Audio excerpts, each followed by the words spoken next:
What President Trump doesn't seem to understand is that crime is something normal in Chicago.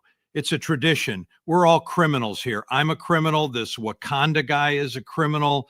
This bitch with the white hair, she's black and she lives in Chicago, so she's probably a criminal.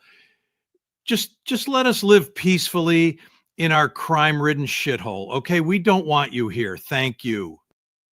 What President Trump doesn't seem to understand is that crime is something normal in Chicago. Crime is normal in Chicago. Tradition. It's a tradition. We're all criminals here. I'm a They're all criminal. criminals. This Wakanda guy is a This criminal. Wakanda guy, he's a criminal. This bitch with the white hair, she's black and she lives in Chicago, so she's probably a criminal. Definitely a criminal. Just let us live peacefully in our crime-ridden shithole. Okay, we don't want you here. Thank you. Mm-hmm. What's up, everybody? How's it going tonight? I saw that, and I knew you guys had to see it. I just want to tell everybody I'm wearing this official outfit in honor of my good personal friend Gavin McInnes being on Tim Pool tonight. Not my good person. Met the guy a couple times. Anyway, thought that would be funny. Let's see who's here tonight. Just Dawn, Soulless Ginger, how you doing? Great to see you guys. Oh, Sharon Tyler, how you doing? Oh, he's dead, Jim. Forgot. Yeah, scared you, huh? Obviously, Joe's on vacation. I don't know. He might be streaming later. I didn't hear from him. Hey, he's dead, Jim. How you doing? Eclectic Deb, what's up? Disco Jim, Will Call Magic, hello. Disco Duck, what's better? Definitely No Jabsky, how's it going? Hey, life is indifferent. How you doing? Taylor, how you doing? Yeah, I call him Prickster. Hey, what the F? How you doing? Hey, JL Dubs, what's up? Sadie, hello, none of your business. What's up? You saw Gavin tonight? Yeah, he was on Taboo. It seemed like they were just getting drunk and talking about stuff. Hey, what's up? Julio, what's up? Costa Rica, what's up? Trumpinator, yo! So, yeah,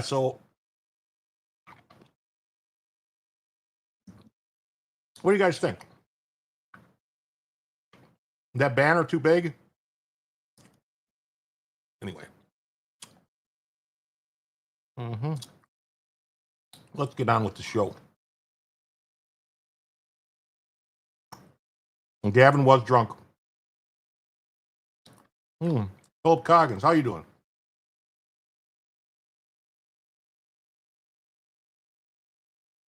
Just glad you're watching, buddy. Just glad you're watching. Yeah, Joe streamed last night at midnight. So maybe he went too late and he just figured he wasn't going to go today. I don't know. But then again, sometimes he just announces the stream and goes live.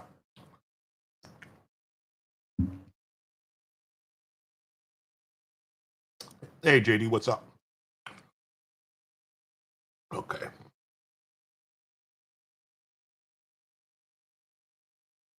So the first story this evening comes from Boston. Ads again? Motherfucker.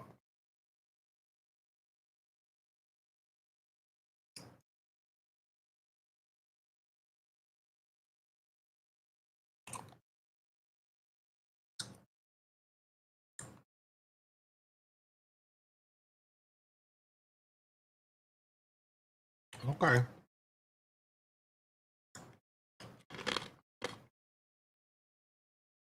They should be off now. Full-blown ads. That sucks. Anyway. So, out of Boston, where a judge told Trump in his best Teddy KGB voice, pay that Harvard's the monies.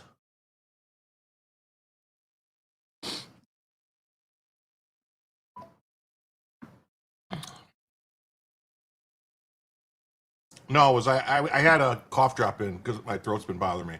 And so I just wanted to get it finished, and I thought it would be done, but sorry. Sorry. I like this one better.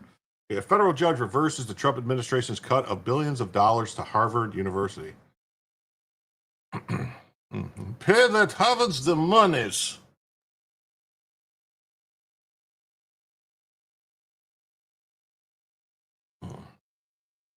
And it says, Obama judge rules Trump illegally blocked billions of dollars to Harvard University. Huh. Who's Swartzen? You know Nick Swartzen? Catherine K., how you doing? A federal judge on Wednesday ruled that the Trump administration violated the law when it blocked Harvard University from $2 billion in federal grants because of the school's handling of anti-Semitism on campus. Hey, Renee, how you doing? How's it going?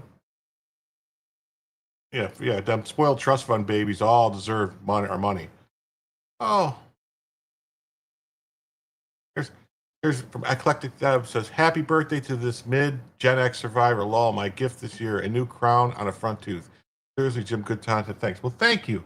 It's your birthday, too? My birthday was just a couple days ago. My birthday was a week ago. Last Wednesday was my birthday. And thank you for a birthday gift and for the $5, which is going to take the, going to come off the, Mr. K, how you doing? It's going to come off the goal thing, which I guess I'll say it. Last night's show, I did not mention the goal once. And as I predicted, I got one super sticker last night. That was it. But that's all right. I'm not worried about it. But happy birthday, Eclectic Deb. Nice of you to be here with us, spending it. And I really appreciate the $5. But yes, as usual with the show, it's become the regular thing. I think it's just going to be the normal thing is for every $75 that comes in total, with gifted memberships, Rumble rants, YouTube super chats, super stickers, Cash App, PayPal, whatever. For every $75, we add an extra hour to the show. So instead of just a 2-hour show, it'll be a 3-hour show, and so on. 4 hour, 5 hour, 6 hour. It can go 8 hours, 10 hours, 12 hours. It can go forever. It can never stop if we just kept getting them $75. And then for the Bellavision, if you want to see the Bellavision, to get Bellavision activated, it is either a 24 Venmo, PayPal, Rumble Rants. You get it. Yeah, not Venmo. I don't have Venmo. I have Cash App. But anyway, if you want Bellavision activated, it's $25 or larger. Any $25 or larger donation activated. Or when we hit the $75, it gets activated. So, yeah. Yeah, I've noticed that. Every single thing Trump tries to do, a judge comes along and undoes it. It's almost like these judges think that they're the president, like that they have the power. Amber Heard wants to know if I take checks in the mail. I do have a PO box, which is in the it's on, if you remember the Discord, it's right there in the Discord, and it's also on the about page on the channel for the YouTube channel, and it's on my locals page, and it's on my Rumbles page, so it's everywhere. There is a what you call it. It's everywhere. There is a PO box if you really wanted to send something by PO box or something. They are the resistance. Well, they think they are. He pledges $1 million hairs. Well, thank you. Hey, what's up, Derek? How you doing? And I really don't know. This is Frames and Rhythm. Is a good friend of mine, Derek. He has a movie. It's available on Amazon called The Warrior, and it's a story basically about his life growing up being a childhood cancer survivor. So you might want to check it out. It's really good. Hey, hi, Bob. How you doing?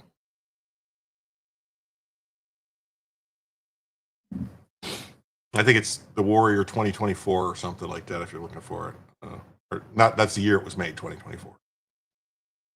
So let me fix this banner. So we are currently $70 away.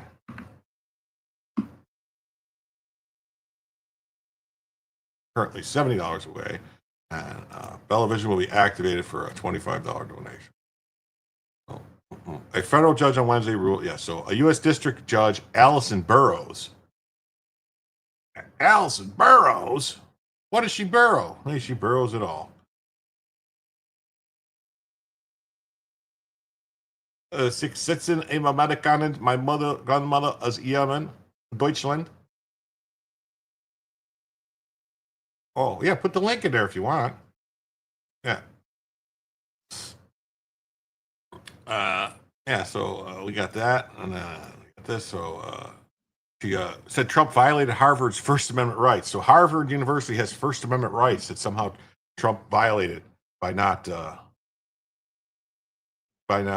giving them the money. So by not giving them the money, you're violating their rights. I have a feeling this is going to get overturned, but we'll see. So we have this. Judge Burroughs said the Trump administration used anti-Semitism on Harvard's campus as a smokescreen for targeted, ideologically motivated assault on the country's premier university.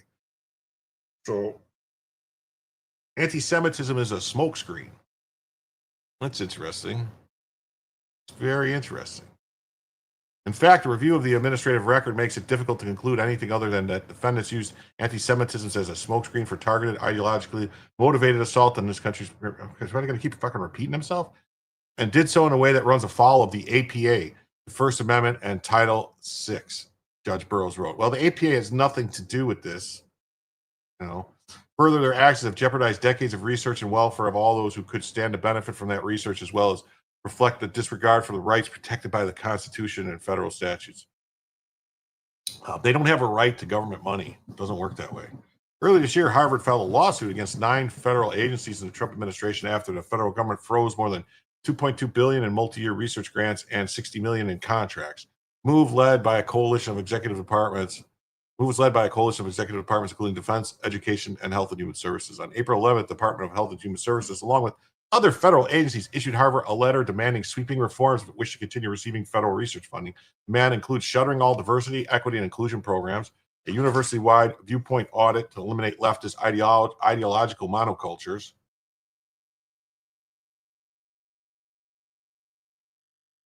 Yeah, they have the right to allow others to violate the Jews on campus rights. Yeah, I guess that's what this judge thinks. You know, funding and disbanding radical pro-Hamas student groups, complete transparency on foreign funding sources. Hey, J-Leave got what's going on. Yeah, Ivy League schools are under the microscope. We'll see what happens with this, if this is going to get... rather than comply, Harvard fired back with a lawsuit claiming the federal government had no right to interfere in its affairs. An ironic move for a school that has historically lobbied for greater federal oversight on everything from speech to climate policy. And of course, an Obama judge sided with Harvard.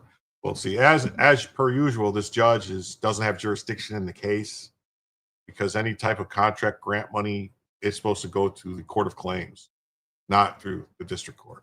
So as usual, though, they just don't care, and they're going to do what they're going to do. And let's see. So now let's see what the New York Post has to say about it. So the judge rules Trump unlawfully terminated more than $2 billion in Harvard research grants.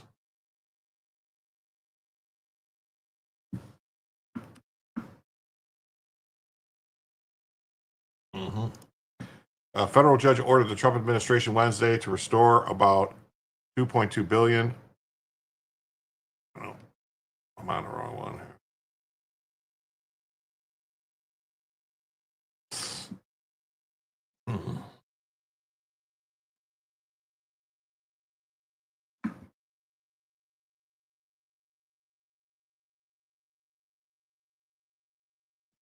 Federal funding for Harvard, despite finding the Ivy League school was plagued by anti-Semitism. Yeah. Tim Moore said it's the only thing Harvard judges can do. They're trying. They sure don't bend the knee. Yeah, well, we're going to have to do something, because this is not going to hold up. It's going to get overturned. And if it has to go to Supreme Court, they're not getting that money. Regardless of anti-Semitism concerns, Boston-based District Judge Allison Burroughs ruled that federal grants awarded to Harvard were unlawfully terminated. Burroughs, an appointee of President Barack Obama, determined that it was more than sufficient evidence indicating the Trump administration impermissibly retaliated against Harvard for refusing to capitulate to the government's demands. The government can make demands if they're giving you money. I know, otherwise you don't get the money. Doesn't she understand that's how it works? Government says you want this money, you got to do this. That's how the government operates. That's the entire thing the government does. You want this, you got to do this. Yeah, because I'm sure the cocaine to squirrels or gender identity dogs or whatever stupid research they were doing was super important. Yeah. Mm-hmm. Hey, Rachel Bourne, how you doing? Rachel Boone, how you doing? Sorry. Yeah, only lawyers end up getting the money. That's right. Trump administration specifically and repeatedly linked to coordinated funding cuts to Harvard's decision to fight. Burroughs wrote in her 84-page ruling that fight Harvard's decision to speak out and litigate its cases in court and marketplace of ideas. However, it's indisputable, protected by the First Amendment. That's not what happened. Hey, Kelly J, what's up? How you doing? We're not that far in, so it doesn't. You're not that. There's a funny video to start this off, though. So. The ruling reverses federal funding freezes imposed on Harvard by Trump earlier this year in response to allegations that Cambridge, Massachusetts school was promoting diversity, equity, and inclusion programs and discriminating against Jewish students and faculty by not doing enough to combat anti-Semitism on campus. The paused research funding was later outright terminated by Trump, and his fight with Harvard escalated. To any fair-minded observer, it is clear that Harvard University failed to protect their students from harassment and allowed discrimination to plague their campus for years. White House spokesman Liz Houston said in a statement, Harvard does not have a constitutional right to taxpayer dollars, remains ineligible for grants in the future. Mm-hmm. It says the ruling on Wednesday marked a major legal victory for Harvard as it seeks to cut a deal, bringing an end to the White House multi-front conflict. Yeah, no, it's not going to happen. Ain't going to be no deal. Houston noted that Trump administration will immediately move to appeal this egregious decision, and she described Burroughs as an activist Obama-appointed judge. Well, that's pretty much anybody Obama appointed was an activist. Same thing with the people Biden appointed.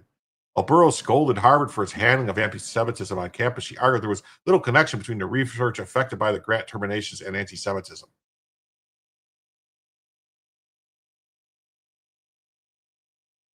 They cut the funding because they were allowing anti-Semitism to happen on campus.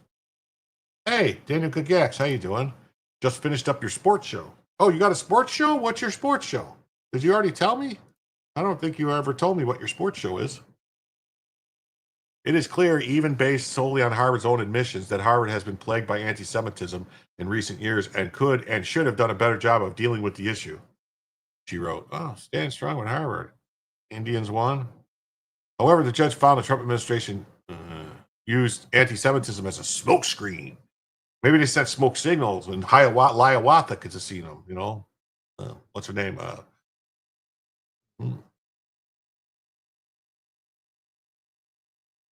Pocahontas, Hiawatha, ideologically motivated assault on his country's premier universities that did so in a way that runs afoul of the APA and the First Amendment and Title VI.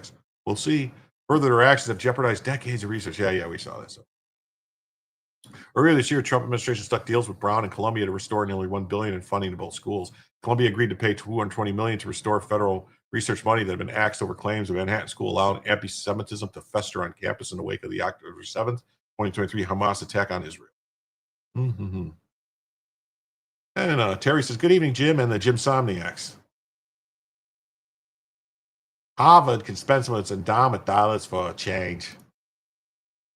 Brown agreed to contribute $50 million to workforce development organizations in Rhode Island and DEI and maintain women's only and men's only facilities and sports teams on campuses.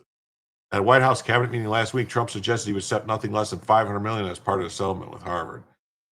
They've been very bad, he told Education Secretary Linda McMahon. Don't negotiate.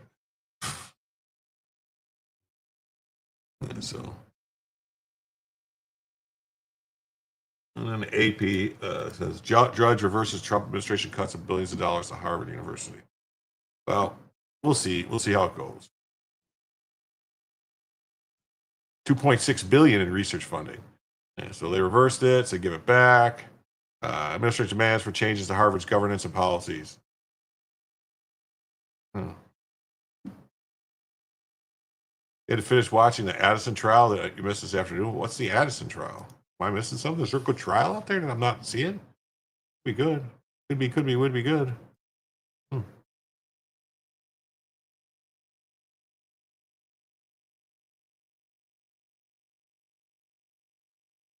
Could be good. Could be very interesting. But I don't know. I just don't see this getting. I don't see this holding up. I see this getting knocked down. This getting a stay put on it or whatever, and a hold put on the money. I just don't see it getting. Adelson trial. Oh, that like the mother and daughter who hired hitmen to kill the ex-husband or whatever. Hey, how you doing? And grok me. Yeah. Mm-hmm.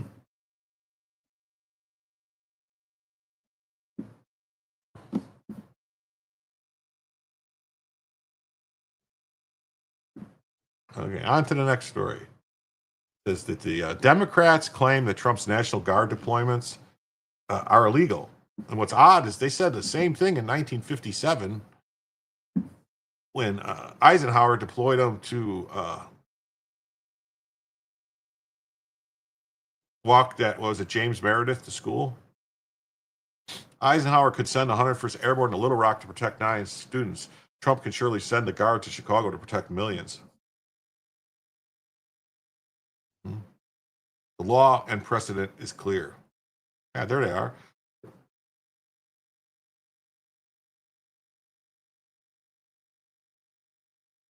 In 1957, Arkansas Governor Falbus used the National Guard to block black students from entering Central High. Eisenhower federalized the Guard, sent in the 101st Airborne with bayonets fixed, and occupied Little Rock for 8 months to restore order. Huh. Do you think the governor invited them in? Democrats streamed them too, but no court, no national media outlet, no non-segregationist academic claimed Ike lacked authority. The Insurrection Act gives the president the power to act when states cannot or will not protect the rights of their citizens.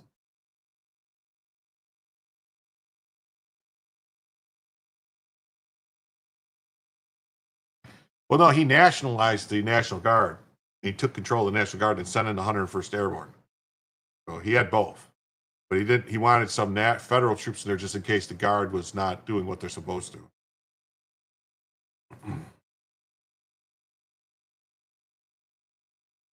Oh, looking for a Bella emoji? You know what? That I should have did one. I didn't do one. Let me see. I think it says I need. Let me see. I think it says I need.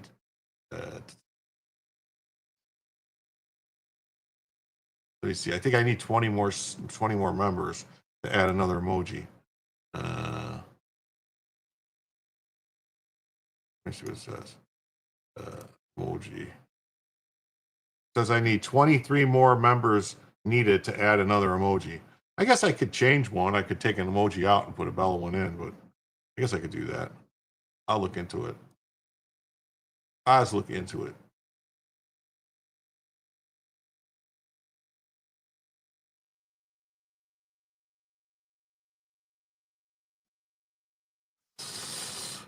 Okay, smoky dokey.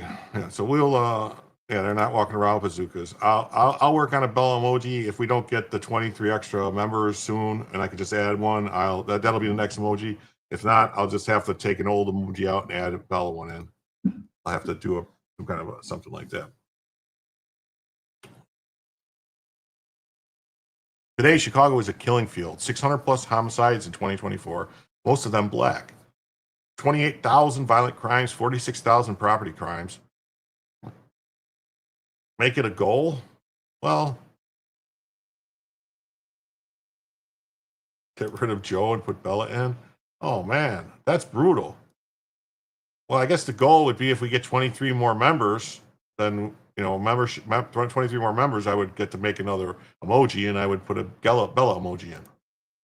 The anarchy, that's anarchy. It's not governance, and brought to you by the Democrat Party.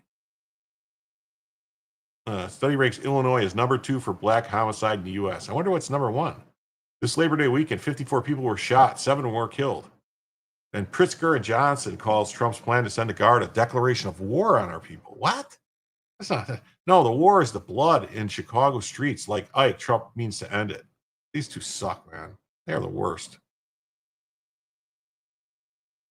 The most telling thing is that the D.C. Democrat Mayor Bowser screamed all the same authoritarian charges against Trump 2 weeks ago, yet nothing authoritarian happened. Crime just dropped in half, and only 1 murder in 14 days. She even admits it now. Even the D.C. mayor admits Trump's federal takeover of Washington worked. Mm-hmm. If Eisenhower could deploy troops to protect 9 children in 1957, if Bush can send a guard to quell LA riots in 92, then Trump is clearly justified morally and legally in deploying troops to end the killing and protect millions of families in Chicago today.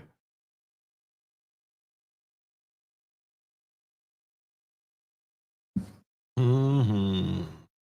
That's right. Make sure you hit that like button and follow button and smash the thumbs up and do all that stuff and, become a subscriber. Really helps. And comment in the chat. It really helps with the algorithms and stuff. Leave comments on the number 1 was DC, I believe. I could believe it.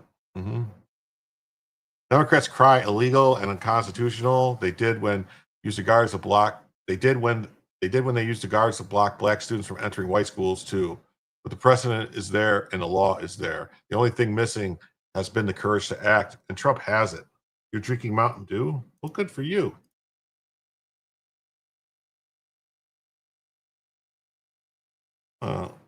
Yeah, I don't know. I think they don't want the guard in Chicago because they're afraid all the illegals will go into hiding and then it'll cause a problem with workers and stuff like that. Like Meredith, yeah, James Meredith enrolls at Ole Miss under bayonets, riots renewed. James Meredith. Millions of Chicagoans have the same right to safety as 9 students in Little Rock. The Insurrection Act is Trump's constitutional tool. Pritzker and Johnson can't stop him. Trump is right. If they won't fix it, he will. Mm-hmm. Chicago versus Iraq and Afghanistan. Chicago ends the year with 762 killings, the most in 2 decades. Wow, wow. Womp, womp. That's a lot of killings. That's a lot of killings.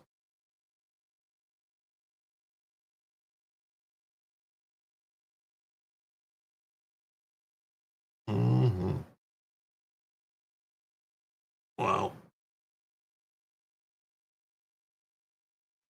Mm-hmm. And they just say this. They say, we don't need Trump's help to fight violent crime. And then all the people go, yeah, it's too late. They're all dead. Mm-hmm. Mm-hmm. And POTUS slams soft on crime Democrats. They're against preventing crime. They are fighting us. I want to go to Chicago, and I have an incompetent governor that doesn't want us. In 3 weeks, almost 35 people were killed. It could have been stopped.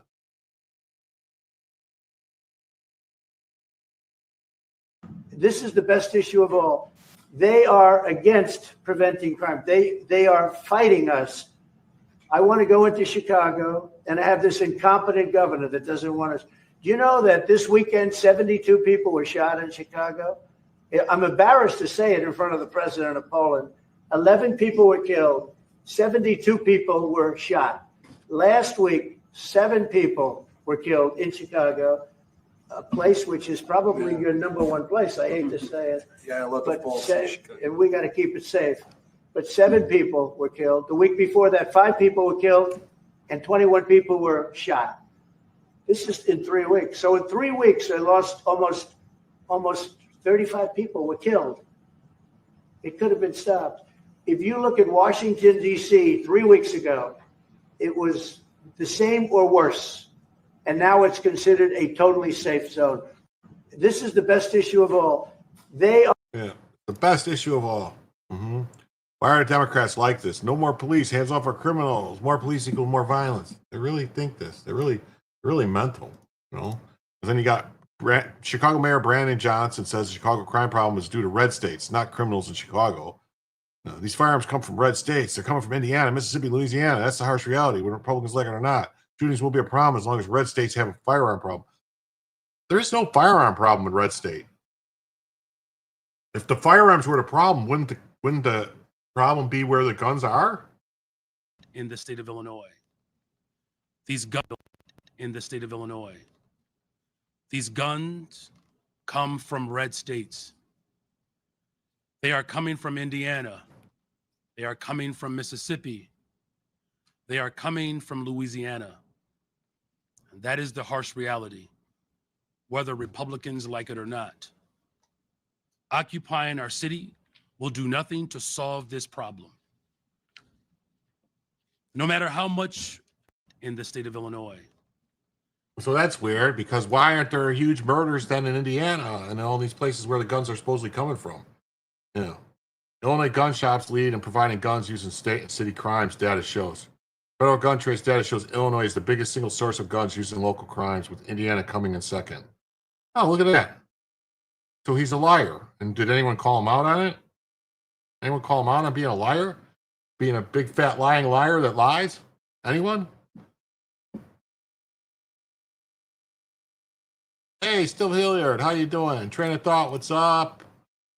Yeah, coming from the red states. Yeah, unfortunately, it's a lie. Hey, how you doing, Sylvia? What's new? You stealing from Winston Churchill? Maybe. Ika, what's up? That's right. Read your history, Dumas. We have a Second Amendment for a reason. No, but he's lying, though. That's the thing. He's a lying liar that lies.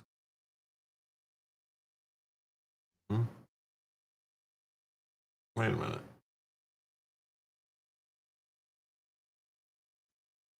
All right. Well, something got all screwed up because there was supposed to be some more stuff about this, but we'll get to that later because it's later on. So Chicago ends year with 762 killings, the most in 2 decades. Chicago versus Iraq and Afghanistan. Much news has been made recently about the recent released statistics by the Chicago Police Department, which shows that the United States' third largest city had 762 homicides in 2016. The numbers are stunning, but even more so for one who had been actively following U.S. efforts in Afghanistan and Iraq, which have consumed much of the nation's focus for the last 15 years. I could not help but think how homicide rates in Chicago might compare to U.S. combat-related deaths in the nation's 2 major, recent, and seemingly ongoing wars. While many in the U.S. have expressed a lot of well-warranted concern about the deaths of U.S. servicemen in Iraq and Afghanistan during the last decade and a half, comparatively less concern has been expressed for even greater, in terms of notable numbers, tragedy taking place at home among U.S. civilians. Indeed, according to the Department of Defense casualty figures, there was 4,424 deaths as a result of Operation Iraqi Freedom from 2003 to 2010, 73 additional deaths that resulted from Operation New Dawn from 2010 to 2011, and 32 deaths resulting from Operation Inherent Resolve through December of 2016. For a total of 29 U.S. deaths in Iraq related to the war. In Operation Enduring Freedom, Afghanistan only, 2001 to 2014, there were 2,216 U.S. deaths, 33 more for Freedom Sentinel, and both wars combined 6,778 total. Chicago, the annual homicide rate since 2001 is as follows: 667, 656, so it goes to 453, 602, 471. So see this. So total number of homicides in Chicago since 2001, when the first U.S. went to war in Afghanistan, later in Iraq, they total 8,384. U.S. deaths in Chicago equals 8,384 versus the war zone total is 6,778. That's crazy. Hey, look at this. Wow, look at this. A red boy. But it's a 99-cent super sticker. So I will take that off, the dollar off, though. But thank you very much. It all helps. And I just wanted to say, too, I don't know if you guys heard. I first found out about this last night from Joe's show, but then I looked into it, and it's true. Like, I guess super chats and super tips and any of the stuff that's a tip thing on YouTube or Rumble or anything is not taxed. It's tax-free up to $25,000. So just keep that in mind if you want to do something. It's tax-free for people that, you care about. So we're now $69 away from the first additional hour. 69, dude. 69, dude. 8,384 versus 6,778. There are, of course, other factors we should consider. The 2016 murder rate in Chicago is out of a city population of more than 2 million people, whereas the U.S. has not had that many military personnel serving in Iraq, and the murder rate thus far of Americans per 100,000, for example, will be lower in Chicago than Afghanistan. Additionally, there are been additional U.S. deaths in Iraq and Afghanistan since 2001, if we include civilian military contractor deaths, but even these numbers added to military deaths would not elevate the total above Chicago's total deaths. Wow. It's something weird with YouTube. It's like not red. It's like YouTube has all these different colors, and for whatever reason, the 99-cent sticker is dark red. I don't know. So, yeah, so Chicago is more deadly than Iraq and Afghanistan combined. So Chicago does not feel like also Chicago, or at least much of it, does not feel like a war zone. I recently had an opportunity to visit the city and spent much of my time walking around and visiting famous attractions and enjoyed my time there. Well, that's the thing. If you're at any of the famous attractions, if you're downtown, like downtown has always been, generally speaking, safe, but that's starting to change. There's been shootings at the Bean, there's been shootings at Millennium Park. There's been shootings at Grant Park. There's been shootings at Soldier Field. There's been shootings at Lincoln Park. So it's not, and there's been stores on Michigan Avenue getting, basically rampaged, looted. So it's changing. Moreover, the total number of deaths in U.S., Afghanistan, and Iraq are not the only deaths in those places, as in Chicago, obviously. So regardless, however, the figures, the number of Americans murdered in Chicago still tops U.S. deaths during the wars. That's Yeah, downtown. Downtown is still screwed. Is not as safe as it used to be. 20 years ago, downtown, it was safe. Anywhere downtown, there was hardly any crime. But it was blue on your feed. Yeah, I don't know. So, thank you very much. The downtown is, used to be a safe place to be, downtown.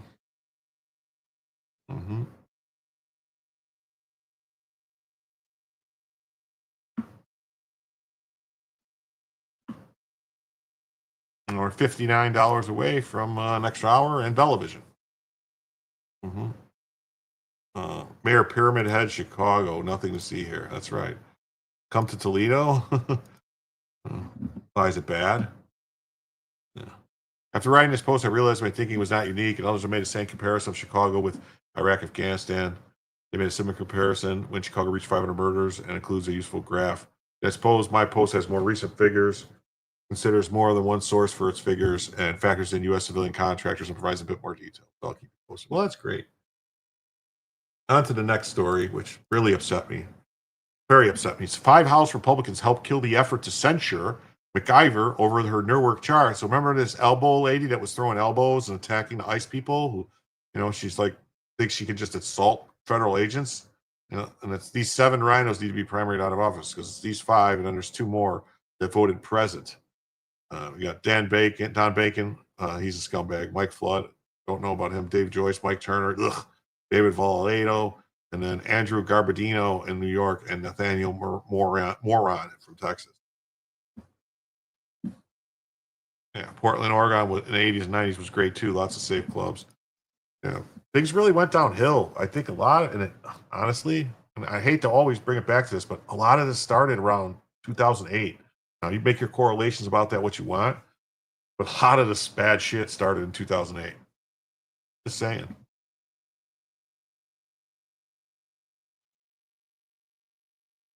Yeah.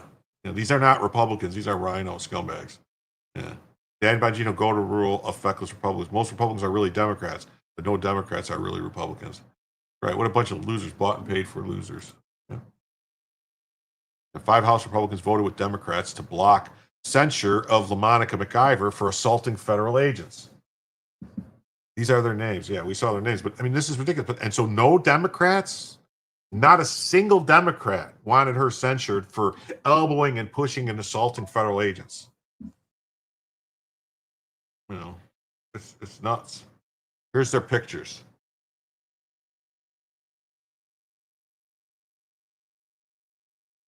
Mm-hmm. Yeah. Yeah, well, this guy Mike Turner from Ohio, he's got to go. When Mike votes, it's not based on what he called principles. The man's voting record shows he's up for sale. Ohio clearly not the best. Vote your conscience. Yeah, fake Republicans. Yeah.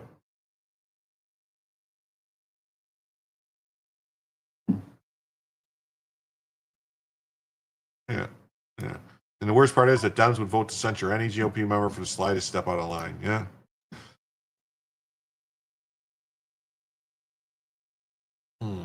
President Garbarino left and Moron, Texas.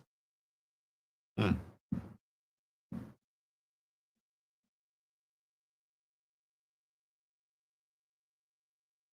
a bunch of bought and paid for losers. Yeah, this guy says their names. It says they're true blue rhinos. Mm-hmm.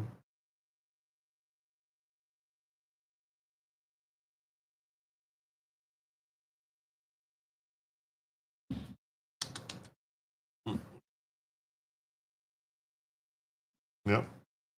Yeah, if a Republican would have did the same thing, the Democrats would have made sure he was removed from Congress, just like they did to George Santos before he was ever convicted of anything. He was removed. Remember? Mm-hmm. And he was only removed because a bunch of Republicans went along with it. Democrats didn't have the votes. Mm-hmm.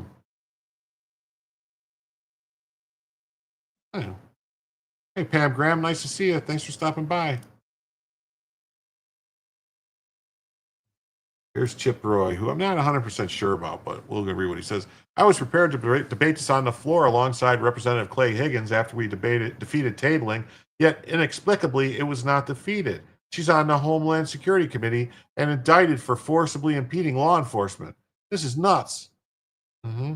What the hell is the argument against censuring her? Some of the same people voted to expel Santos. He hadn't even been convicted of anything yet. Right. That's right. Someone else said that. Someone else pretty smart just said that.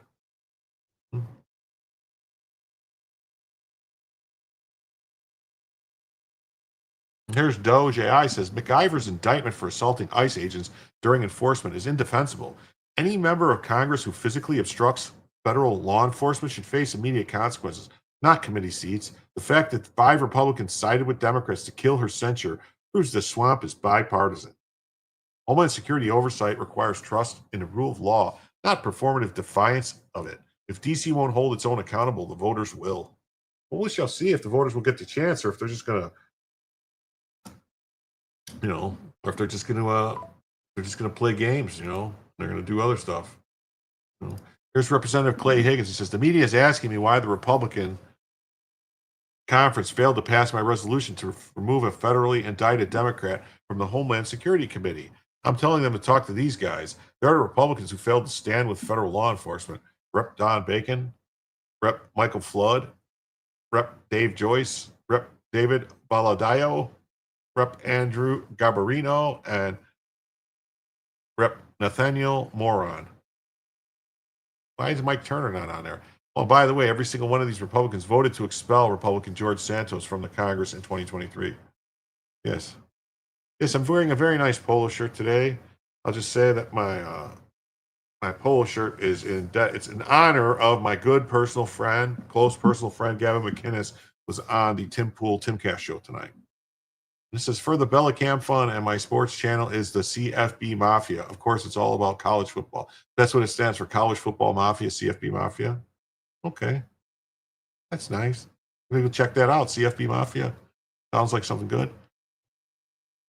Jim always matches. Yeah, I did it for Gavin.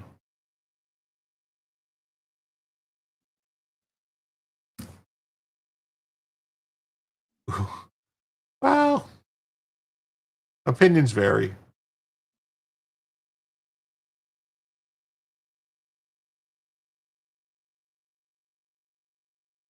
We are now $49 away from an extra hour and Bellavision.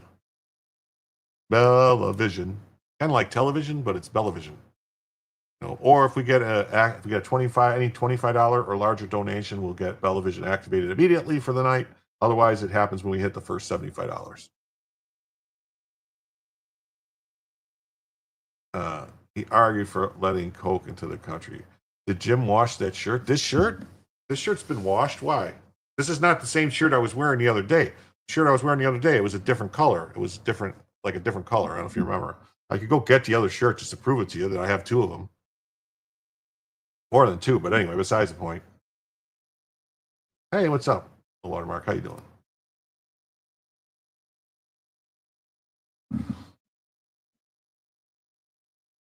He's a person who always let your tiger out. Rawr! Anyway, he's a person who believes that cocaine, there's nothing wrong with it, really, for adults to do it, as long as it's cocaine and it's not cut up and it's not any shit. He's done it for 20, 30 years and never had a problem. So that's his personal opinion. I don't know. I think that we should just make all the cocaine here in the United States, have American-made cocaine. It would be much better anyway. You'd have like sparkles in it and stuff for people. This is the swamp, ladies and gentlemen. This is the swamp. That's right. It says Rep. Higgins is spot on exposing the swamp's hypocrisy. These Republicans voted to expel Santos, but shielded a Democrat facing federal charges for obstructing ICE agents during a detention center raid. It's crazy. The same lawmakers who demand law and order fold when it's politically inconvenient. Jim, I'm a lazy bum and not wearing a shirt twice. Well, technically, I didn't wash the shirt. I have it, get it dry cleaned. I get a bunch of stuff dry cleaned. That way it doesn't fade and it doesn't have any issues with it.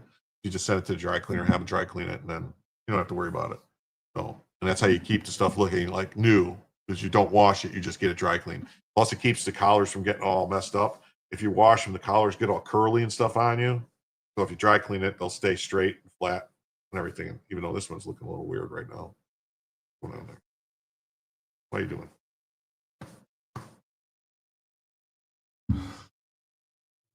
Yeah, we should have free cocaine provided by the government. Everyone should get a bag mailed to them in their post office box. Saying. Crazy. It's called an iron, Jim. I don't know what that is. I don't, isn't that ladies? No, never mind. What's not cheap? Dry cleaners? It's like $10 for get a shirt dry cleaned. It's expensive, but it's worth it. So you don't, McIver's indictment stems from physically blocking ICE from arresting Newark mayor during an oversight visit, a clear case of elected officials putting performative resistance above federal enforcement. Yet GOP squishes sided with Democrats to kill the censures, proving DC prioritizes party games over accountability.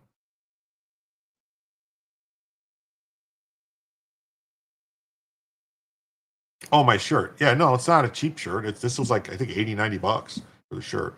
So, yeah. I am a coach. I'm going to coach you guys all how to be MAGA. I'm the MAGA coach. Vote Jim 2028. There you go. Nice to see you. So, okay. There isn't a dry cleaner anywhere close to me. Well, that sucks. Daniel says, I haven't dry cleaned or used an iron since I retired from the U.S. Air Force in 2015. Yeah. Yeah, I used to get all my clothes I didn't wash any. When I was in the service, I didn't do any of my clothes. I would set it to get done at the service, or pay them and take care of it. You drop all your clothes. They would iron everything, press your pants and stuff. So, and then you never have to, and it wasn't all dry clean. Most of it was, you know, most of it was like, just stuff. Yeah. What's an iron? Invest in wool. Well, Navy uniforms, there was 2 uniforms that were wool. Did not like them. If backing the blue only applies when it's convenient, I was a big fan of the summer whites. Not any of the winter stuff. I wasn't a fan of winter stuff. Yeah. It's theater. The swamp always protects its own, regardless of the law. When double standards run this deep, the receipts demand a closer look. That's right. And so here's the story from Just the News. 5 House Republicans helped kill the effort to censure McIver over the Newark charge. Stop execution, torture, and suppression in Iran. And that's right. Stop all that stuff. We don't want this stuff going on, Iran or anywhere else. A group of 5 House Republicans, actually it was 7, because the 2 that voted.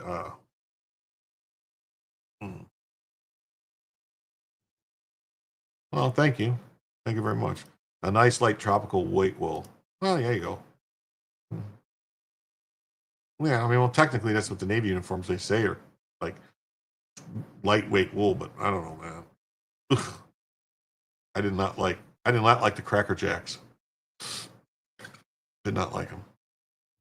So they voted with their Democrat counterparts to help kill an attempt to censure New Jersey Democrat Rep. LaMonica McIver over the assault charge in Newark. The Justice Department has charged her with assaulting law enforcement officers in May after she allegedly assaulted and impeded them. Well, we saw it on video. She did.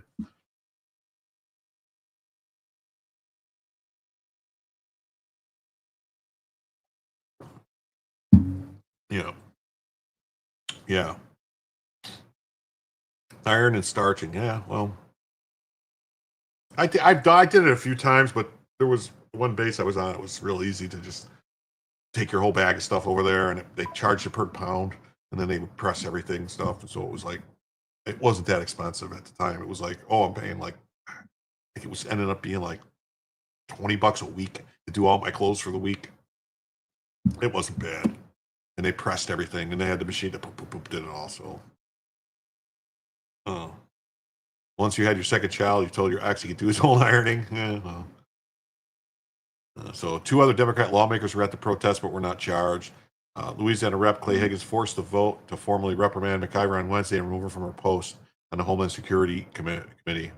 But Reps Don Bacon and Mike Flood and Dave Joyce of Ohio and Dave Volato of California voted against the censure. A spokesperson for Ohio Rep. Mike Turner said Turner accidentally voted in favor of nixing the censure. The vote failed at a 215 to 207 split.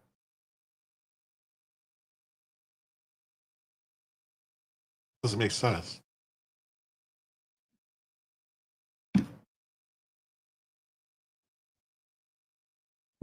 Oh, so yeah, so if the 5 Republicans would have voted for it, they would have had a 212 to 210. So they would have beat it, you know.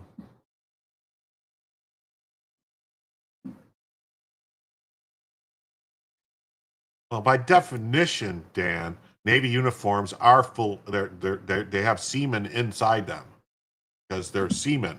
That's who wear them. Are seamen wearing the uniform. So technically, they're all have seamen inside them.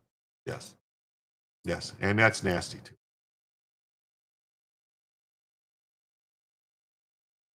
You totally support the kinetic strike. You lost your son 3 years ago to the fentanyl poisoning. Well, that's brutal. I lost a cousin to it a couple years back. Not good. Our prayers are with you, Rudd. Oh, Joe ended up going on. Goes on, so I'm dual streaming now. Well, I'll probably lose a bunch of people. I don't know why. But, we'll see. Oh, we'll see how long he goes for. Maybe if I'm still going, I'll ask him to redirect to me. He said it's a call-in show.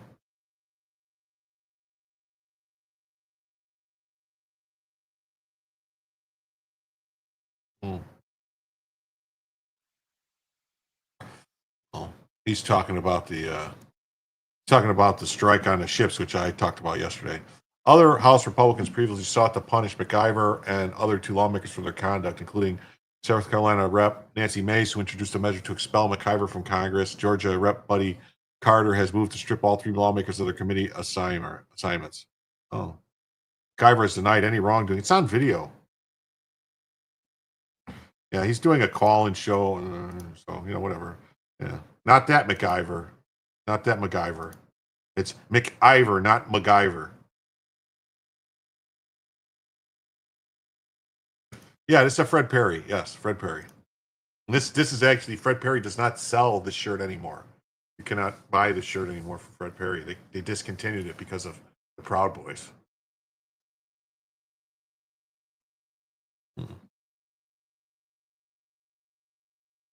I will grow like the earth. Huh. We'll see.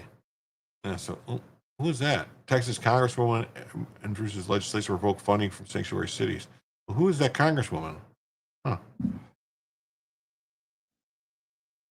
Why do I have Fred Perry's shirt on? Oh. Oh, you're welcome, Rod. I'm sorry, really sorry. We have to do something. We have to solve this problem. Too many people are dying.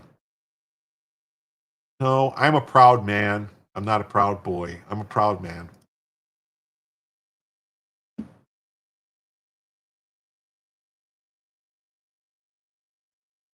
On to this story. We got Wisconsin Governor Tony Evers has just issued a new administrative rule replacing the term father with other parent and removing any form of the term pregnant woman, instead using pregnant member. Proud man, Jim. That's right. Okay, proud girl. Whatever. That's your congresswoman? That's your congresswoman? Oh, shit. Beth Van Dyne? Oh.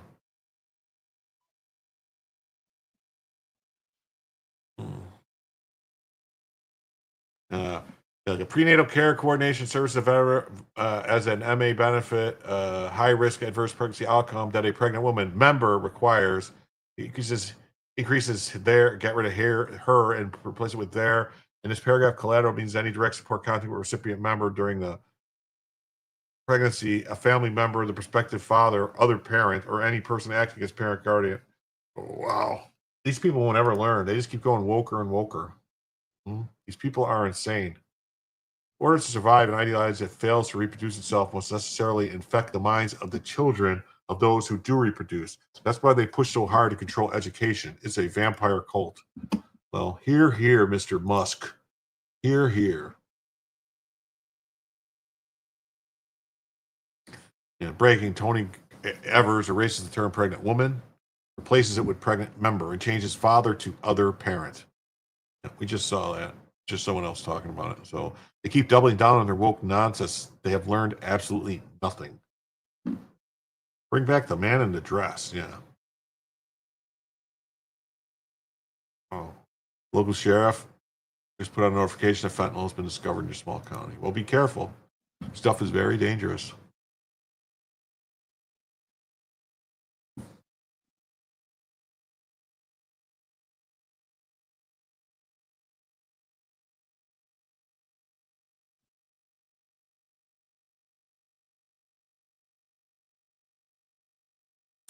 It says Trump and the MAGAs are scaring Democrats, so they are doubling down on destruction of the West. Rewrite, rebuild, break down our actions of the Democrat. The end of Western culture is their goal. They don't care what we think. They care what the party thinks. Narrative is all that matters. Oh, look at that. Mm-hmm. Rudd says, I am a proud lady and mom. There's a march at the White House next month. They package for kids now like candy. What? They're packaging drugs like kids for candy? Because I'm an old woman. I don't go out very much. Well, nuts. Okay, on to the next story here. We got this. Lisa Crook is the latest Democrat star to blow up in their faces. Like Wokenstein, it is alive. Mortgage fraud, fake scholarship, DEI tokenism. And Trump is using Saul Alinsky's own rulebook, Rule 13, against her, turning the left's playbook on itself. Oh. I didn't steal the money. I didn't know. Remember Rule 13 from Rules for Radicals. Pick the target, freeze it, personalize it, polarize it. The left used it for decades against Republicans too timid to fight back. Trump, he's their kryptonite. Cook is just the latest. Saul D. Alinsky's Rules for Radicals. Lisa the Crook was Biden's DEI hire at the Fed. Her big academic paper that claimed lynching stopped black patents in 1900 turned out her database just stopped counting. Real number of patents is up to 70x higher.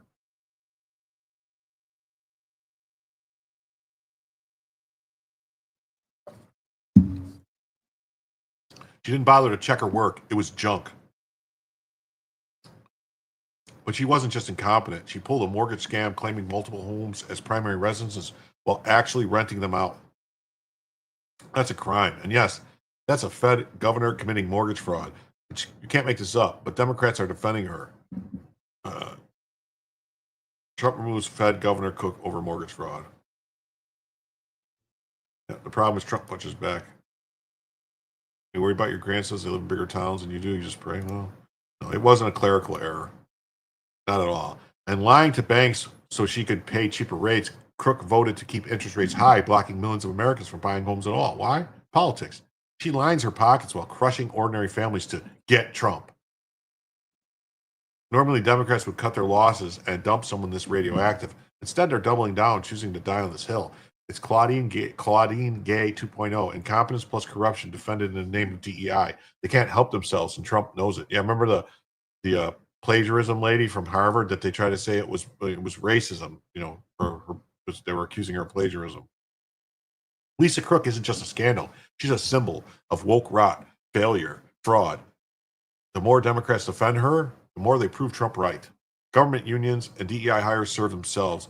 They don't serve the people. They're destroying trust in our institutions. The bottom line is Lisa Crook is political kryptonite, not just for Trump. Lisa Crook is political kryptonite, just not for Trump. Democrats can cut their loss or they can go down with her. Either way, Trump wins. Scott McKay wrote a great op-ed about this. Check it out.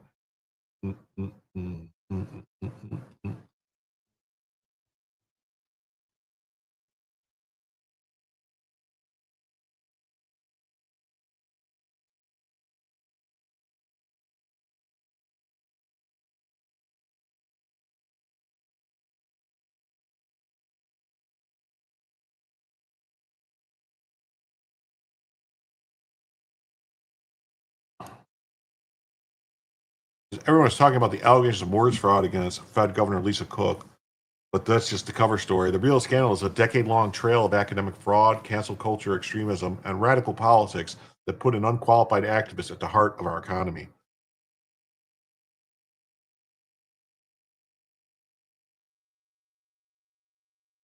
This isn't about one mortgage. It's about the deliberate corruption of America's most important financial institution. Fraud allegations are simple and damning. A Trump appointee alleges Cook claimed 2 different properties, one in Michigan, one in Georgia, as her primary residence. I think it's 3 now, on loan applications the same year. This is a common tactic to get more favorable mortgage terms. Whether criminal or not, it shows a stunning lack of judgment and integrity for someone tasked with overseeing the U.S. banking system, but this is the least of her problems.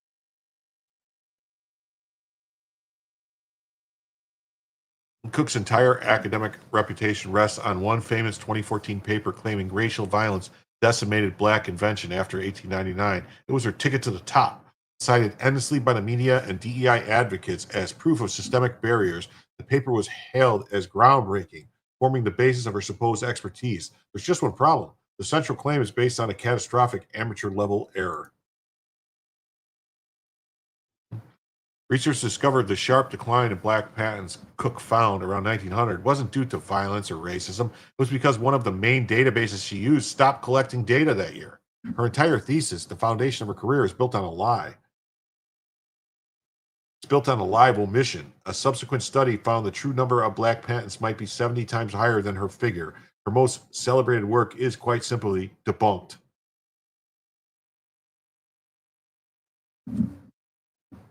Beyond fatal flawed data, Cook's record is littered with accusations of plagiarism and academic dishonesty. The pattern is disturbingly similar to that of disgraced Harvard president Claudine Gay, lifting language from other scholars without quotation and recycling her own and her co-authors' work across different publications without proper attribution. This isn't careless scholarship, it's a consistent disregard for the most basic academic ethics. The evidence is blatant. In 2021 paper, she copies language verbatim from scholars Calomaris and Pritchett. In a 2018 paper, she appears the lead author on works that duplicate word for word huge sections of a paper published a year earlier by her co-authors without her name on it. That's not collaboration, it's an intellectual theft, a pattern of passing off others' work and analysis as her own. Huh.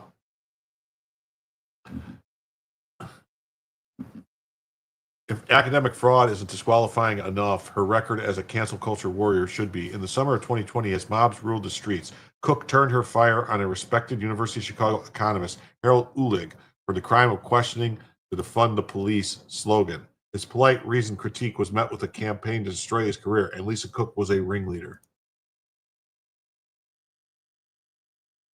Cook didn't just disagree with Uhlig, she demanded his professional execution. In a public X thread, she called for his removal as editor of a top journal and demanded the university remove his access to students. She declared that free speech has its limits. It should not be used to violate the dignity of other people. This is the mindset of a commissar, not a governor of an independent financial institution. Well, this isn't just about an expat. It reveals a deep-seated ideological intolerance for dissent. This is a person helping to set monetary policy for 330 million Americans and 100 million illegal aliens. Someone who believes in professionally destroying those whose voice mainstream political opinions. Her goal isn't economic stability, it's ideological purity. This activist mindset has no place at the Federal Reserve, an institution whose credibility depends entirely on its political neutrality. Her crusade against Uhlig was no outlier. Her social media is a sewer of hyperpartisanship. She retweeted pro-defund the police messages. She amplified claims that the RNC convention used methods familiar to those of us who study atrocities. She publicly supported race-based reparations, a deeply divisive policy far outside the Fed's mandate. This isn't just the record of an independent, objective economist. It's the record of a political operative who views the world through a radical partisan lens. Man, look at her out there marching with that sign. Even if you ignore the fraud allegations, the debunked research, and the radical activism, one final dispositive fact remains. Lisa Cook is fundamentally unqualified for her job. Despite her PhD fields being listed as macroeconomics and international economics, she has never published a single peer-reviewed article on macroeconomics or monetary policy. Her entire academic output is focused on economic history through the narrow ideological lens of race and gender. She's a specialist in grievance, not interest rates, inflation, or banking regulations.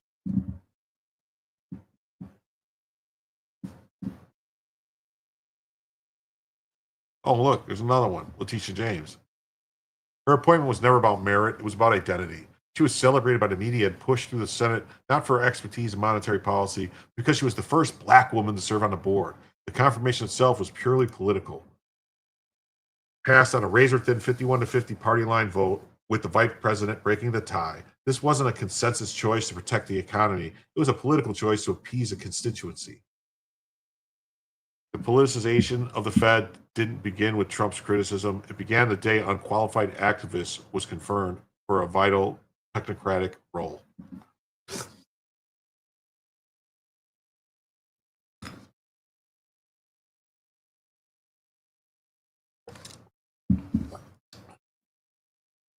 Is it there was a letter written by a bunch of ex-employees saying he should resign or whatever. Yeah. That's because he's too close to what's going on, asking questions about the vaccines. He's not going anywhere. picture is now complete. We have a Federal Reserve governor who stands accused of personal financial fraud, whose signature academic work has been exposed as based on a fatal flaw, whose record is stained by accusations of plagiarism, who has a documented cancel culture warrior with a contempt for free speech, and who possesses no demonstrated expertise in the core mission of the institution she helps lead. Each piece of this puzzle points to a single inescapable conclusion: a catastrophic lack of judgment, integrity, and competence. Yeah, look who it is. That's what I saw. It's not the Trump administration asking him to resign. It's not anything like that. It's people that don't work for the CDC anymore, former CDC employees, or people who used to work for the CDC, former directors.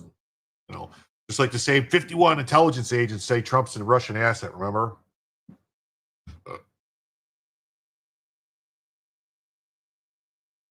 Yeah, and any of the federal employees that asked for his resignation should immediately be fired. Definitely. Real threat to the Federal Reserve independence and credibility. This is the real threat to the Federal Reserve's independence and credibility. An institution integrity is not threatened by outside criticism. It's destroyed by corruption from within. Placing an individual with this record at the heart of our monetary system was an act of institutional sabotage. Her continued presence erodes public trust and signals to the world that America's most critical economic institution is no longer guided by expertise and prudence, but by ideology and identity politics. The risk she represents to our economic stability is incalculable. The establishment will circle the wagons. The media will scream racism. They will do anything to protect their own and preserve the narrative. But the facts are stubborn things. The paper trail of fraud, plagiarism, and extremism is undeniable. This is not a partisan squabble. It's a matter of national economic security. Every day she remains on the board is another day that our financial system is held hostage by a radical agenda. Don't let them gaslight you. Demand accountability. Demand her removal. The integrity of the Fed and your wallet depends on it. She got to go. She looks like a demon. Not anyone I would trust. Well, I don't know that. This is from the American Spectator. It says they don't really want to stand behind Lisa Cook, do they?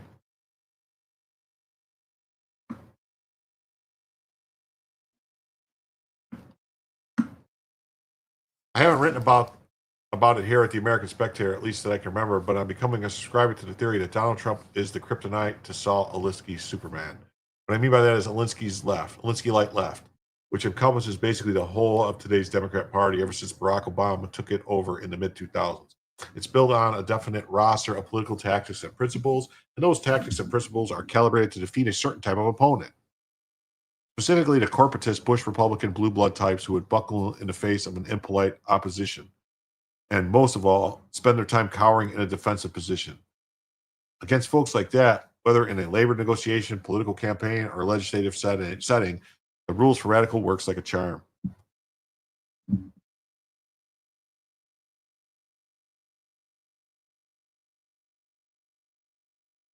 Now, of course they do. When your opponent can't stomach the idea of having mean things said about him, the threat of saying mean things, that's better than half the essence of Alinskyism, is potent indeed. Along comes Trump, who's not only is unmoved at the idea he might be defamed by community organizers and others of their ilk, but actively seeks the reprobation so that he can expose them for radicals they are. And the entire edifice upon the modern Democrat Party is built begins to collapse. We can examine this in a multitude of contexts, sending in the federal law enforcement officers and the National Guard to D.C., and thus illuminating just how simple it is to actually bring law and order to cities like Democrats have intentionally kept lawless for decades. Would just be one example.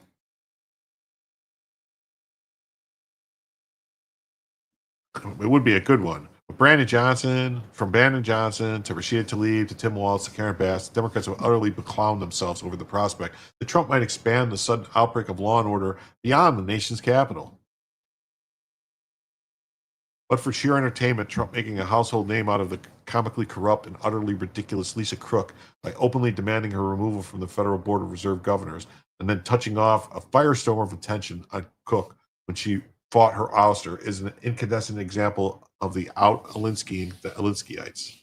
After all, we all remember Rules for Radicals 13, right? Pick the target, freeze it, personalize it, polarize it.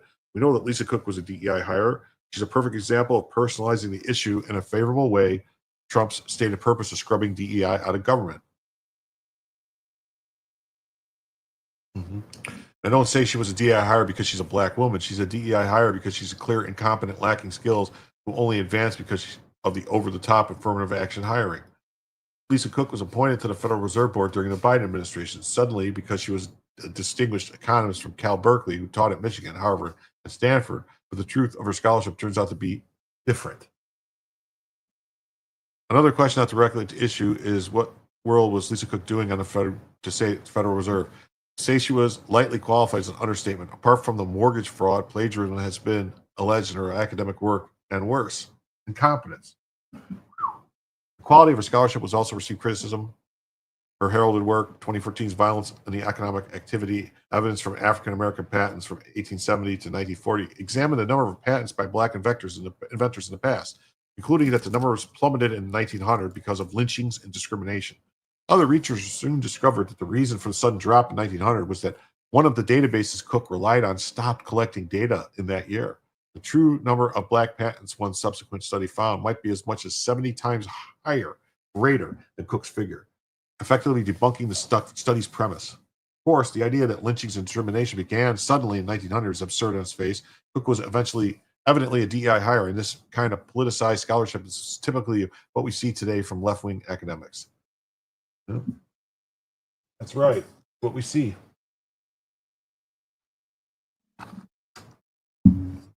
It's hard not to laugh. Claudine Gay, hold my beer. Johnson noted that when they fire you, particularly when they do it for cause, typically you leave. And if you disagree with the allegations of cause, you sue for damages. This isn't what Lisa Cook is doing. She's challenging the firing and refusing to leave. And in doing so, she's fulfilling another Trump's arguments, which is that bad eggs in the federal government are there to serve themselves rather than the people. Of course, the cause for which she's being fired is absolutely brilliant and how entertaining it is. Lisa Cook got a bunch of mortgages on properties she alleged were primary or secondary residences, and then proceeded to rent them out to others, which essentially makes her a star pupil at the Letitia James School of Real Estate Investing. That Trump gets to bedevil the existence of the faculty and staff of that imaginary institution, particularly after what James put him through, or he was president over a disagreement over an evaluation of Mar-a-Lago. Wow. That the bank underwriters had no problem with is a political gift that keeps on giving. It gave us after all.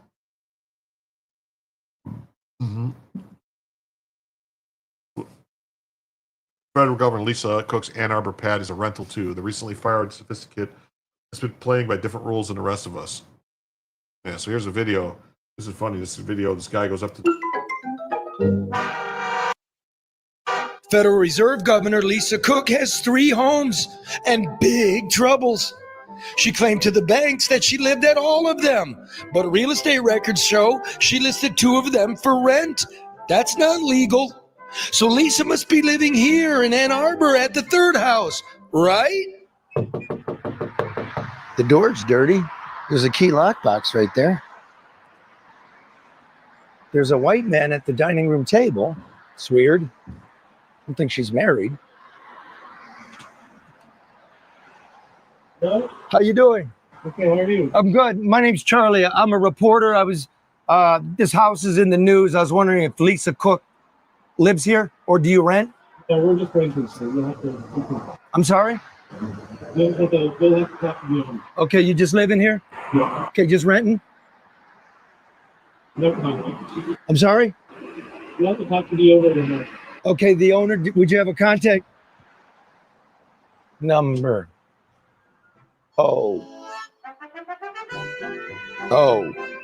we'll have to talk to the owner. They're just living here. Oh, Governor? Maybe she's a secret super Mario. Where do you live?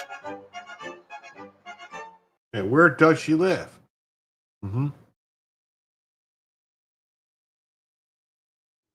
This gets worse and worse, doesn't it? Lisa Cook is being Rule 13 out about as badly as anybody on the left ever managed to Rule 13 Trump or anybody else. Because a sane political movement would have run screaming from her a while ago. After all, her predominant sin isn't the mortgage fraud or the academic buffoonery the woke university allowed her to get away with. It's her joining in on the refusal to budge on interest rates, which cost the federal government billions upon billions of dollars in additional debt service, not to mention making it considerably more difficult for regular American folks to buy a house. Why Lisa Cook is out here lying on mortgage applications so she can acquire rental properties that those regular Americans would otherwise be in the market to purchase. Ouch. Always seems like Alinsky's rules for radicals were properly a two-way street, but the right simply was too timid to use them. Along comes Trump, and whether he's applying the playbook as written or simply going with his own gut and achieving the textbook's results, we can see that the radicals are just as susceptible as the Silk Tie crowd being hoisted on the same petard. Cook wouldn't be the only example. She just might be one most entertaining one currently. Mm-hmm. This isn't a matter of time before her erstwhile defenders abandon her to her professional doom and vagaries of the justice system. Mm-hmm. Or if not, they'll sink with her, and that's just fine too. What do you know? Mm-hmm. Oh, there was something else I saw. I wanted to get to it. I could forget. Oh well.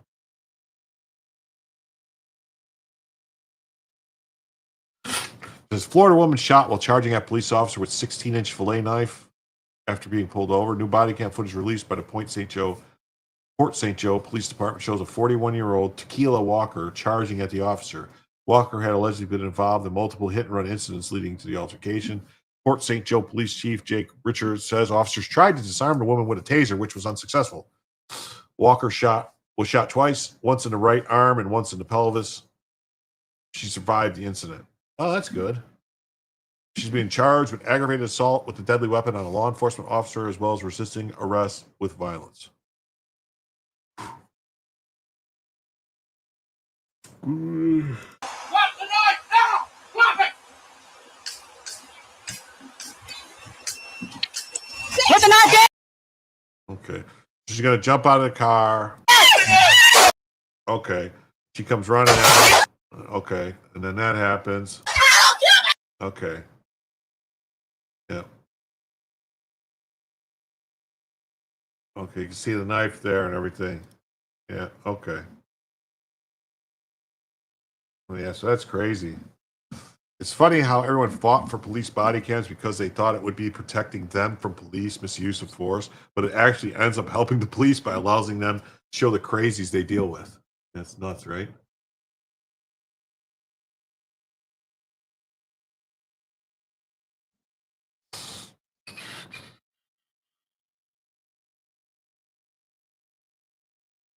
Black woman charges cops with large knife and gets shot. She's being charged with aggravated assault on law enforcement, resisting us, and resisting with violence. How long before the media tries to spin this one? Well, this is another angle.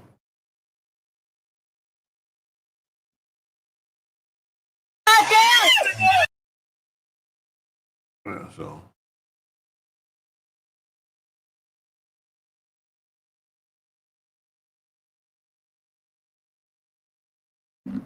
Well, here's a close-up. You can see the knife in her hand. She's running at him. It's crazy.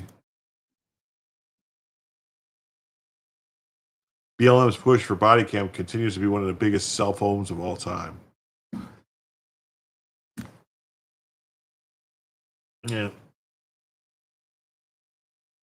Yeah, they do need to move them off the chest. They need to move them somewhere else, but I think it depends on what arm they're on, or, I don't know. Maybe they should add a body cam or a gun cam on all the guns. That way you get a direct shot of what you get to see what the gun's pointed at all times. Yeah, Predator style with a missile launcher on the other shoulder. That sounds cool. It says, with a name like Tequila. But they didn't spell it like that. They called her Tequila, but they spelled it like phonetically, like Tequila.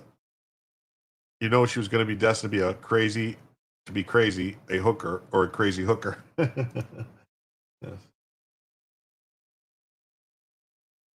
Do you support body cams? No, that's funny. Is that a taser? When did this annual training quit being taught? Oh.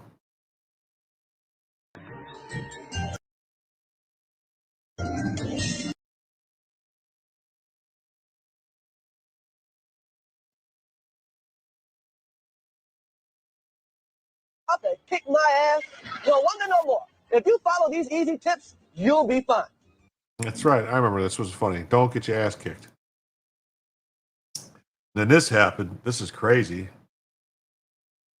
It says a traveler snatches a 4-year-old from his mom at the Miami airport, wraps legs around child in bizarre scene.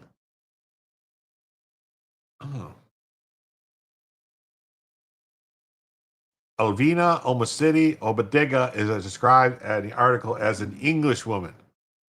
Oh, traveler. Really? Yeah, so we're going to need you to never say black when you're writing a story about blacks. Think you can do that? Master euphemism a whole.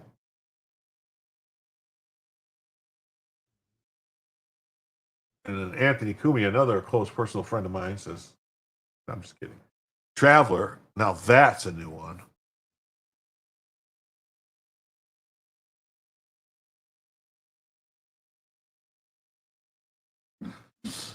English traveler snatches 4-year-old from his mom at Miami airport, wraps legs around child in bizarre scene. God told her to do it. Oh, well, God told her to do it. Who are we? Who are we to tell her that that's not cool? If God told her to do it, I mean, that's just God said to do it. You know?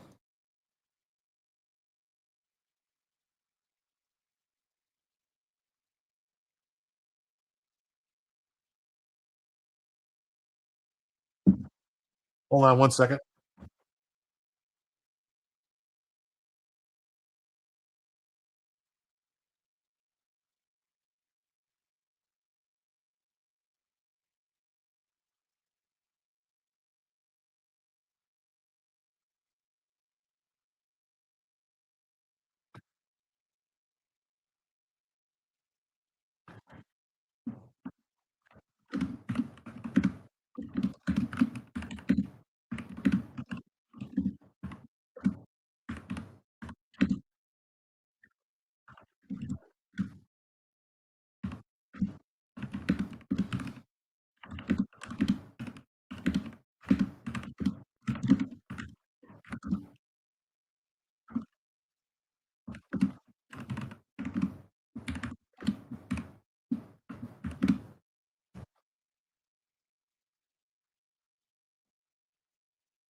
Sorry, I had some typing to do. I was trying to get something straightened out.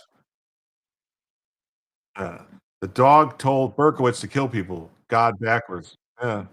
I think that's true. I wonder if the dog, if Bella told me to kill people, I don't know. I would have to think about it because Bella's so cute and get Lisa's name out your mouth. Yeah.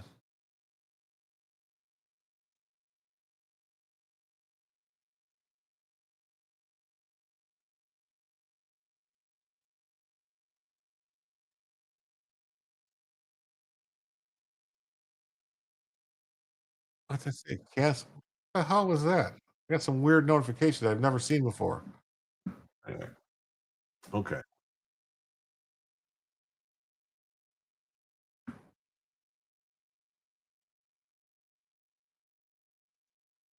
An English woman. Why is it an English woman? Come on. Do you really think this is an English woman? Does anyone think this is an English woman? An English woman allegedly snatched a crying 4-year-old boy from his mother's arms at Miami airport and refused to let go of him because God told her to do it.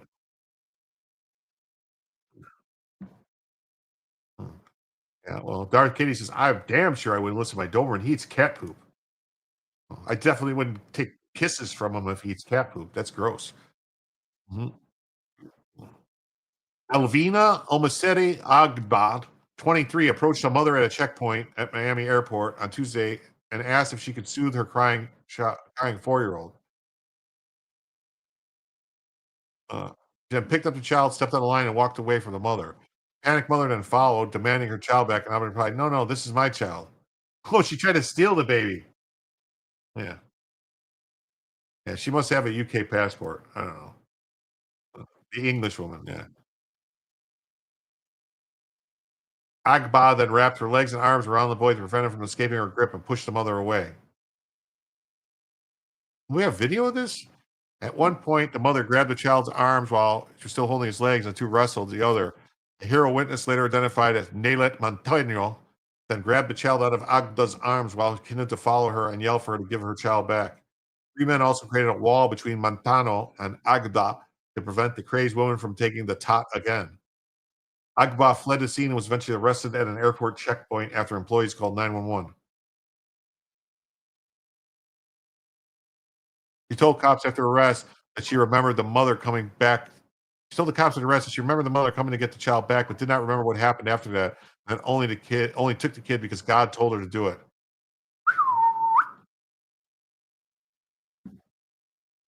He's not allowed to lick people in the face. No, I would say, yeah.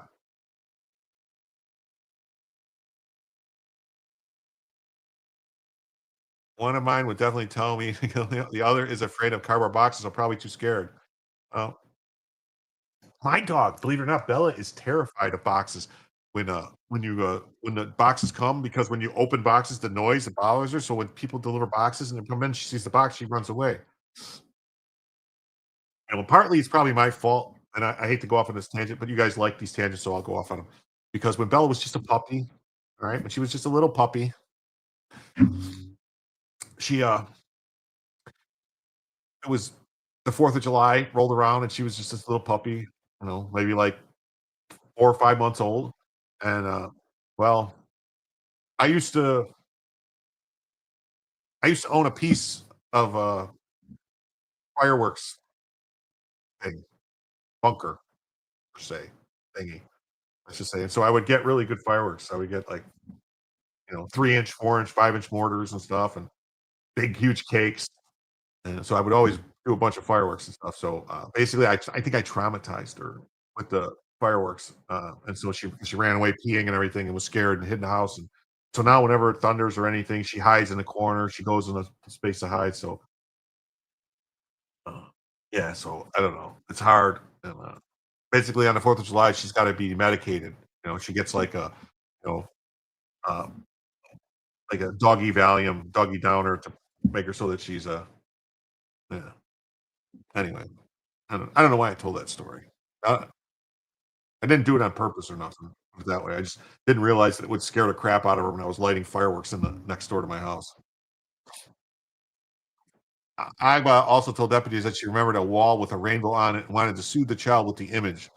She has been charged with interference with custody and 2 counts of battery. Uh, what does Bella charge for her appearance? Well, Bella, if we hit the $75, she'll make her appearance. Yeah. You're both European Dobermans, but Jordan weigh 100 pounds, and he's afraid of your chickens. That's crazy. So, but for $25 or greater, any donation, Bellavision is activated immediately activated. You win. Or when we hit the $75, which we're $49 away from the additional hour, and we have about 30 minutes left. Well, about 30 minutes left to hit $49. Oh, hey, Richard Wharton, that's good. I appreciate it. Yeah, chickens can be scary. Hmm.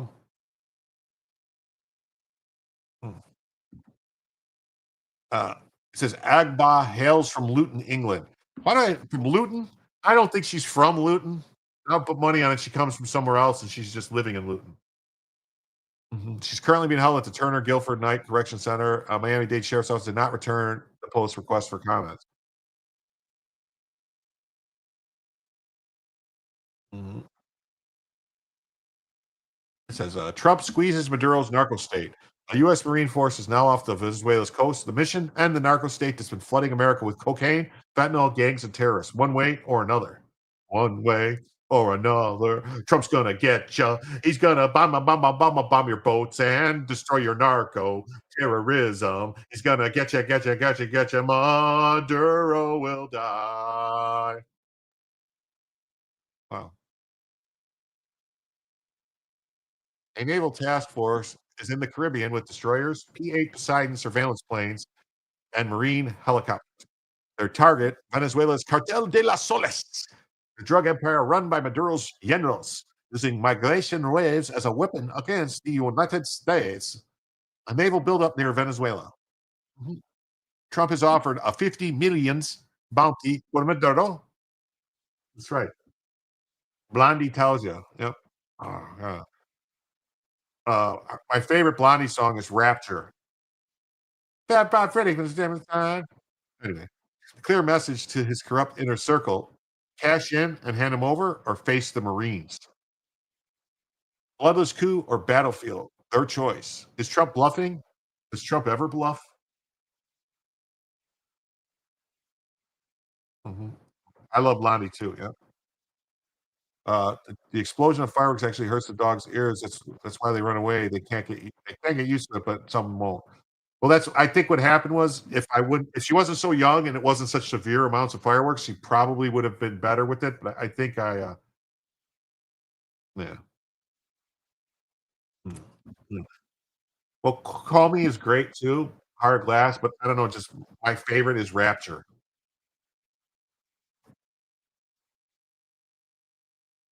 Mhm. Venezuela isn't just another dictatorship. It banks from Hezbollah through drug money. It launders narco profits through Iran. It arms FARC guerrillas in Colombia. It funnels chaos in American cities. This is a criminal cartel masquerading as a government.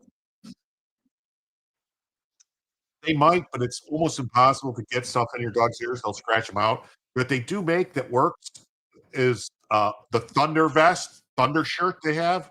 That if you put that on a dog and whatever, it does help quite a bit. The Thunder shirt helps. The blockade is already biting. Oh, Terry, $5 for Bella. Thank you. Thank you very much. This will Debbie Harry was great in Videodrome. Debbie Harry, awesome. Awesome. Now we're at $44 away from the first additional hour and Bellavision, unless somebody donates. We are $44 away from the first extra hour and Bellavision. And Bellavision will be activated by a $25 donation or greater. Individual donation or greater. Yes. The blockade's already biting. Cocaine flights are grounded for fear of U.S. interceptors. Shipments are piling up in warehouses. Billions in narco revenue are being choked off. Pressure is building inside of Maduro's own military. Wow. There are risks are real. Cuban black wasps, Hezbollah fighters, Colombian guerrillas, and Iranian drones are dug in. But Trump isn't looking to occupy Venezuela. He's looking to decapitate a narco regime 1,500 miles from Miami, or at least force it to back down. Mhm. That's where we're at here. Mhm.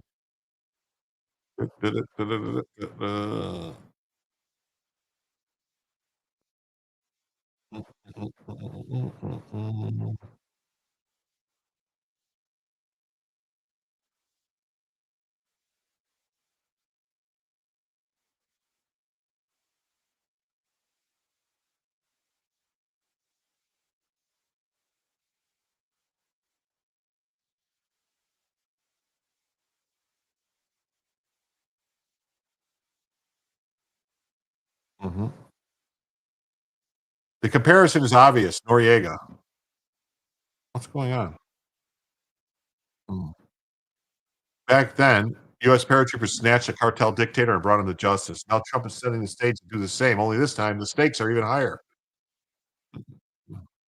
Yeah. And Noriega's problem was he screwed around and he didn't watch his back.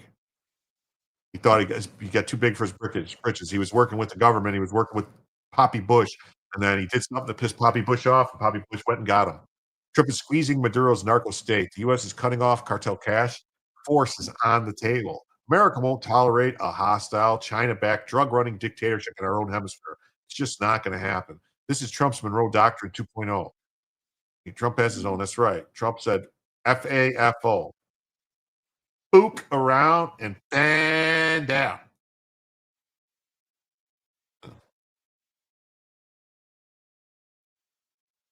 Mhm.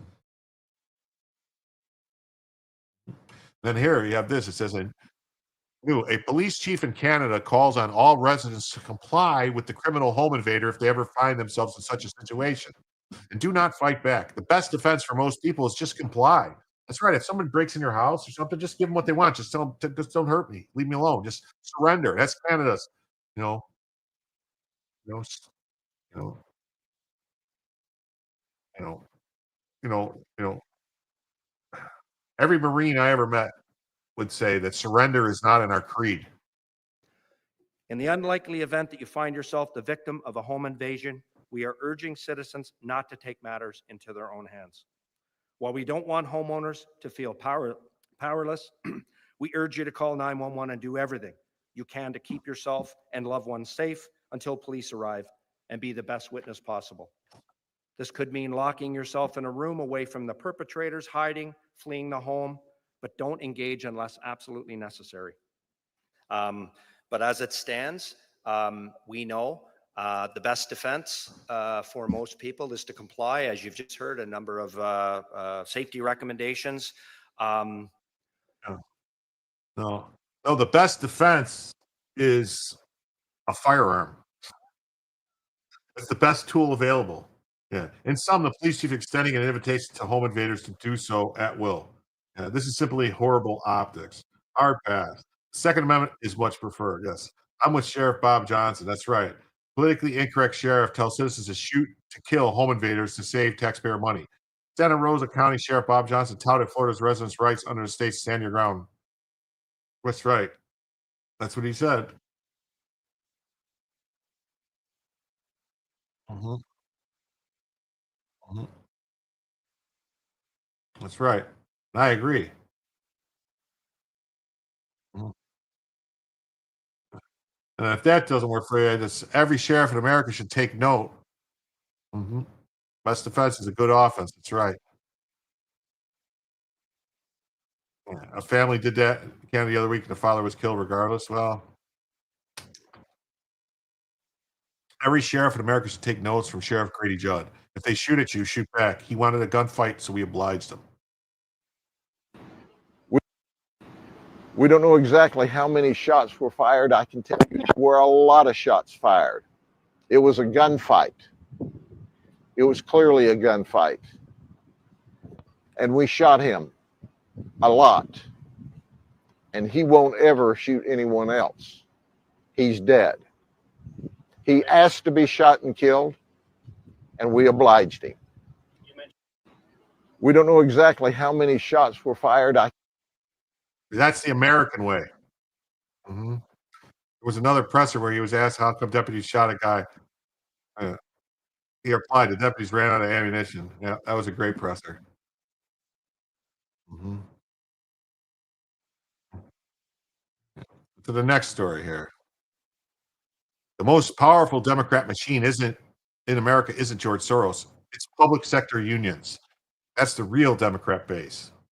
Not teachers, firefighters, or bureaucrats individually, but the machine that funnels billions of dues straight into progressive politics. Mhm. Mhm. I guess we have a right to an empty closet to hide inside. I guess. Mhm. That's right. Grady is awesome. Yep. Yeah. SEIU, yep. Service Employees Union, all these unions. Mhm. Mhm. Taxpayer, government, public unions. See, this is how it works. This is how it works. This is it. Yeah. They told people in Toronto to leave their keys in their mailbox to make it easier for thieves. Oh, 7 million public employees are unionized. In California, 58% of government workers are unionized. The unions collect nearly 1 billion in dues every year. Not for paychecks, not for pensions, for politics. And 99% of the money goes to Democrats. That see?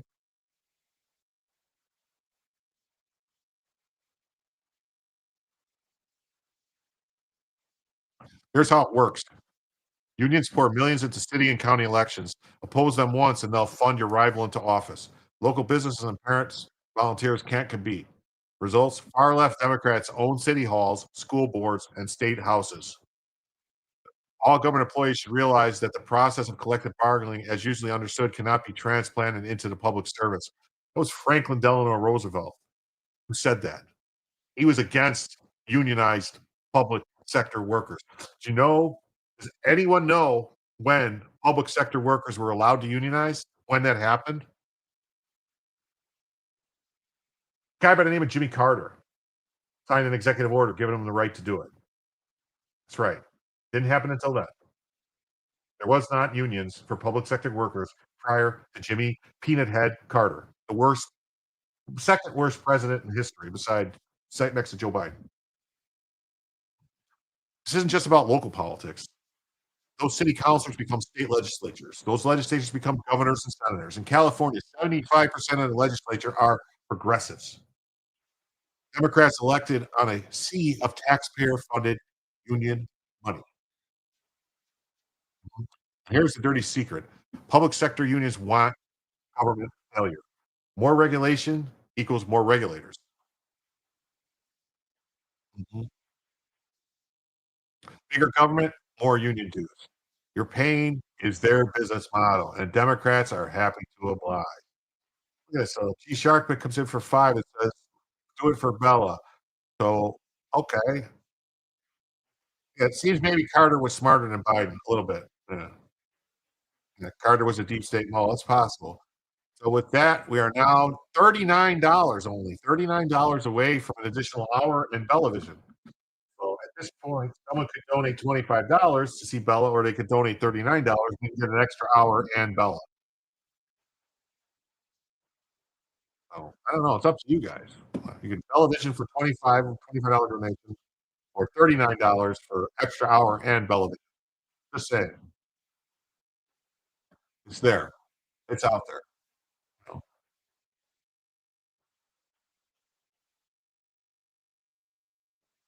Mhm.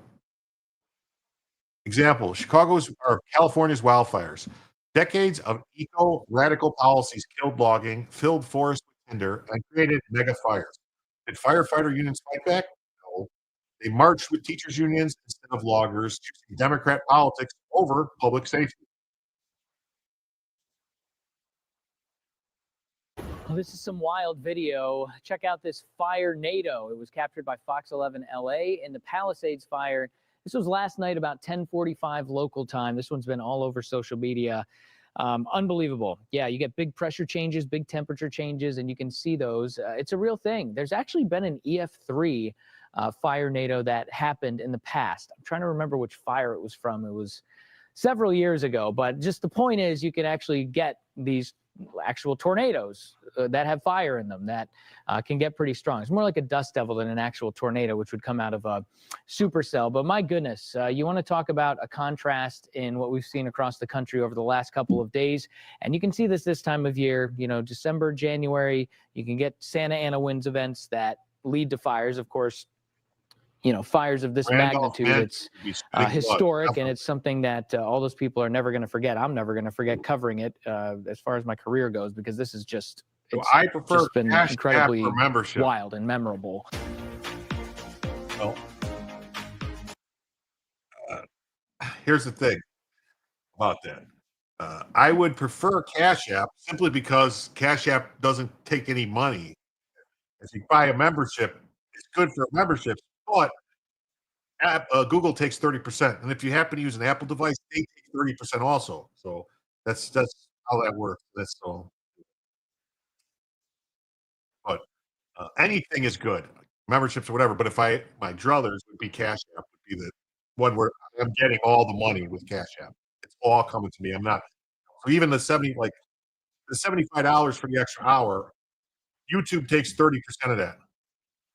Yeah, you know, YouTube, PayPal, Cash App, Realm of Rants, super chats, super tips.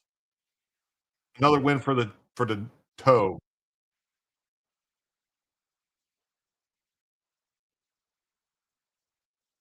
Yeah, I was a union member for many years, and I noticed,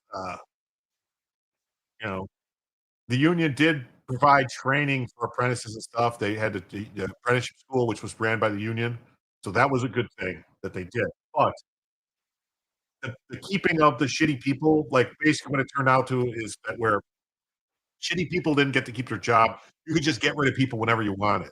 The way our union worked, like if someone was shitty and didn't work, like basically they got laid off. There wasn't anything. You just said, not go back to the hall and you could get new people. It was understood. It was just a weird game.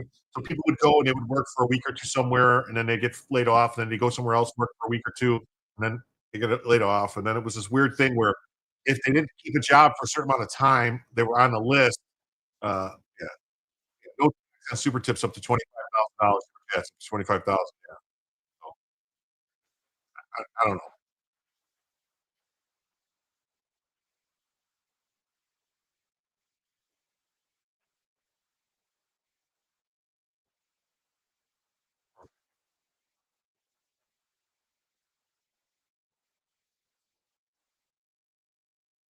Anyway, so union took care of people who got in trouble. Yeah, that's what they do. Public sector unions are not protecting America. They're waging a quiet war against it. They bankroll woke school boards, they green extremism, DEI bureaucrats, and soft on-crime policies, crushing ordinary citizens and small businesses. They're a taxpayer-funded arm of the DNC. It depends on if they have a hiring hall. My union had a hiring hall, which means that all hiring had to go through the union. And so you've got your name on a list, and it wasn't seniority, it was by last out. Some unions have hiring halls that are by seniority. And so that basically it's like only the people that like have high seniority can get jobs and stuff. Mhm. Yeah. It's okay. So I've been in 2 unions, they never did shit for me. I stopped bothering. We paid them $8 a week for them to do literally nothing about our work conditions, injuries, and staff. Pay rates, literally nothing. It's what an in-kind contribution. I don't know what you mean. Mm. Yeah. See, this is what unions get you. Public sector unions. The bottom line is public sector unions equal the engine of Democrat power. They spend your tax dollars to take your freedoms. It's time to break their stranglehold and restore government to the people. Even FDR understood that government unions would be corrupt. It's time to act. Look at these. Yeah.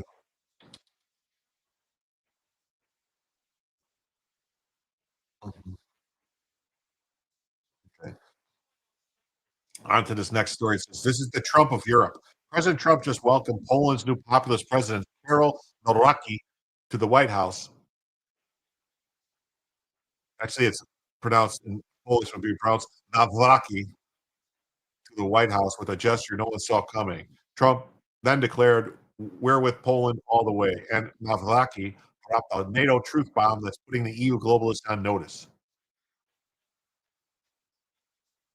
President Trump isn't known for quiet gestures, and today was no exception.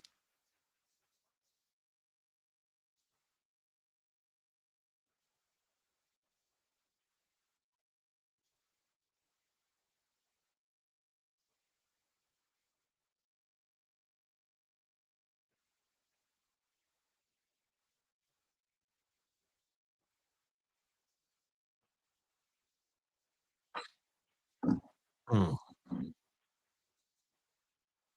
Public sector is usually about 90+% for Democrat. Yeah. Like, yeah, Poland is based not only, but here's the thing: is like private sector, like construction unions and stuff. They did. Uh, hey, what's up? Mark is here. What's up, Mark? Hey. Ooh, you're a little hot, buddy. Hey there. How you doing? I'm doing good. What's up? Actually, I just wanted to come in to send you a message in the back room, so keep going with your stuff. Oh, out? Oh, sorry. No, you want to be back or no?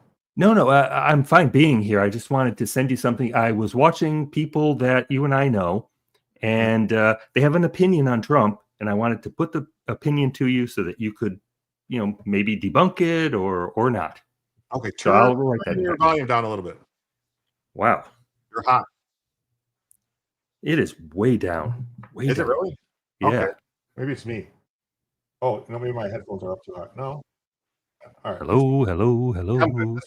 That's fine. Does anyone else have a problem with his volume? Is it fine in the chat? Hello, people. How are you doing tonight? All right. Anyway, all right. What's their opinion on Trump? What do you can tell me? Okay. All right. So instead of putting in private chat, I'll just say it. I was watching our friends, the people I used to stream with, Dane and Bob and Eric and them, and they just accept as a given that Trump is a PDF. I don't know, Epstein or whatever. Suddenly, Eric, all of them are saying, "Oh, Trump's just a PDF."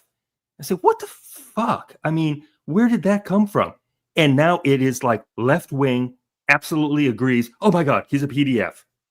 Have any opinions on that, Jim? I don't know. It's just like last night I saw Don Lemon and these people went in the Capitol and some these left wing people saying the picture of Trump shot. That wasn't really his ear. That was all fake. That's not blood. That's ketchup. They're delusional. I don't get it. I mean, how can you possibly believe things like that? Now, I get it. They look at people on the right and say, well, how do you believe this? And how do you believe that? And maybe some of the stuff on the right is kind of Looney Tunes too.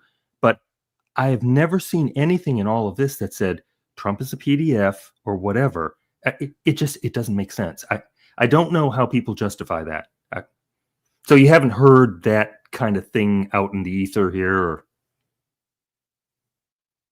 Yeah, I haven't heard anything. As far as I know, all the people that were talking about all the people that were talking about like the Epstein stuff, they said no, they've never heard anything about Trump. Well, let's see, what's it going to cost to get Bella?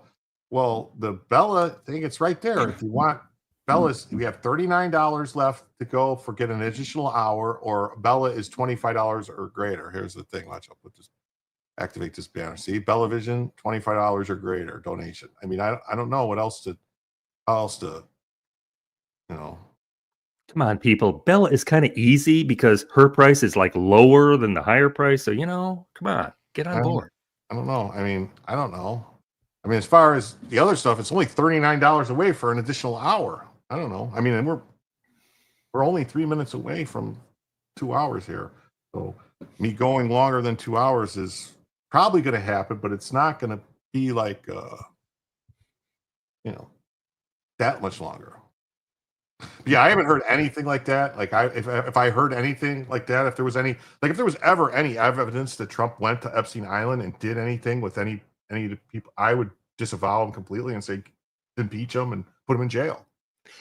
And the funny thing is that a lot of people said there was something a couple months ago or so that said, oh, he's definitely on the list. And then of course, the stupid thing is he came out and said, why are you people still talking about Epstein's Island? This is over. When he promised to give the list out, but he didn't. Yeah, the thing is, I don't think there is like a list.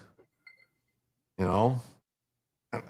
don't think there's like a list. Like somebody knows that people, like anybody that went to Epstein's Island and met these girls and had sex with these underage girls, their names should be out in the public and they should be getting bantied about. And like, as they say, why aren't they getting bantied about in this interrogation room here? Right. Get to find out what is happening. Who's a shill? I'm a shill? This guy's a shill? Maybe he thinks I'm a shill. I don't know. Yeah, President Trump was married and had children. I know. Yeah, no. As far as everything I've ever heard, Trump never went to Epstein Island. I said if Trump had gone to the island and had sex with kids, I mean, if anybody had sex with kids, as far as I'm concerned, straight into the wood chipper. Right. I don't or care the wall. Or the wall or whatever. I don't care who they are. At that point, I go, goodbye. But there's got to be evidence. It's not just somebody, weirdo words or something. Yeah. The funny thing is, this is for people that supported Biden, who used to sniff little girls at public meetings. Sniff, sniff. Oh, look at this. So, what's going on here? Why isn't this working? What is happening? What? It's not showing my.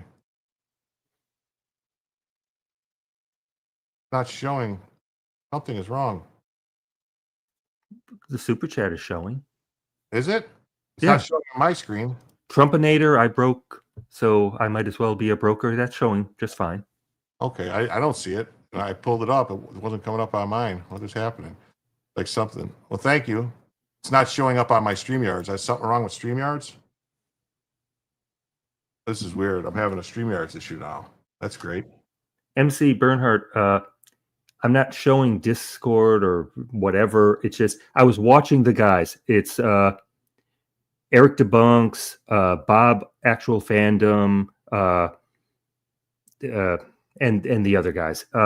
They were saying today on their every Wednesday show that Trump is a PDF, just as if it was an accepted thing, and their audience is, yeah, he is. Oh, yeah, he is. So,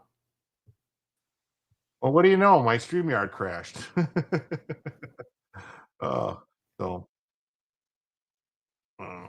Yeah, so we'll fix this banner. So right now we are $34 away from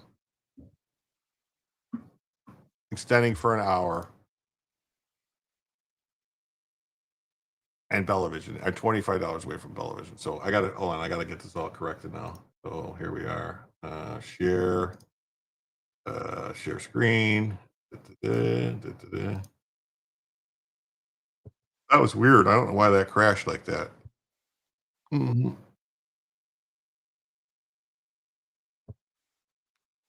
Did I already do the deduction of the $5? 34? I did, right? I don't think you did, because I think you got crashed out. Hold on, let's see. So I got 5, 10, 10, 20, 25, 26, 36, 41. So 40. Yeah, that's right. $34. All right. That is correct. So no, I know Trumpinator that they didn't support Trump. The thing is, people on the left believe people like this. So when they say, oh yeah, it's a given, he's a PDF, that bothers me. It doesn't matter whether they have huge audiences or not. It bothers me because it's a given to them.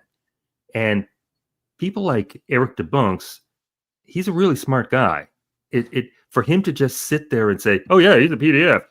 I don't know. Is he believing some scandal that said, oh, he went to Epstein's island, therefore he's a PDF?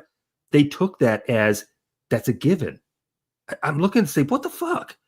What do you mean it's a given? Eric Debunks is not a dummy, and he usually doesn't fall for that stuff. That's what I don't understand. I know. I don't get it either. I don't understand. He was the one actually pushing that today. I don't know. So that is actually why I came. He might not actually believe it. He might just be saying that because of his audience wants to hear stuff like that, and it's getting them on that left. Well, it's true. Like, yeah, that's true. Yeah, that could be true. Yeah. Like he might come over here and say something completely different. Just be like, oh no, I don't believe that.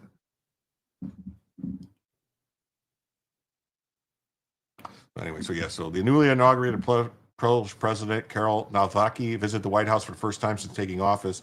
The two leaders already share a close bond. Nawrocki is a proud populist and staunch conservative. He's been dubbed the Trump of Europe. He ran on a promise to make Poland great again, and Trump publicly backed him during the campaign. Nawrocki stepped back into the White House lawn, a wide grin on his face. He walked towards his friend Donald, clearly moved by the moment, but Trump had something else planned. Just after the handshake, Trump turned and pointed to the sky. That's when it began. F-16s, F-35s came roaring overhead in a thunderous flyover, a surprise tribute to honor the Polish F-16 pilot who lost his life last week. It was loud and powerful, and it sent one unmistakable message: America stands with Poland. Very nice. Very nice. When he went into office a couple of months ago, he said it was Poland first, Poles first. He's a conservative. They are fans of each other. Let's listen to see if anything is said.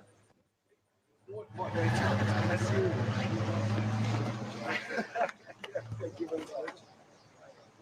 Yeah.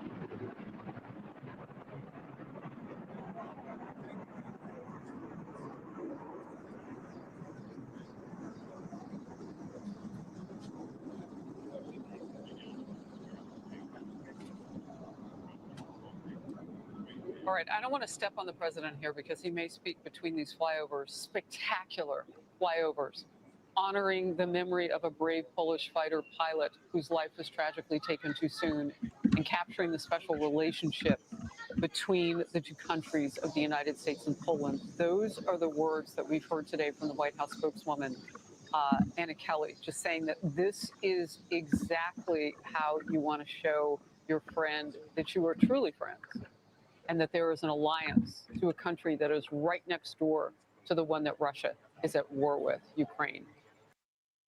Okay, that's pretty cool, right? Isn't the wasn't it at the Polish ambassador or whatever to the world? Didn't they say something to the effect of, we don't have the problem with immigrants coming in because we don't let them in? It was the Polish, wasn't it, that did that? Yeah, it was a Polish one. Yeah, they don't, and they were trying to, like, EU was trying to, you know, like, they put up a fence and all this stuff and stopped them basically, and had like armed guards basically stopping them from coming in. So yeah.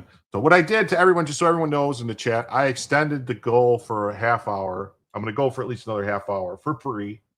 So, but if we hit that goal, I will extend an hour on top of the half hour. So for 30 minutes, if we get this $34, I'll add an additional hour and we'll go from there.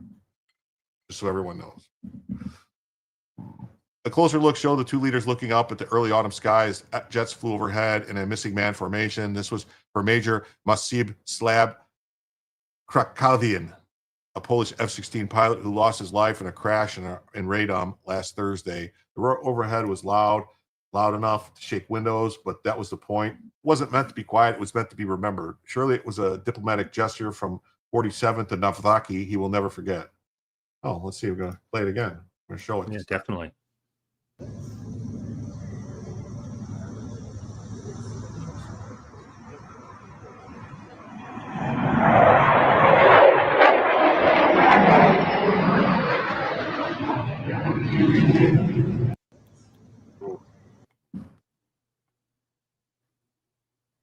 Before we get to the next clip, if you're not following, yeah, whatever. Okay.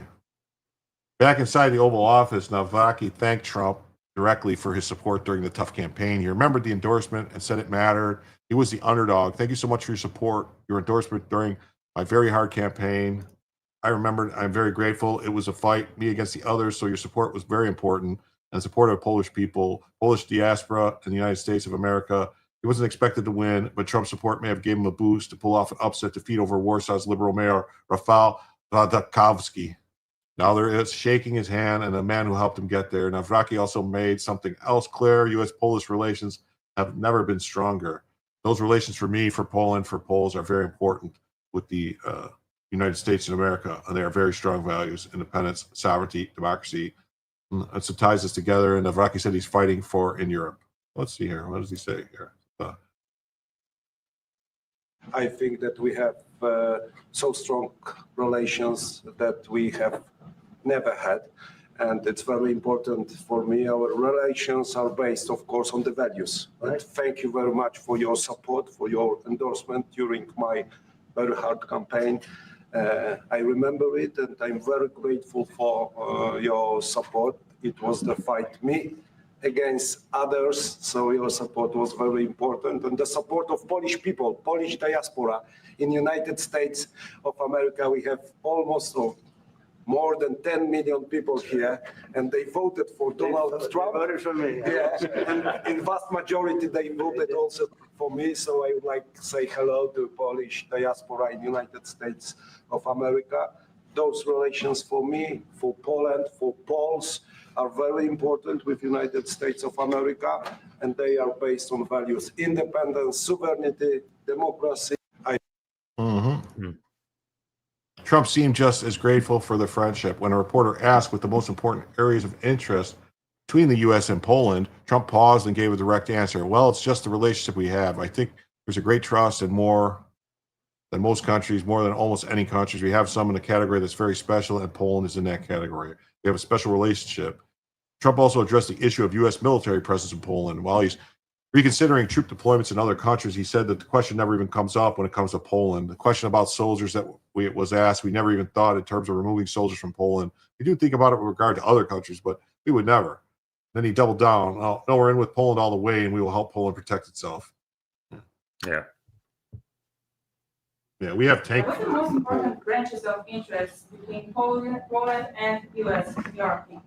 Well, it's just the relationship we have. I think there's a great trust and a great, more than most countries, more than almost any countries. We have some in a category that's very special, and Poland is in that category. We have a very special relationship. It's like the question about the soldiers that was asked. You can't just, we never even thought in terms of removing soldiers from Poland. We do think about it with regard to other countries, but we would never know. We're with Poland all the way, and we will help Poland protect itself. What are the most important branches of interest between Poland and U.S. in your opinion? That's when Navraki spoke up and dropped a truth bomb the media wasn't ready for. He turned to Trump and said what European leaders rarely admit in public. NATO and the EU are packed with free riders, countries that rely on Americans' protection without paying their fair share. Cool. Very true. Haven't they actually started paying recently? It just went up. They agreed. Well, because it's not because they want it for themselves. They know what's coming. They're worried that Russia is going to keep coming, and so they're deciding to increase it just to get it to yeah. Are you on a computer, G Shark Man, or are you on a phone? Because if you're on a phone, I know the phone app acts weird as opposed to the computer. Oh, okay. And free riders in Europe and in NATO. Mr. President Trump knows it because our GDP for military service achieved 4.7. So we are probably the one NATO nation which is on this level, and we will not stop. Me, as the president of Poland, we are going to achieve 5% of GDP for military service, but with American soldiers on Polish soil, we solidified and we are secure. But we are.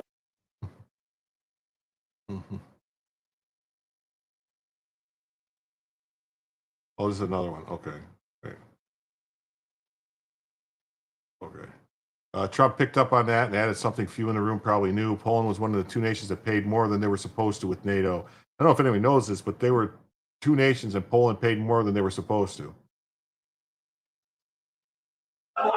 Just about that. You know, Poland was one of two nations that paid more than they were supposed to with NATO. I don't know if anyone knows that, but there were two nations. And Poland paid more than they were supposed to. They thought it was low. And by the way, since then, at my request, they've raised it from 2% to 5%. But Poland was one of two nations that paid more than they were supposed to, which was a very nice thing. Yeah, just about that. Special thanks to Overton News for helping them put the thread together. Okay. Who is Overton? He was banned 3 times from Twitter. Okay. Good for you. He was banned. Thanks for reading. All right. Good for you. Awesome. Nice talking to you. What's this? Yeah. Okay. So, yeah. So this is it. So Poland, the traditional last bastion of the West, Europe, Baltic, Tartara. They're not fucking around. So this I found interesting because you guys remember, I don't know if you guys remember back in 2016 when the election was going on, there was all that talk about the Clintons and the payments of the selling of uranium. The Uranium One deal with the Russians that Clinton did the deal. And so Americans' nuclear plants run on Russian uranium. We used to lead the world. Then we gave it away. Now Trump has greenlit the U.S.'s 7th uranium mine in months. Fast track to end dependence and restore American energy dominance. Got uranium, U.S. production of uranium oxide versus imports 1949 to 2021. So this is crazy. If you look at domestic production has just dropped. It's dropped off a fucking cliff. Right? But we import it like crazy. You know, so like here in the 60s and 70s, we were keeping even. In the 80s, it was like this, and then we started importing more than we were mining. And then I bet you that this, if you look at this, like right here at 81 and 83, this drop, and then it goes down. I'd be willing to wager in my own, that was all because of the EPA and the restrictions on mining and shutting mines down. Well, yes, we can't have uranium, we can't have coal, we can't have anything, but we can buy stuff from somebody else. Right. That's it's great. Dirty for us. It's too dirty for us to actually do it here, but yeah, that's the California way, though, right? Because they're all about we can't produce power in this state, but we can buy power from just over the border. Oh, they use coal? We don't care. Ship it into our state. Yeah. This is national security. The U.S. nuclear plants consume 50 million pounds of uranium a year. That's a lot. 50 million pounds of uranium a year? We used to lead the world in production. Under the Uniparty, we produced almost none. Now we import it from Russia and Kazakhstan instead. Trump is ending that humiliation. That goes against everything I know about nuclear power. That's a lot. Yeah, that doesn't make sense. 50 million pounds. That seems like quite a bit. Yeah. Unless unless it's completely unrefined.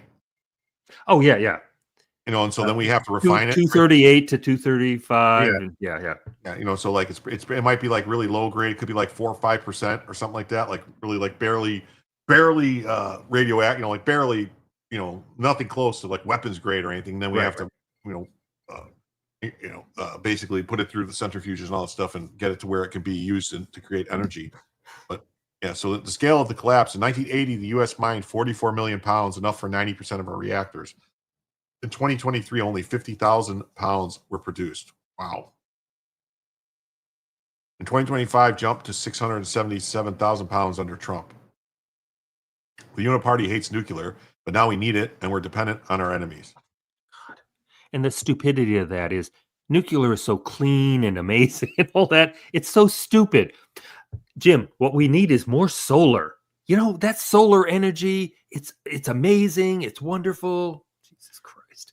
I mean, the only thing with nuclear thing, and I understand, is what do you do with the waste? When they're done with the rods, how do you get rid of them? And they're just basically been sticking them all in a cave somewhere. I mean, we need to come up with a better plan something to use those spent rods on. Well, yeah, I mean, something to use that stuff on. We need to figure out a way to utilize it and use it somehow to recycle it. Something. Rail guns, Jim. Rail guns. You take that depleted stuff and you put it in rail guns and you shoot it. Yeah, shoot it into space. Shoot it into the sun. I don't know. There's got to be a way.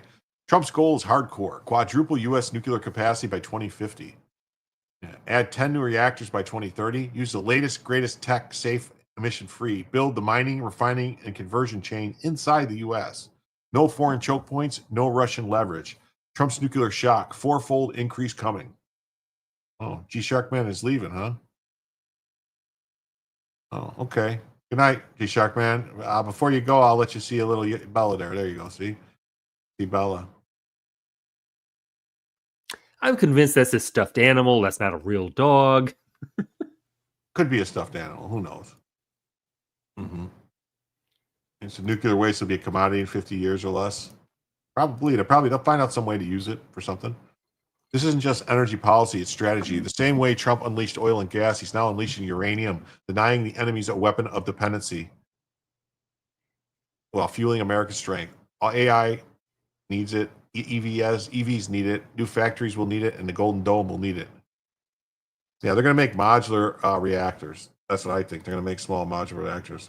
Good night, Mr. Sharkman. Dump it into Gaza. Yeah, it's a good place to store it in Gaza. They have tunnels. Keep it in the tunnels in Gaza. Since Trump's March executive order, 7 uranium mines have been accelerated nationwide. Timelines cut from years to weeks. For decades, the U.S. handed one of its most vital industries to Russia. Trump is reversing it in months. Bottom line is America's uranium comeback is real. National security is being restored. Trump is reversing our dependence into dominance. For decades, the people who want everything to be electric have refused to build electric plants. Those days are over. Definitely.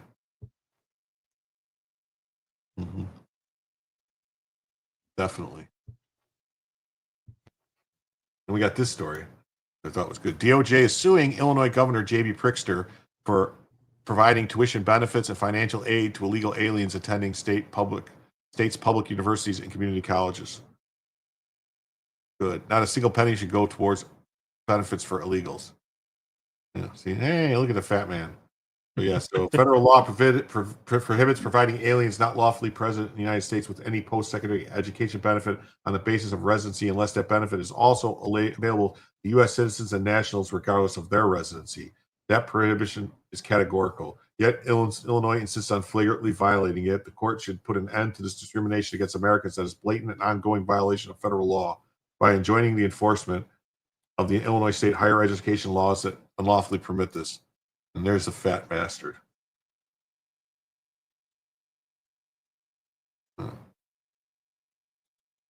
No, to the parade float, the pants off the parade float. Yeah. Yeah, stuffed animals don't pee on the floor. What ticker is QQQ? Triple Q, I think isn't Triple Q the stock ticker for the NASDAQ? Triple Q? I think so.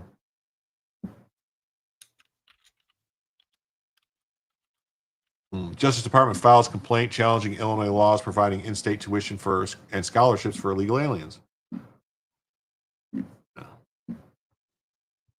Well, it could be stuffed, but she's never hungry. You're surprised President Trump doesn't talk about solar energy unless I missed it? Well, here's the thing about solar energy. Kills a lot of birds. It's not very efficient. Especially people think, oh, it's great in Florida, it's great in California. The hotter the panels get, the less efficient they are. The panels basically, once they're done, they don't ever, the money you save with them doesn't ever recoup the costs. We haven't gotten to that point to where it recoups the cost. They're all made in China. They're all very toxic. When they're done, they got to go into landfills, and they're destroying landfills. It's not, you know, and then one little blurb, the sun does something goofy and they're destroyed. Yeah. So they're not the future. You know, when it comes to solar flares, solar power is not the future. Elon Musk thinks it is, but I don't know. The United States is challenging Illinois laws providing in-state tuition and scholarships for illegal aliens. These laws unconstitutionally discriminate against U.S. citizens who are not afforded the same reduced tuition rates or scholarships, in direct conflict with federal law. On Tuesday, September 2nd, the Department of Justice filed a complaint in the Southern District of Illinois against the state of Illinois, Governor Pritzker, the state of Attorney General, and Board of Trustees of state universities, seeking to enjoin the state from enforcing Illinois laws that bring them into compliance with federal requirements. In the complaint, the United States seeks to enjoin enforcement of Illinois laws that require colleges and universities to provide in-state tuition rates for all legal aliens who maintain Illinois residencies, regardless of whether those illegal aliens are lawful present in the United States. Federal law prohibits institutions of higher education from providing benefits to aliens that are not offered to U.S. citizens. The Illinois law blatantly conflicts with federal law and thus in conflict with the supremacy clause of the United States. That's total bullshit. Yeah, it is. Yeah. It says degradation starts at 5 years. At 15 years, they're over 20% less effective. Solar is good for supplementation of the grid, but not as a sole power source. Yeah, windmills are stupid. Under federal law, students can't provide benefits to illegal aliens that they don't provide to citizens, said Pam Bondi. Department of Justice has already filed multiple lawsuits to prevent U.S. students from being treated like second-class citizens. Illinois law now joins the list of states where we are relentlessly fighting to vindicate federal law. Illinois has an apparent desire to win a race to the bottom as the country's leading sanctuary state. Its misguided approach mandating in-state tuition, scholarships, and financial aid to illegal aliens plainly violates federal law, said U.S. Attorney Stephen D. Weinhoft for the Southern District of Illinois. This policy treats illegal aliens better than U.S. citizens living in other states and incentivizes even more illegal immigration, all on the taxpayer dime. Illinois citizens deserve better. The lawsuit follows 2 executive orders signed by President Trump seeking to ensure illegal aliens are not obtaining taxpayer benefits or preferential treatment. Orders all agencies to ensure the maximum extent permitted by law that no taxpayer-funded benefits go to unqualified aliens. And second, the Protecting American Communities from Criminal Aliens directly relevant officials to take appropriate action to stop enforcement of state and local laws, regulations, and policies and practices favoring aliens over any groups of American citizens that are unlawful, prevented by federal law, or otherwise unenforceable, including state laws that provide in-state higher education tuition to aliens but not out-of-state American citizens.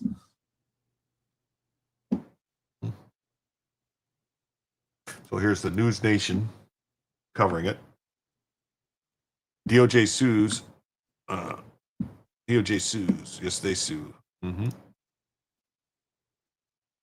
Over providing in-state tuition to migrants. I never understood how they could get away with that. I was like, yeah, the law says they can't do it, but yet they do it anyway. Does nobody ever said anything about it? Biden didn't care. Obama didn't care.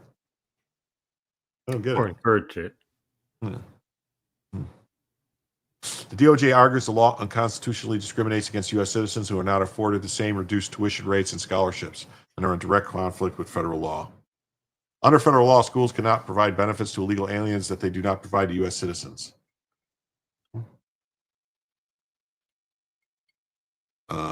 Foreign students face murky visa conditions under Trump. Well, what shit happens? Policy treats illegal aliens better than U.S. citizens living in other states. Well, yeah. You meant stuff you can do around the garden for decoration. Oh yeah, they're fine. Solar works fine on like the little lights that are solar powered, then they come on at night and stuff.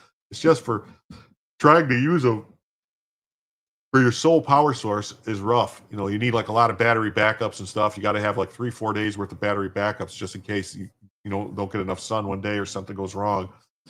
And even then, one minor, like one burp from the sun, one nice solar flare, and your solar panels are going to explode.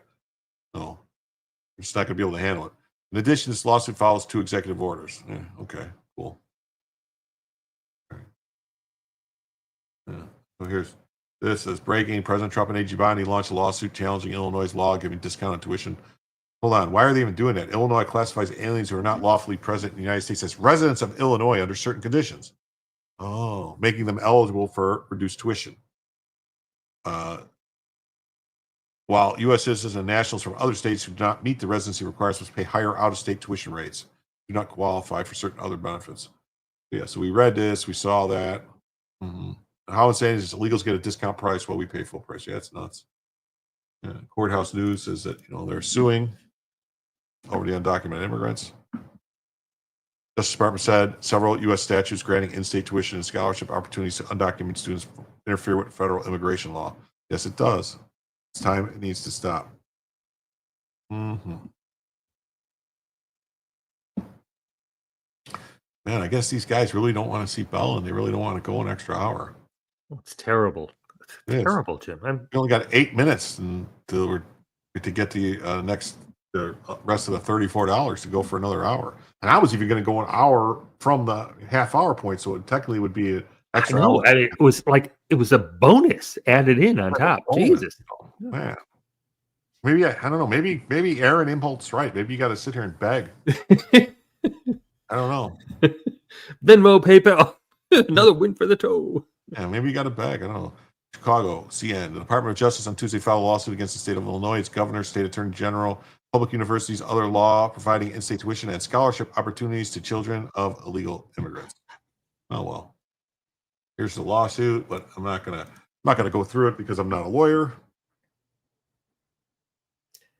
But that's pretty much it. Introduction: federal law prohibits it, and they're suing. So what's this mean? Each person donate $1. It's just $34. I mean, shit. There's over 60 people here watching right now. This guy, I'm trying, but my bank has me on hold. Technical difficulty.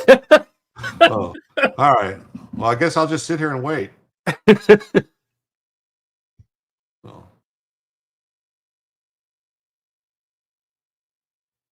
Yeah. Okay. And then we got, we're going to have some words from Prickster and some other people. When did we become a country where it's okay for U.S. presidents to insist on national television that a state should call him and beg for anything, especially something we don't want?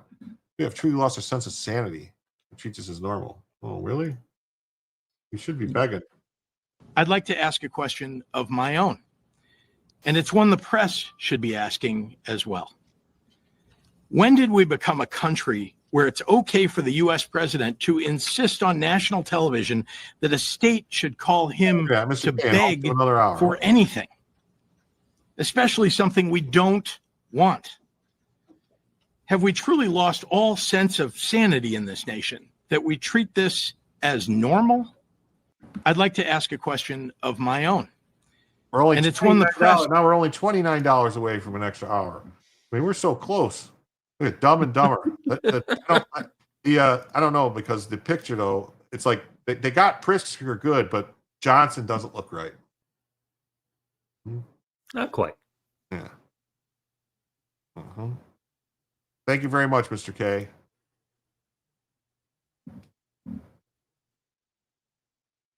Wait, Rumble chat is blocking what Biden did to kids now? The word. Come on, Rumble. That sucks. Oh, Rumble. I didn't even check. I don't have anything in Rumble, right? There was nothing. We did get a raid in Rumble. Let's see. But no Rumble rants. Let's see. I'll check PayPal. I'll check PayPal. Don't forget Venmo. And Cash App. Let's see. No. Nope, nothing in Cash App. Nope. Nothing in PayPal.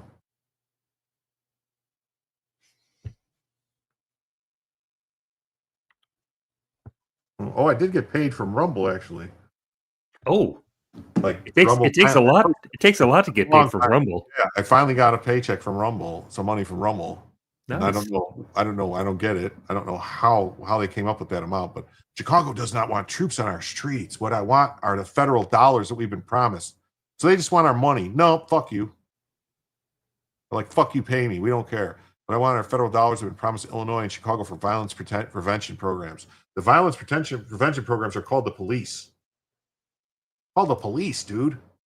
First, I want to address the president's unhinged remarks a few minutes ago, begging me to call him. No, I will not call the president, asking him to send troops to Chicago. I've made that clear already. I know this has been an unsettling and difficult. Is he the token white guy? If you back up just a little, is he the only white person? Well, he's hanging around with all the people from Chicago. And yeah, so I know. I know. It's kind of funny, you know. No, like yeah, I mean, Illinois doesn't have a very great history. Like they have a few people that ran for statewide office that were black that won. Like Barack Obama won surprisingly in 2008, or I'm sorry, in 2004. But he wasn't supposed to. All the unions were against him and everything. And he wasn't. He had one union, SEIU, I think. Everyone else was against him. But then Jesse White was the Secretary of State for many, many years. And then I think now the Attorney General is now a black man, Kwame. And maybe the Lieutenant Governor is black too. I'm not 100% sure.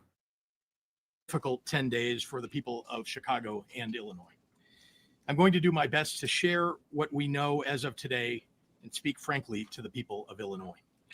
Rumors have been swirling about what the White House has planned, and sifting fact from fiction has been increasingly difficult because Donald Trump's administration is not working in coordination with the city of Chicago, Cook County, or the state of Illinois. That's because I want to take a moment at the top of my remarks to note how truly extraordinary it is for the federal government to refuse to coordinate with local law enforcement and government. No. Our state police regularly works with the FBI, the ATF, the DEA to go after gangs and gun runners and drug cartels. You guys have laws. You won't let Under them previous White cooperate. House So how are they administrations, supposed to we coordinate if regularly you want, received notice and worked together on crime-fighting operations. This city has hosted major political conventions, flashpoint events like the NATO conference, and huge sports and entertainment gatherings over the years and across many presidential administrations. All those events required significant coordination between all levels of government. Some, like the Democratic National Convention last year, even required a limited deployment of the Illinois National Guard for broad security purposes, including especially. Oh, he deployed the National Guard, so that was fine. For that 4-day event, there were conversations and meetings that began. He just wants Mayor Daley back. Come on. Office, the mayor's office, the county board president's office, CPD, state police, the FBI, the Secret Service, and the Department of Homeland Security. The mayor and I were briefed at the highest levels of government, and we pledged unwavering support in the effort to pull off a convention that kept Got a 10 minute days and safe 18 seconds left to protected the go rights for the of extra all hour. I can't citizens believe this. to We're not going express to make their it. First Amendment rights. God. The convention No. was a true success. People, you can do it. Fighting crime requires coordination. There's not that many people here. There's We only have experienced nothing like that over the I past feel several bad. days and weeks. On Saturday, Maybe you the should head show of the Bella Illinois for the State last Police few received a phone seconds call Maybe so I people will CBP's understand what they're Chief missing. Patrol Agent Yeah, look at Look at that. Look. indicating that This ICE will be fireball. deploying to This Chicago. fireball is here for It's you the first people. outreach we have received from the Trump administration on this topic. Bovino was short on details and long on rhetoric. This guy's just pontificating some bullshit. Yeah. So we got this. So if things feel uncertain in Illinois, I want you to know do everything you can to protect your rights. That's what he's going to say. So here's this more of this clown with some new things, and he's got translated into. Hi everyone, Governor J.B. Pritzker here. I'm here in Little Village, a beautiful part of the city. Was able to DJ, just walk blowjob down the street and say hello to some of the small business owners, patrons in those small businesses. Just a lovely day here. No emergency, so Donald Trump understands no emergency in the city of Chicago to send troops in. But I know people are very afraid because ICE officials, ICE. So 60 people shot, whatever, 8, 10 killed or whatever it was. It's nothing to worry about. Officers are planning to come here to Little Village. And I just want people to know that we're doing everything we can in the state and in the city to keep you safe. We'll make sure to protect your rights, but you need to know your rights and make sure that you understand that the ICE officials don't have a right to knock down doors and to take people away, but make sure you stay safe, all right? We're thinking of you and doing everything we can to protect you. Hi, everyone. Governor J.B. Pritzker here. He has a nice he has a nice tight shot on himself, but I want to see the streets behind him. I want to see what's going on. You know, I don't think that. A daily reminder for the Illinois taxpayers: JB stole $3 billion from you and gave it to illegals, then raised your taxes 15 times. Yeah. See, in 2024, JB Pritzker vowed, "I'm going to do everything I can to protect our undocumented immigrants." He wasn't kidding. Since 2022, Illinois taxpayers have paid $3 billion to fund services for illegal aliens. Let's see. In 2024, after the presidential election, you stated on MSNBC that, and I quote, "I am going to do everything that I can to protect our undocumented immigrants," end quote. Mr. Chairman, I ask unanimous consent to submit a Fox News report into the record titled, "Dem Governor J.B. Pritzker vows to do everything I can to protect our undocumented immigrants." Congresswoman, I was talking about the people who have lived in our state for decades These now. policies are not only deadly, but they have cost Illinois taxpayers billions to the tune of $3 billion since 2022. Governor, your state budget doesn't balance without massive yearly tax increases. This year, you hiked taxes by $800 million. Your budgets fund the services of illegal That's inaccurate, aliens, while Congresswoman. Americans Again, are left behind. inaccurate. with many Nearly everything choosing is to flee our mischaracterized state. in your statement. Governor, I judge you based on your actions, not on your words. And from what I can tell, you are doing everything in your power to roll out the red carpet for illegal aliens to protect them, all at the expense of working people of Illinois. Your policies have been disastrous for our state, and they would be disastrous for our country. And with that, I yield back. Huh. Wow. How come nobody said that he interrupted her? Isn't that how it's supposed to work? If you interrupt her, you get told that, I'm speaking. Is that how it works? Rules for thee, not for me. Yeah, it says right here that Pritzker's $3 billion migrant spending spree proves Illinois prioritizes illegal immigrants over taxpayers. Audits show that health programs for non-citizens cost 84% more than projected, 1.6 blown on care while homeless vets sleep on the streets. The Welcoming with Dignity initiative shoveled $478 million into housing and food for migrants, yet Illinois can't fund basic services without budget gimmicks. Democrats torch taxpayer cash on sanctuary policies, then cry about deficits. Cut the waste, secure the border, put Americans first. Hear, hear. Yeah. Oh, look at this. In loving memory of my son who left this earth way too soon. I wish it were not so. May he rest in peace for fentanyl. Well, prayers, and we have to do something and stop the we have to do something and stop the fentanyl that's coming in. All right, people. We are now $9 away from an extra hour. All right, $9. If you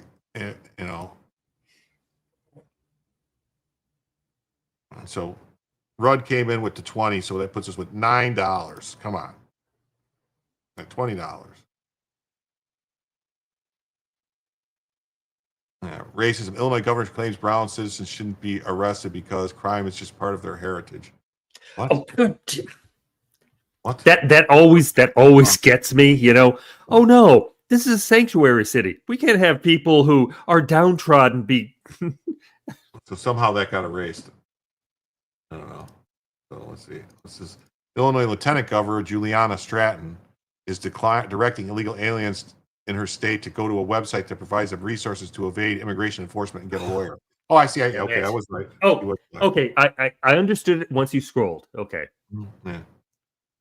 Face whatever comes next. If you or someone you love aren't sure what resources exist for immigrants in our state, I want you to go to IllinoisImmigrationInfo.org. Let me repeat that, IllinoisImmigrationInfo.org. On the front page, I think there's a red button that says Learn Your Rights. That takes you to a complete Know Your Rights toolkit where you can access specific guidance for different scenarios. Also on that front page is a red button that says Get Legal Help. If you or someone you know needs an immigration lawyer, this page has resources for finding representation. Needs a lawyer. Call 1-800-GET-HELP. So we are now $74 away from a second additional 1-800-GET-FUCKED. Yeah.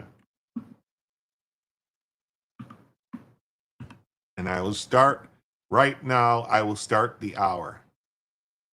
So there. Right, starting right now, if we get $74, I will add another hour. It'll go for 1 hour, that timer. And Jim will be here forever. No, I won't be here forever, but I'm just saying I'll do, we voted them out.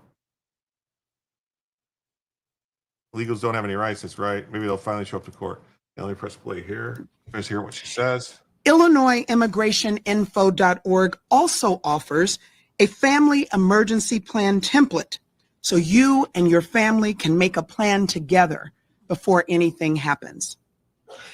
And if you do end up facing an immigration emergency, call the Family Support Network hotline at 1-855-435-7693. There are translation services available and people ready to help.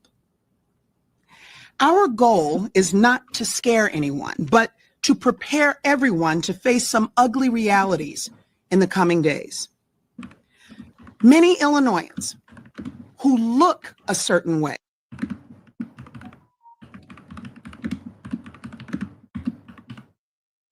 Oh, that ended? All right, so I just started the goal for 1 hour. So we'll see what happens. We'll see what happens. Maybe more people will come in and they'll want to come up and to go for another hour. So here we go. So that's what she had to say. And so they tried the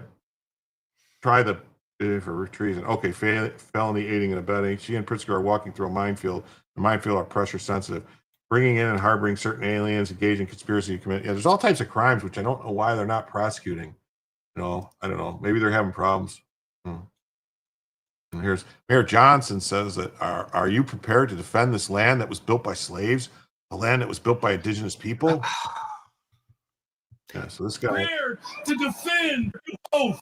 Let's see, this guy is out there. Oath. Are you prepared to defend this land that was built by slaves, a land that was built by indigenous people, a land that is built by workers? Are you prepared to defend this land? The people united will always prevail. I need you all to stand firm, to stand strong. If this president decides to continue to break this constitutional oath, are you prepared to defend this? Well, this is what we got, man. This is what we got. This is the same kind of communist big lie as the CCP's claim that it defeated Japan in World War II, a falsehood. It now celebrates with a massive military parade to mark the so-called victory. Wait, what? Warning, strong language not for... Oh, I think this guy needs to be heard. I think I got this guy. Breaking, Brandon Johnson is now holding a rally. He's calling on the citizens of Chicago to defend the city against federal troops. Yeah, okay, I saw that. Yeah. So it says, if Black Lives Matter, Chicago Dems wouldn't block Trump from restoring order. 75% of Chicago homicide victims are black. Trump proved in D.C. order can be restored, but Chicago Dems won't allow it. Saving lives isn't their priority. They've never bought into the fact that black on black crime is bigger than, oh, white people are killing black people. No, they're not. Yeah, well, I saw today on the news that I was scrolling through that there was this alderman from Chicago saying, we want help, we want money, we want to hire more police officers. Just give us money to hire more police officers. But the problem is, it doesn't matter how many police officers you hire if you won't let them do the job, and you go after them for doing their job. It's not going to matter. It doesn't matter. Point that I think the president has made is it's too damn high by a factor of 10 to 15 fold. Most of the men that are killed in Chicago are black men. So I think the question that the Democrats are going to have to answer is, do black lives matter to you when it's politically convenient, ideologically convenient, or do they really matter to you when it's Donald Trump who's trying to save them? And I think they're going to be in a tough place to answer that question. If Donald Trump's police surge could have the same impact that it had in Washington, D.C., it has that impact in Chicago, you could save hundreds of black lives. And so what are the Democrats, what's the answer on that? To me, there doesn't seem to be a good answer. Point that I think doesn't seem to be a good answer. No. Crime is a for-profit business for Democrats, and they've always hated black people. They were and still are the party of slave owners. The Republican Party was founded in a tiny little schoolhouse in Ripon, Wisconsin in 1854. The purpose to stop the Democrats from expanding slavery across America. Every American should remember that. Birthplace of the Republican Party. Yeah. Mm-hmm. Yeah. Mm-hmm. Mm-hmm. And to find so Chicago mayor, are you prepared to defend the land that was built by slaves, land that built by indigenous people?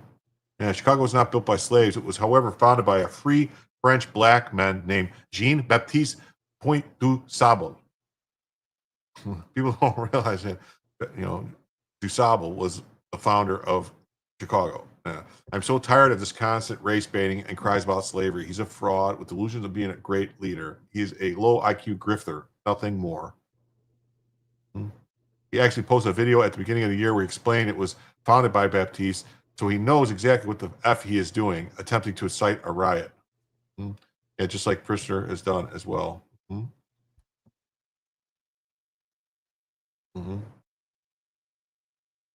Yeah, well, this is that one. So warning, strong language, not for children under 18, but in my opinion, this man needs to be heard. Democrat politicians sure aren't listening. The Chicago native is fed up. Oh, okay, this is a long one. Shot.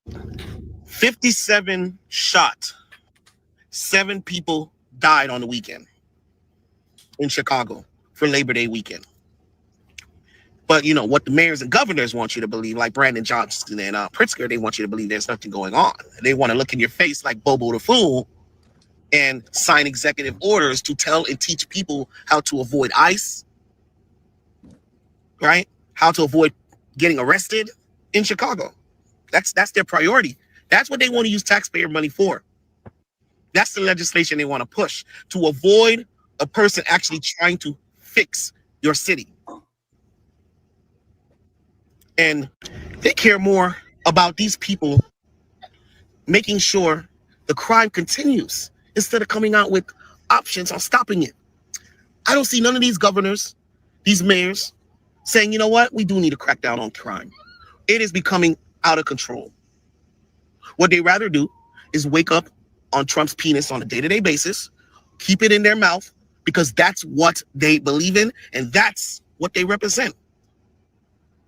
But while in reality, more mothers have to bury their children on account of Democrat policies, Democrat leadership.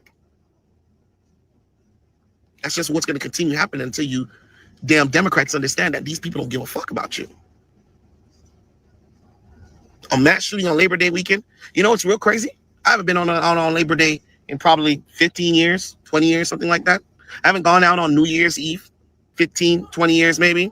I haven't gone out on Memorial Weekend. I haven't done none of that stuff. Not because I'm lame, not because I don't like to have fun, not because of none of that stuff. None of that. The truth is because I'm going to say it. Ain't nobody on this earth more fucking terrifying than people that look like me, black people. When you hear all this shit happening, it's in black crowds, black rowdiness, black just this and that, fucking violence, killing off each other. Why the fuck would I want to be around it? Because we don't know how to act. We don't know how to act. We just continue on fucking killing each other. Then add that to aborting your fucking kids to kill the population even more. But there's no issues in the black community. And you have a black worthless mayor in Chicago portraying the same bullshit. 57 people fucking shot is the report. 7 people died. What the fuck on Labor Day weekend? And they're going to keep telling you there's nothing going on with crime. But don't worry. Keep on not caring about these children. Keep on just watching bodies drop as Democrats. Because at the end of the day, you reap what you sow. The more you keep Democrat leadership in, the more chances it's going to be your baby's going to be dropped dead on the floor. They're not going to get 2 fucks about it. You're just going to be another political pawn that they get to lie about. That's not happening. Yeah. So, damn shame, man. Damn shame. Very nice. Very nice. Yeah. Stop voting blue. I wish everybody would. I think more black and Hispanic people voted red this time than they have in decades. But by the way, the media and academic BS about how they brainwash people, I feel like we're in a constant struggle with our country's survival. Also, no idea in some dumb cities. Who knows the amount of cheating that happens? God, you don't want to know. It says thank you and God bless you. Oh yeah, this is another one. This is the people at City Hall in Chicago that were just not having it. Just not having it. Either you're close friend with the devil or you're sleeping with the devil. I have no respect for you. You're raggedy. Y'all anti-American agenda is going out the way. It's going out the door. First thing I want to do is thank the DOJ for opening up an investigation on the mayor's insane, out-of-control DEI hiring. You said in a recent interview that black people don't just look out for ourselves, but for everyone else as well. Well, clearly they're not getting the memo because they're destroying downtown and they're destroying the city with things like teen takeover. And when you say things like this, it just makes you look more incompetent and racist as a mayor. Yes. You need to start pushing more law and order in the city of Chicago. Help the police do their job. I am asking you all to vote for the curfew and make the curfew time permanent for teens. Hold the parents accountable as well. Teens are doing majority of the crime, and you know it, Brandon Johnson. They're even putting it on YouTube. They're openly mocking you. They're mocking you on Instagram and YouTube and all social media platforms, and you allow it every single day. Now, allegedly, inside sources that you're going to use your $840 million in cash bonds to try and get reelected. Well, I'm here to tell you that that's not happening. I am demanding a forensic audit from Pam Bundy and Kash Patel for you to come here, or for you guys to come here and do a forensic audit on the mayor of Chicago. We have been calling for the Attorney General and the leader of the FBI for months now. Please do not forget about us. Harboring illegal aliens in America who commit crimes is a violation of the Constitution. I hope Trump and his team are listening and take action as soon as possible. Thank you. Thank you very much for your comments. You're not only the most incompetent mayor, you're the most progressive mayor, you're the most woke mayor in the city of Chicago. The most incompetent mayor, most effective mayor. Deficit because of your math, or it's going to go to the illegals that you love so much. So here's the thing. What's going to happen is this. You are going to go to prison before you get elected out of office. You was over there in Congress sweating yourself to death. Didn't know how much that you gave to the illegal. $600 million that you put in their pockets at the time. You protect these illegal more than you protect the women of Chicago. You protect the illegals more than the blacks in Chicago. You protect the illegals more than the children who've been victimized and stuff of crime. Either you're close friend with the devil or you're sleeping with the devil. I don't know. I don't even talk to you no more. I have no respect for you. You're raggedy. Your administration is raggedy. The Democratic Party is detrimental to America. And you, by far, have continued to let it just do whatever because you don't care, because you don't stole so much money, right? And you don't went down to Congress and lied on the oath because you were just an idiot. You are a weak man. You are a traitor. Please bring in ICE because we are under attack. You all invaded our communities in our city, in our state with illegal aliens. And I'm telling you right now. I do like it that it's in the our black city, people complaining. Everybody gonna feel safe. Everybody gonna be prosperous. Not just one, everybody, the whole Chicago. Chicago is going to flip red until our almighty God.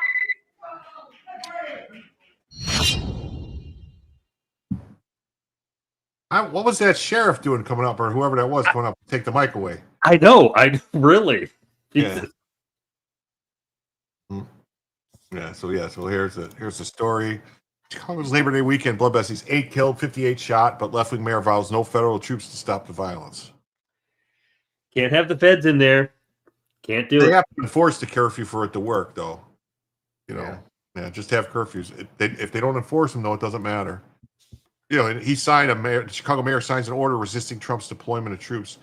Yeah, this idiot signed an order trying to tell the federal government what they were going to have to do. It's like, dude, you don't have any control over the federal government. You have no say.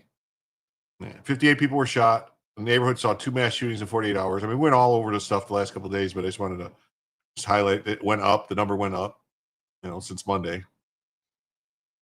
I saw that thing about the yacht. Yeah, so, news you can count on, too. Just CBS 2, Chicago. Is what cookies? What the hell? Jesus, what are you doing to me here? All these clothing things and ads and Brandon Johnson says 8 people were killed, 50 others were wounded over Labor Day weekend. Dozens of shooting. The toll highlights Chicago's persistent struggle with gun violence. It's not gun violence; it's just violence. Yeah. Well, how many people were killed with other items that you're not talking about? Yeah, here. Well, here's a position. Mayor Johnson says Chicago will continue to have a violence problem as long as red states continue to have a gun problem. So Chicago has its problems because red states have guns. So let me get this straight. So because some other state miles and miles away from you have guns, Chicago has problems. But see, those states that have the guns, though, they're not having the problems Chicago has. So that's what doesn't make any sense. Streets. I turn the volume up there. I don't know why so many of these are so low. 500% should be good. Let's see. Streets. 2 or 3 more new guns come into our city. Chicago will continue to have a violence problem as long as red states continue to have a gun problem. Shootings will continue as long as this presidential administration continues to put politics. Because those guns come in here because it's red states. Chicago would have no guns if it wasn't for red states. Yeah. 97% of the guns are in the red, and 97% of the gun violence is in the blue. That is funny. It's sad, but it's funny. Yeah, it is. It's funny. Here's Brandon Johnson issues a total and final ultimatum to President Trump. Oh, okay. Yeah, new guns in Chicago every week, apparently, yeah. Shootings will continue as long as the president continues to put politics over people. Wow. Jesus Christ. Wow. Shootings will continue.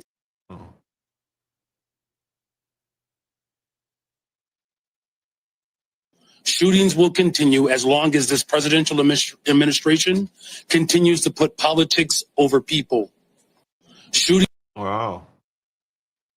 Wow, that's crazy. Politics over people. He's not helping himself right now. Mayor Brandon Johnson. That's great. I love the memes, man.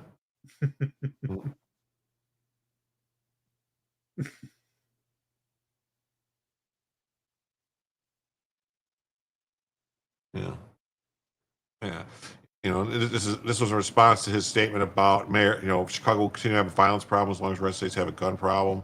This guy says, if you can only say that directly to the family of Megan Boss, who's suspected killer and illegal alien who hid her body in a bleach-filled trash can for 51 days, was released in less than 24 hours under the Safety Act. Apprehended in Chicago by ICE. Yeah. Megan's mother shared her tragic story with POTUS at the signing of the Halt Fentanyl Act after hearing the harrowing details.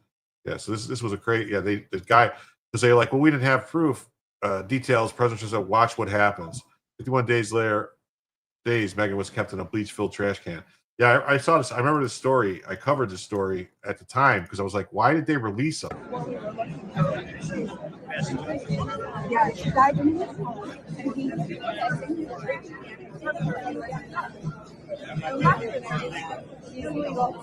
Come on, she left her there.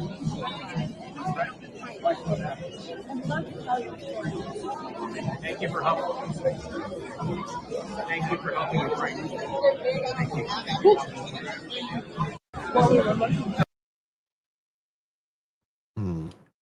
Yeah, see, this is the story. It says DHS confirms to Fox News ISIS arrested a Mexican illegal alien in the sanctuary city of Chicago, was charged in April with concealing the body of a missing Illinois woman in a storage container on his yard for almost 2 months and abusing her corpse. Despite the severity of the charges, Lake County Judge Randy Bruno released him from custody immediately after his first court appearance.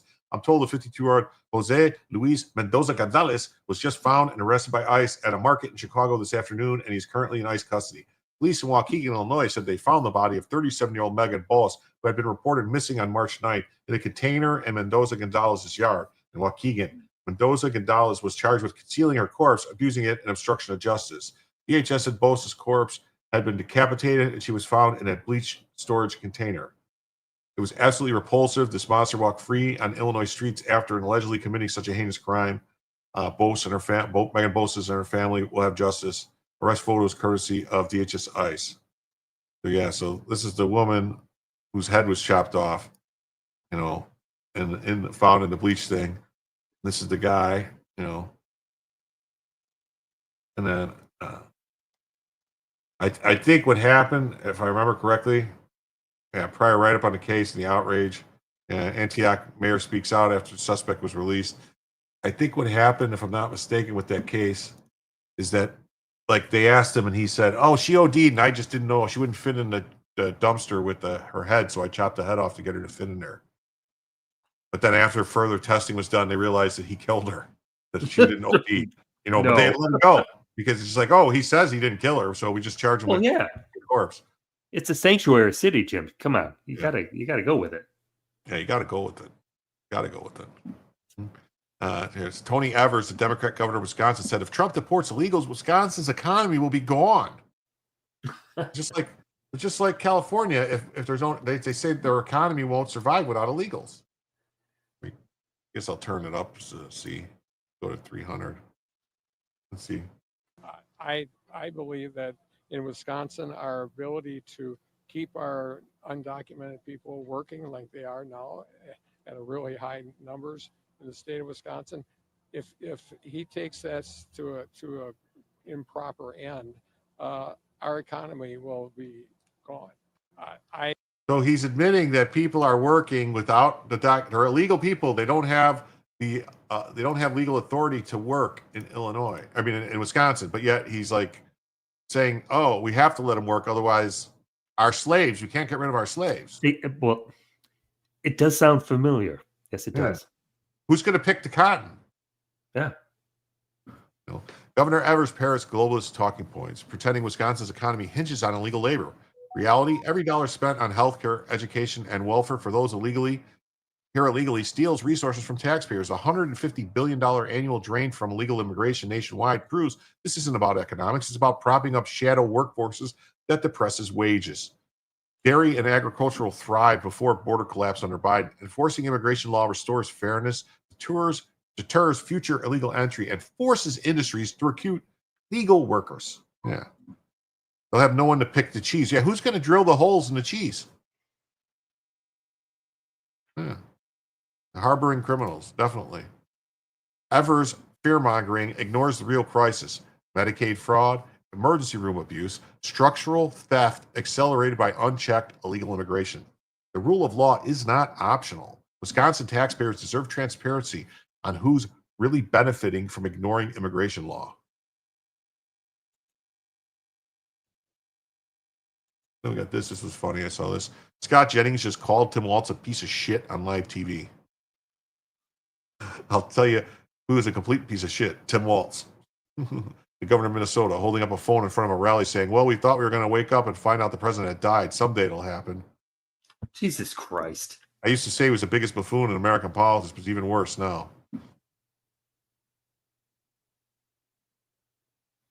Much of Biden's presidency hearing, Trump supporters, more MAGA influencers kind of documenting every day, oh, Biden stumbled getting on the plane, or he walked a certain way, or he looked a certain way today. Now we're sort of seeing that flip on its head with Democrats taking that approach. And why did we have to document it? Because nobody else would. Hold on a second. Oh, wait, no. Ask the president today about this, and you did not. Why? Well, because when he got on the phone and sounded very much alive, I thought it would sound kind of stupid, frankly, to ask an alive person if they were dead. But I'll tell you who is a complete piece. I'm going to tell you right now. There have been a lot of swear words at this Tim table today. Walz, Okay. the governor of Minnesota, holding up a phone in front of a rally saying, well, we thought we were going to wake up and find out the president had died. Someday it'll happen. Someday it'll happen. I used to say he was the biggest buffoon in American politics, but it's worse now. No political official, no elected official should be walking around saying, well, I'm Not much of Biden's presidency. Why did they cut that? I don't know. I don't know why they cut the stuff. It's beyond political parties at this point. If you're wishing for the death of the president of the United States, you're not just a piece of shit, but you're a traitor to the nation. Yeah. I want to say thank you. Thank you to Charles for the $10 on Cash App. I adjusted the total down to $64. So we're $64 away from a second additional hour. Thank you for the $10 on Cash App. So, greatly appreciated. Bella fun. Thank you. I don't know if you said that a while ago and it just got now clicked up, but whatever, because it just notified me now. So Tap on Tim is really trying to be edgy, but he really sucks at it. Yeah. So then this is what happened too. So then we got these Minnesota metro area mayors just called for a statewide assault weapons ban. When asked if they had spoken to a single Republican, not one mayor could answer the question. Was it because Minnesota has like their one of their houses, I don't know if it's the Senate or if it's their house, it's got enough Republicans they can block shit like this. So a super majority kind of thing. Well, they don't have a super majority, but the Democrats don't. I'm saying like Democrats don't have a super majority in one of the houses. I don't know if it's the Senate or if it's their house, like their representatives where the reps are or their senators, but one of them they can block it. So that's why they're basically they don't have the votes to push an assault weapons ban. Oh my God, this is so quiet. Wow, what is going on? You represented in the legislature by Republicans, and if so, have you talked to them? Or I always wonder if the person doing the sign language is like saying, fuck you people. No, we don't talk to Republicans. What would we want to talk to Republicans for? That's crazy. It's unconstitutional. They'd be better off banning Trantifa from buying weapons. Guns don't kill people. Trans people loaded up on cross-examination. I guess. I mean, I can agree with that. So, no. And so now since they realized they didn't have the votes to get an assault weapons ban. Well, thank you though, Charles. I really appreciate it. I just took it off the total for the next hour. So since they knew they didn't have the votes to get the assault weapons ban banned statewide, they said, my fellow mayors and I are asking for Minnesota legislature to give cities the powers to act on gun reform. So they want the state to not, because basically almost every state in the union has preemption laws, like the state controls. The state controls gun laws. You don't have, so you can't have like all these different gun laws throughout the state. Like you go into a city and like New York, I think, and maybe California are the only two states. Maybe Illinois used to be that way too, where they let states, where they let the city have their own gun laws and stuff like that. And weird shit. So now that's what they're calling for. They want that. And the divided essentially they can or won't get it done, and they should let the cities lead. So they think since they can't get since they're complaining that they don't have total control to just do whatever they want, it's divided legislature. But then why would they give them this power? Right now, we are preempted from virtually any kind of gun reform in municipalities, but we are impacted by it. We get the calls from police chiefs at 1 a.m. about a kid that was gunned down. We've experienced, tragically, school and church shootings. We see the aftermath and how communities are broken apart by gun violence. We have the ability to change, and so give us the authority to do it. Change the law that preempts cities from acting if you are not able to do it yourself. Right now, we are preempted from. Don't they realize that they would get struck down so fast it's unconstitutional because this idiot would try to just ban guns? Right. No guns. Yeah. Yeah, the governor said he would release a gun control package this week that would include an assault weapon ban. Yeah, that's Waltz to call a special session. Yeah, what's up with the illegal guns on the live citizens, not laws? Illegal guns. Yeah. Well, they're just, I prefer to call them undocumented guns. Yeah. Waltz didn't provide a timeline for when he plans to call lawmakers back to session, but he likely wait at least until the House returns to a tie after the September 16th special election. Yeah, because I think right now, actually, that's it. The House right now, there's a special election, but until the special election happens, the Republicans have a lead in the House. So they don't have, the Democrats don't have control of that House, so they can't really force anything through. So they want it to go back to a tie. These guys, if you need permission, it's a privilege, we don't give the Bill of Privileges, we give the Bill of Rights. Correct. Well, here's that story. It says Minnesota reformer Waltz to call a special session on gun control, promotes assault weapons ban. Yeah, the guy who lied and said he carried one in combat and he was never in combat, that guy, remember? I carried an M6 AR-15 in combat. No, you didn't. Because they don't have them in combat and you weren't in combat. Governor Waltz on Tuesday will call a special session of Minnesota lawmakers to vote on a package of gun control measures, although passage seems unlikely in a closely divided legislature. After welcoming the elementary school students their first day of school, he said Minnesotans need to take action after the mass shooting at Annunciation Church. Yeah, maybe you should, see what was causing these people to do it. If Minnesota lets this moment slide, we determine that it's okay for little ones to not be safe. How about providing safety at the school? You give some guards. He said he'll release a gun control package that'll include an assault weapons ban. He plans to call a special session if he gets zero commitments from Republicans to vote for his gun control measure. The Republicans, led by Lisa DeMuth, and who are going strongly aligned with gun rights movement, have 67 members in the House, and the Democrats have 66, following the June assassination of Democrat Farmer Labor Caucus leader Melissa Hortman. Waltz and DFL lawmakers are hoping the shooting of a church filled with school children would pressure Republicans to accede to new laws.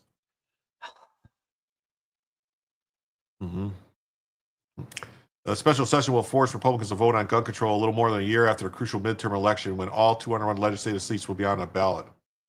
Okay, when Republicans talk to parents of these children and they hear the public speaking out, they get to make a decision. A majority of Minnesota supported banning assault weapons and high-capacity magazines in a Minnesota poll from 2022. Let's see what the poll is. Hold on. I want to look at this poll. It's all about high-capacity people. Yeah.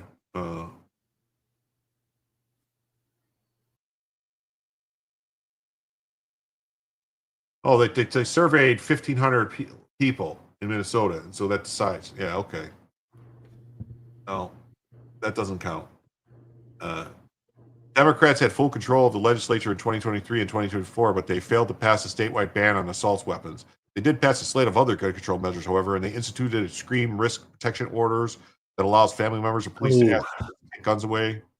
Although the special legislative session would force Republicans to take a potentially difficult votes on gun regulation, but also give them an opportunity to propose their legislation of their own. Yeah, it's just ridiculous. Republicans are already signaling they will make a special session about culture war issues given the Annunciation Church shooter's apparent trans identity. Oh, good logic raid, huh? That's awesome. That's awesome. Good logic raid. He's done? Oh, he did. Oh, he quit early tonight. Good logic did. I want to thank everybody that's here from the Good Logic raid. That decided to come. That's awesome. Nice for all you guys to come over. And do not come. Do not come. What's up, Rogue Dot? How's it going? So, and just point out that we are currently $64 away from an additional second hour of the show. We already got 1 hour, additional hour out of the way, and we have roughly a half hour left to bring in that additional $64 or whatever it is. I can't remember what it was at this moment for another additional hour. Hey, Jim. Yeah, you're gonna go? 206 people now with the good logic. No, 214 people now watching you. Oh, Jesus okay. Christ. All right. That's not small. That's not small. Rating by choice. Well, thank you, Mr. Mark.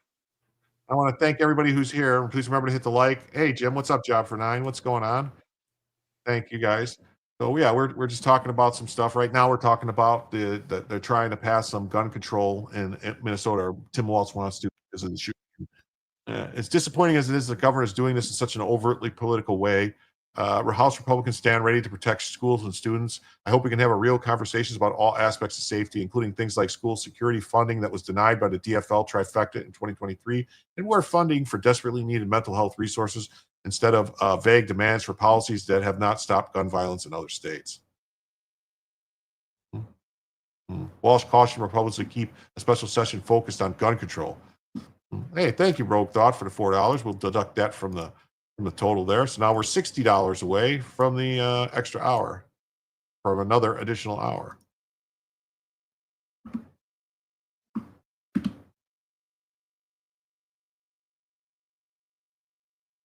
Okay.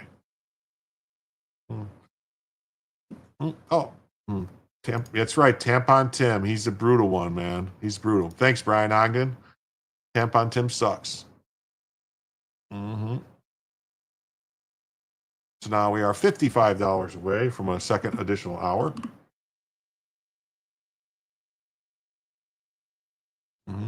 If we call a special session and Republicans decide to deflect this to something else, my guess is that Minnesotans are not going to be too happy about that, Walt said. The governor on Tuesday said he's open to proposing more resources for mental health in his gun control package, but guns are the culprit in mass shootings. No, the guns are not the culprits. The people are the culprits. The guns don't do anything. I'm not going to allow anyone to try and make the case that the United States is unique in either mental health issues or other things. The thing is that America, unique in terms of shootings, is that we have more guns and the wrong type of guns are on the streets. What do you mean the wrong type of guns? There's no such thing as the wrong type of guns. Maybe if they're the cheap, crappy guns that don't work well, that would be the wrong type of ones. More in the boys' bathroom for tampons? Well, maybe. It's possible. It's possible. Thank you very much. That's going to come off the total now. So now we're at $50 for another second additional hour.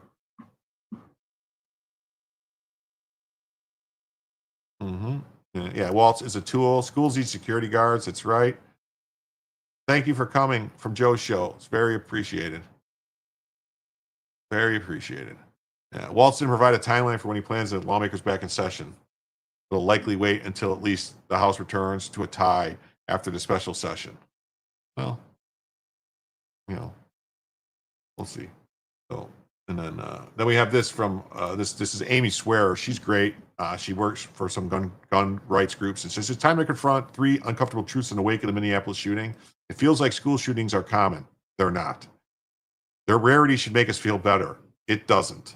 And we want an easy scapegoat. There isn't one. So, except that the shooters are trans and confused kids. Well, water guns are fun. We lost our parents to schools becoming daycare. Yeah. Yeah, he does. He sees them running down the streets alone, trying to hurt people. We got this 3 uncomfortable truths about the school shooting after the Minneapolis tragedy. Protect kids, not guns. Well, yeah, protect the kids. Use guns to protect the kids at the schools. That's what they should do. Last week, just 2 days into a new school year, a 23-year-old transgender gunman targeted a Minneapolis Catholic school that he used to attend. I didn't know that he used to attend there. They never said that, right? That was never said. First time I've ever heard he attended there. I know his mother worked there, but I didn't know that he ever attended the school. Right. Okay. Opening fire on students through the windows of the church where they'd gathered for a special mass. He killed 2 students and wounded nearly 24 additional victims before taking his own life. Here are the 3 most common truths about school shootings in wake of this tragedy. It feels like shootings are a common occurrence. They're not. daily ceiling. When mass shootings take place on school campuses, we remember them. They are uniquely devastating events that strike deeply at our most basic sense of public safety.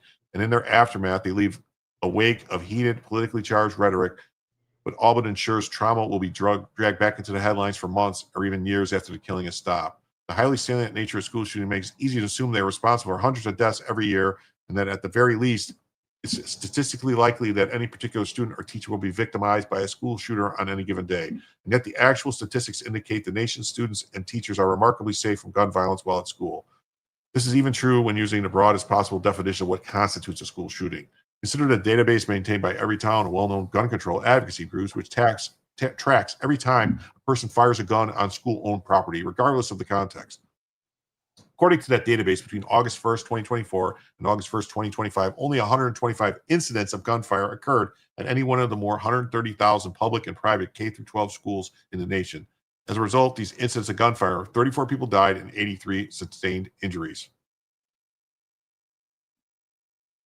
Well, yeah, we have Bella now because we cracked the goal.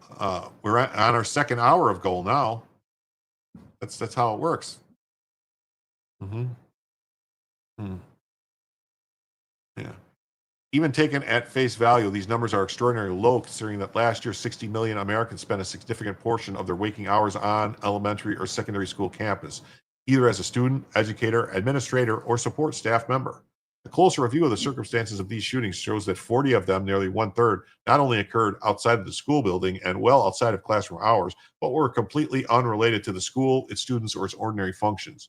None of the individuals involved in, killed, or injured by, or even reasonably endangered as a result of the gunfire in these incidents was present at the school for any purpose remotely connected to the school's educational mission, including school-specific extracurricular events. Welcome back, G-Shark Man. One incident of gunfire, for example, involved a woman who was shot in the foot in the parking lot of a Vancouver, Washington elementary school at 3 a.m. in the middle of summer after participating in a prearranged fight with another woman. The victim had flown across the country to resolve an interpersonal feud, and no one involved in the physical altercation or subsequent shooting had any connection to the school. Wow, that's crazy. I gotta fix Bella's cam here. I just noticed she's moving on me again, so I gotta. There we go. Better? All right. Yeah. Meanwhile, 5 of the campus gunfire injuries recorded in the database stem from a single 3 a.m. shootout in a school parking lot that erupted during an unauthorized summer gathering of more than 100 people, many of whom were juveniles violating the 11 p.m. curfew. In some cases, the campus gunfire didn't even endanger a human being at all. 2 instances involved individuals in rural communities shooting deer overnight on school property, including one where the police report specified the hapless hunter fired his gun after midnight in a school-owned open field roughly 75 yards away from the nearest building, aiming in the opposite direction. In another case, school officials at a rural Nebraska high school returned after summer break to find the football stadium scoreboard pockmarked with bullet holes. Gee, I wonder how that happened. A little beer, a little this, Yeah. Oh, thanks, Job for 9. Everyone seems to love the doggy cam. So I'll take that $2 off. For $48 now for a second additional hour.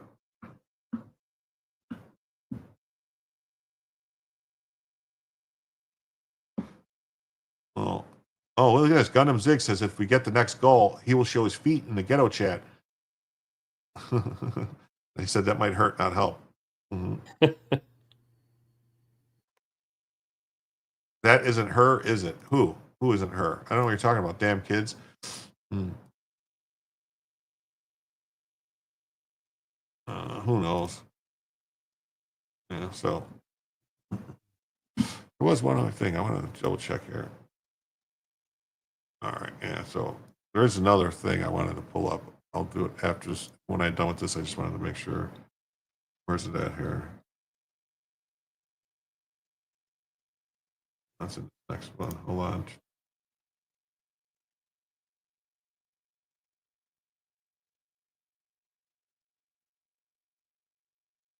All right. So when we get done with this, I got another one. Just something else on this that I didn't have. Oh, look at this. Rocky comes in. Good logic. Let me dig. Unsupervised learning Chinese is surprisingly easy. Well, I told him he's got to pay closer attention. He needs to get the They call the overseers. He needs the overseers on the digging crews to be a little more observant. They do. But thank you, Rocky. Thank you for becoming one of the Jimsomniacs. To coin a phrase. To coin a phrase, yeah. We are now $38 away from an extra second hour.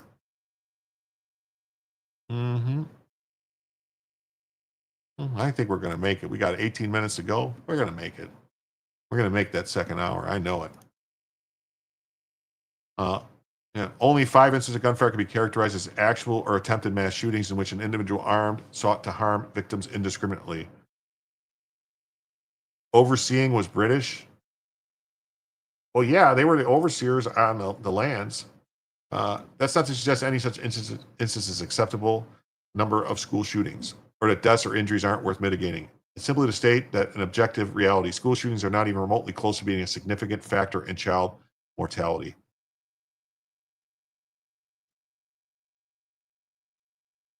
I was responding to Brian Ogden saying it's Bella Stella, a fellow digger. Okay. Do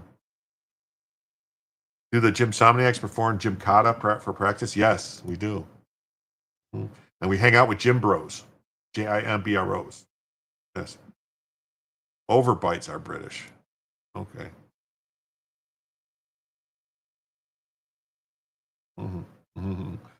Statistical rarely shooting shouldn't make us feel better, but it doesn't. From a rational standpoint, we know the nation's students and teachers are several orders of magnitude more likely to die in a car crash. Yes. Statistics bring no comfort to the families that grieve the very unlikely but very still real deaths. Facts and figures hold enormous informational value for public policy experts, but they cannot heal the either shattered bones or shattered communities. The gunman fired 116 rounds through stained glass windows to murder children as they prayed during mass. No amount of statistical analysis can lessen the horror wrought by that sentence. Yeah, in the gymnasium, that's right. In the gymnasium, the gym bros hang out to do Gymkata. It's to heal the not to be confused with the Gympossibles. Mission Gympossible. It's natural to look for a scapegoat. There isn't one. One of the most natural temptations to face in this tragedy is to find a scapegoat. Scapegoats promises straightforward explanations and simple solutions. It would be easy, for example, if the problem was just the lack of strict gun laws. The solution was just to impose universal background checks, ban so-called assault weapons, and any other gun control measures that advocates sure will magically solve school shootings. Never mind that here, as with so many of these mass shootings, not a single one of these measures would have reasonably had the capacity to save a single life. It'd be too easy if school shootings were simply a product of radical gender ideology, as some commenters seem to believe, given their hyperfixations on the school's transgender identity. You practice gym-jitsu? Well, I heard that Joe practiced jujitsu. The sing-alongs are called gymborees. Yes. We all eat jambalaya. Yes. Okay, all the gym puns. Keep them coming. Yes, modern transgender ideology is incredibly problematic, particularly when it's weaponized against women in sports, when it's used to justify permanent mutilation of still developing children. And yes, gender dysphoria is undoubtedly one of many conditions capable of triggering the severely psychologically and emotionally distress so often evidenced by mass shooters. It seems, at least in this case, to have exacerbated the gunman's serious mental health issues. Yeah, and gymnastics to stay in shape, definitely. Yes. Never heard of jujitsu? Oh, okay. You heard of jujitsu?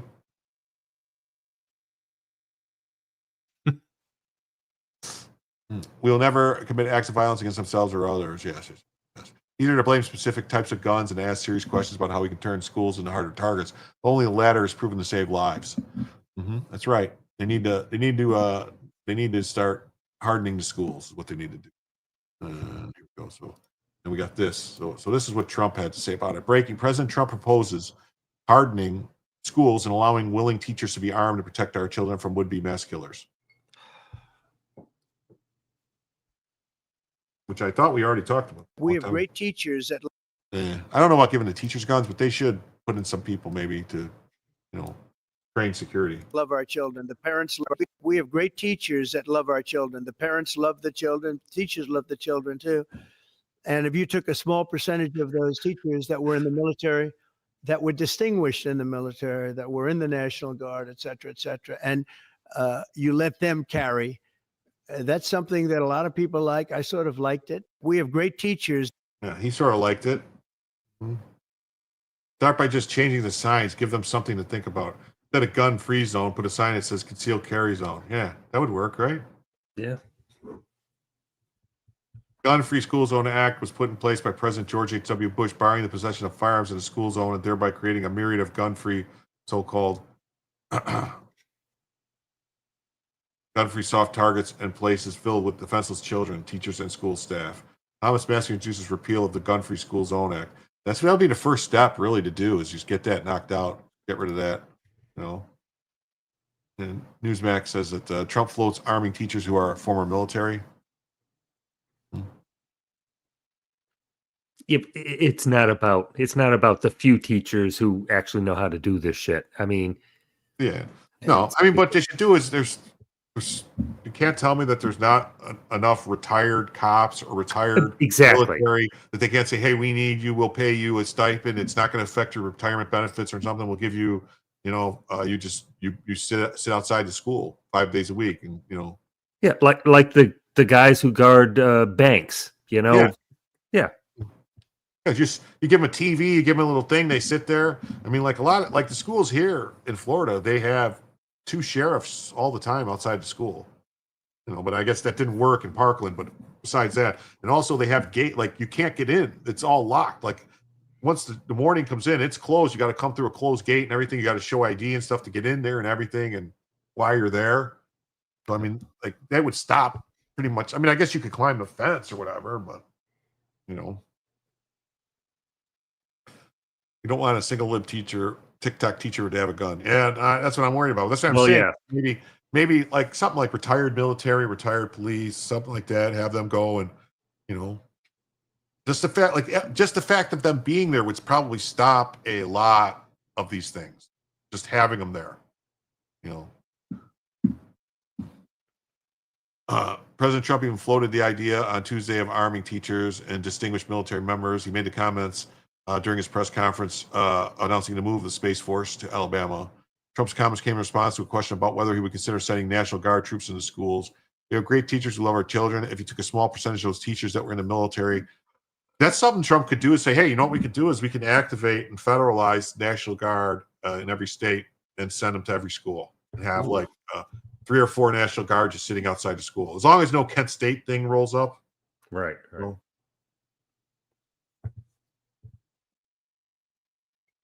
I don't know, something. Military veterans account for 2% of all K-12 teachers based on recent data that translates to around 100,000 veterans teaching U.S. primary and secondary schools. Prior to last week's shooting, which also injured 21 people, there have been 57 shootings at K-12 schools across the country in 2025. See, we just saw those stats, right? And so these shootings that they're talking about didn't actually happen at the schools. They happened when school was out. We saw the stats. The lady showed the stats from August 1st, 2024 to August 1st, 2025, that there was these shootings and what they were. And it was like, you know, it was baloney. It was only 3 mass shootings or whatever. Westman opened fire during morning mass at the Annunciation Catholic School in Minneapolis. Yeah. That's brutal. I'm just closing some tabs. It'll just be a second. 150 tabs later, Yeah, he's no, I have a going lot up of to the tabs. hole. I have a lot of tabs open. So got this, Thomas Massey, this one. And this is the Washington Examiner just talking about the Trump stuff, which I'm not going to cover very much of because Trump suggests distinguished ex-military teachers could carry weapons at school. Yeah, so I don't know if this is actually going to play. No, not going to play. We have great teachers who love their children, love our children, and if we took a small percentage of those teachers that were in the military or that were in the National Guard and let them carry, that's a lot of people. I sort of like it. Oh, that would work. All right, on to the next story. This is what happens when you show up unprepared. Yeah, we did not have 100 million third world invaders then. Yeah, I understand. You can do. Yeah. We had students with guns visible in truck windows and zero school shootings. Yeah, back then there was. Yeah.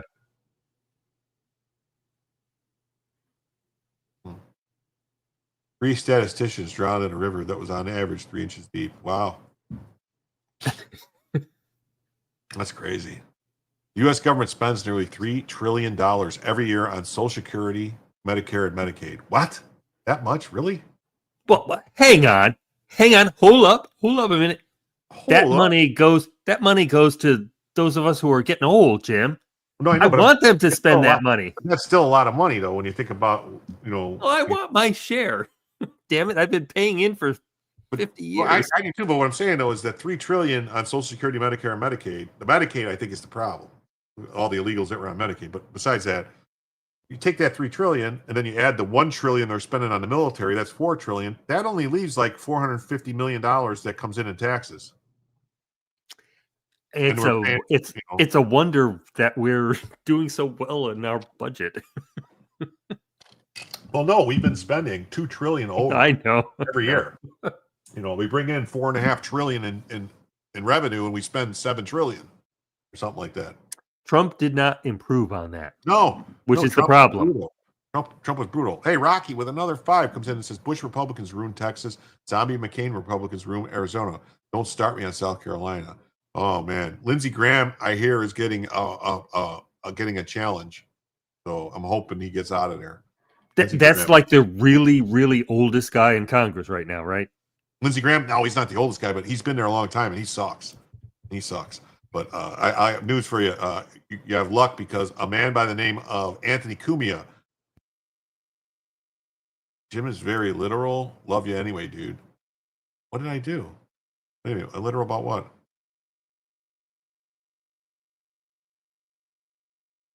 Had rifle and cabs at school. Yeah, I know. That's cool. I don't know what I said that I was taking too literal. But anyway, there's a man that moved to South Carolina by the name of Anthony Cumia, who is making it his mission to get Lindsey Graham out of the Senate. And he has a radio show on ABC and everything. And Grassley's the oldest. Yeah, Grassley's very old. Well, Mitch McConnell is Mitch McConnell older than Grassley? But Mitch McConnell's out, but Grassley, I don't know, man. I think it should be like a 75 or 80 max, and you should be out. That's it. No screwing around. A lot. It'd be nice if it was a lot younger than that. Well, yeah. So it shouldn't be. Actually, it should be limited. So, so now we are $33 away from another additional hour. We're only $33 away from another hour, people. This 30. Grassley's 91. Holy shit. Yeah, he's got to go. McConnell keeps glitching out. Definitely. Yeah, McConnell's glitching out. Yeah. But he's glitching into a friggin' Democrat. He's voted against everything. Yeah, Opie and Anthony. That's right. Anthony Cumia from Opie and Anthony. He lives in South Carolina now. He's back on ABC radio. So, but he wants him out. But Jim, the glitching out and all that. Do you think there are like people voting for him? On his behalf. I don't know. But Brian Oldenkamp with $50 comes in and says, I would gift memberships, but I'm not smart enough to find that option on my iPhone. Cool. Wow. Jim will be here at 7:00 in the morning, people. Oh, no, not that. Connell's only 83. Wow. But okay. Thank you very much, Brian Oldenkamp. And with that $50, that puts us into another additional hour. So thank you very much. What that does is that says 33 and that 50. So that's 17, right? Left there. So that's 17 off of 75. That's 65. 60. Wow. I'm going to sound like a fucking idiot now. So that's 17. Holy fuck. So that's 75, 65, 55 plus 3, $58. Wow. And another 10 coming in right now. No. Poor Jim. No, it's fine. It's fine. I don't mind. I love it. And another 10 coming in right now. Fine. Okay. You weren't kidding. I thought you were fucking around. Nope. Yeah. Cumia is on WABC every Sunday night from 8 p.m. to 11 p.m. It's syndicated across the country. You can find it at WABC in New York. He's on, and also it's their FM station too. So yeah, you can check him out there. Yeah, tell him Jim from Florida sent you. He knows me. Thank you very much for the 10, Brian Ogden. You're all right. You're a good man. Look at this guy. Help me out. 58. I figured it out. Just took me a second. No, but it's 48. 48 Now what? it's down $48. $48 for another additional hour. Let's see. Grassley, McConnell. Tax-free money for Jim. Well, that's what they say. I don't know if I believe it. Look at this. This guy, Mark, low watermark, says just because Jim is the best of us. Well, what do you know? That's...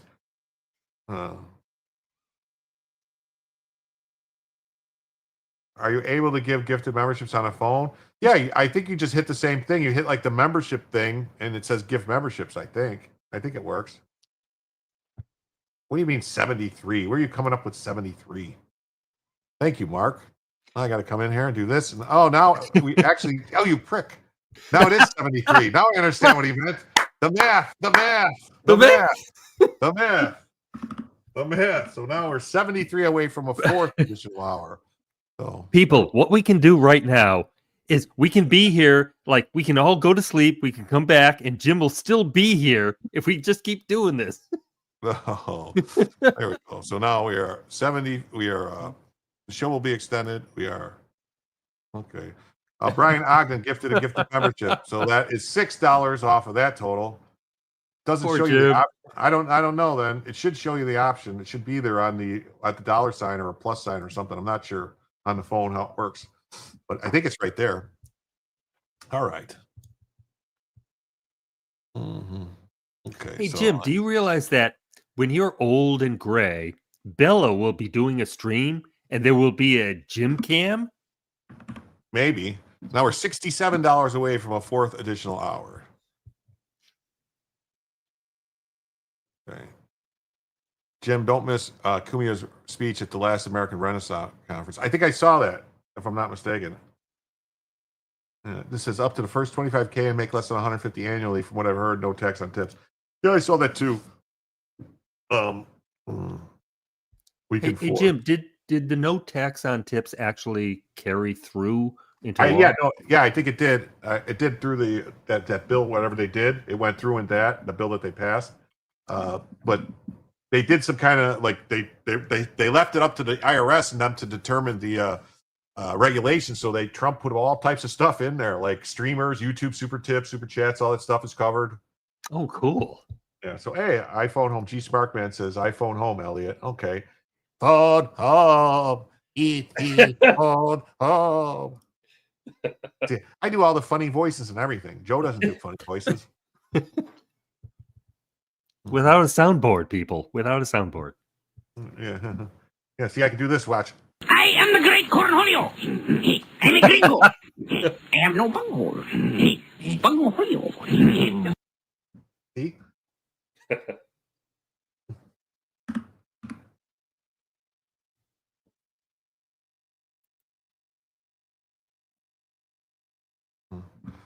Oh, Jesus. No, this is great, too. So another one. And towards another additional hour, no tax on content creators. Thank you, Job for 9. It's going to be a mess in taxes. Yeah, I might not be able to. Yeah, Kumia is hilarious. Every 60 seconds, a minute passes in Africa for just 73 cents a day. We can end this forever. That's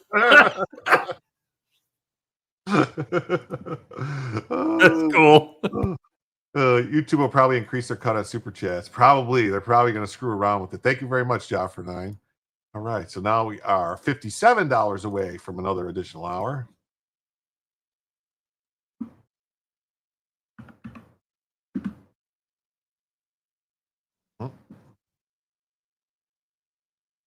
Uber drivers. Are Uber drivers covered on it too? Oh, that's hilarious. I'm stealing that. Yeah. Let's see here. Yeah, here. So Wednesday. So call ended. All right. So where are we at? We're at 2 a.m. So we are on our. Oh wait. Banners. I didn't have the banner on. So we're 57 away from a fourth additional hour, right? So that means, yes, we got 3 extra hours. So that's 3. So that's 5 hours, 6 hours. Yeah, all right. I got it. It's all in my head. All right. Oh, hey, there you go. Brian Oldecamp, member for 2 months. Were you supposed to leave a comment there? Yeah, Jim will be asleep and Bella will be awake. Thank you for being a member for 2 months, Brian Oldecamp. Oops, nothing sent. Well, you can put it whatever you want in there and I'll pull it up. Mama, I need a pillow. Yeah. All right. So yeah, so the entire defense budget was less than $1 trillion in 2024. It's fun to tag team this insane line with Ben Shapiro. Yeah, so she's saying, Anna Kasparian, who is saying like, oh, we spend so much money on our military and this and that, and they're like, yeah, well, we spend $3 trillion on this. So why is it so quiet? What the fuck is going on? Hold on, I gotta look at something.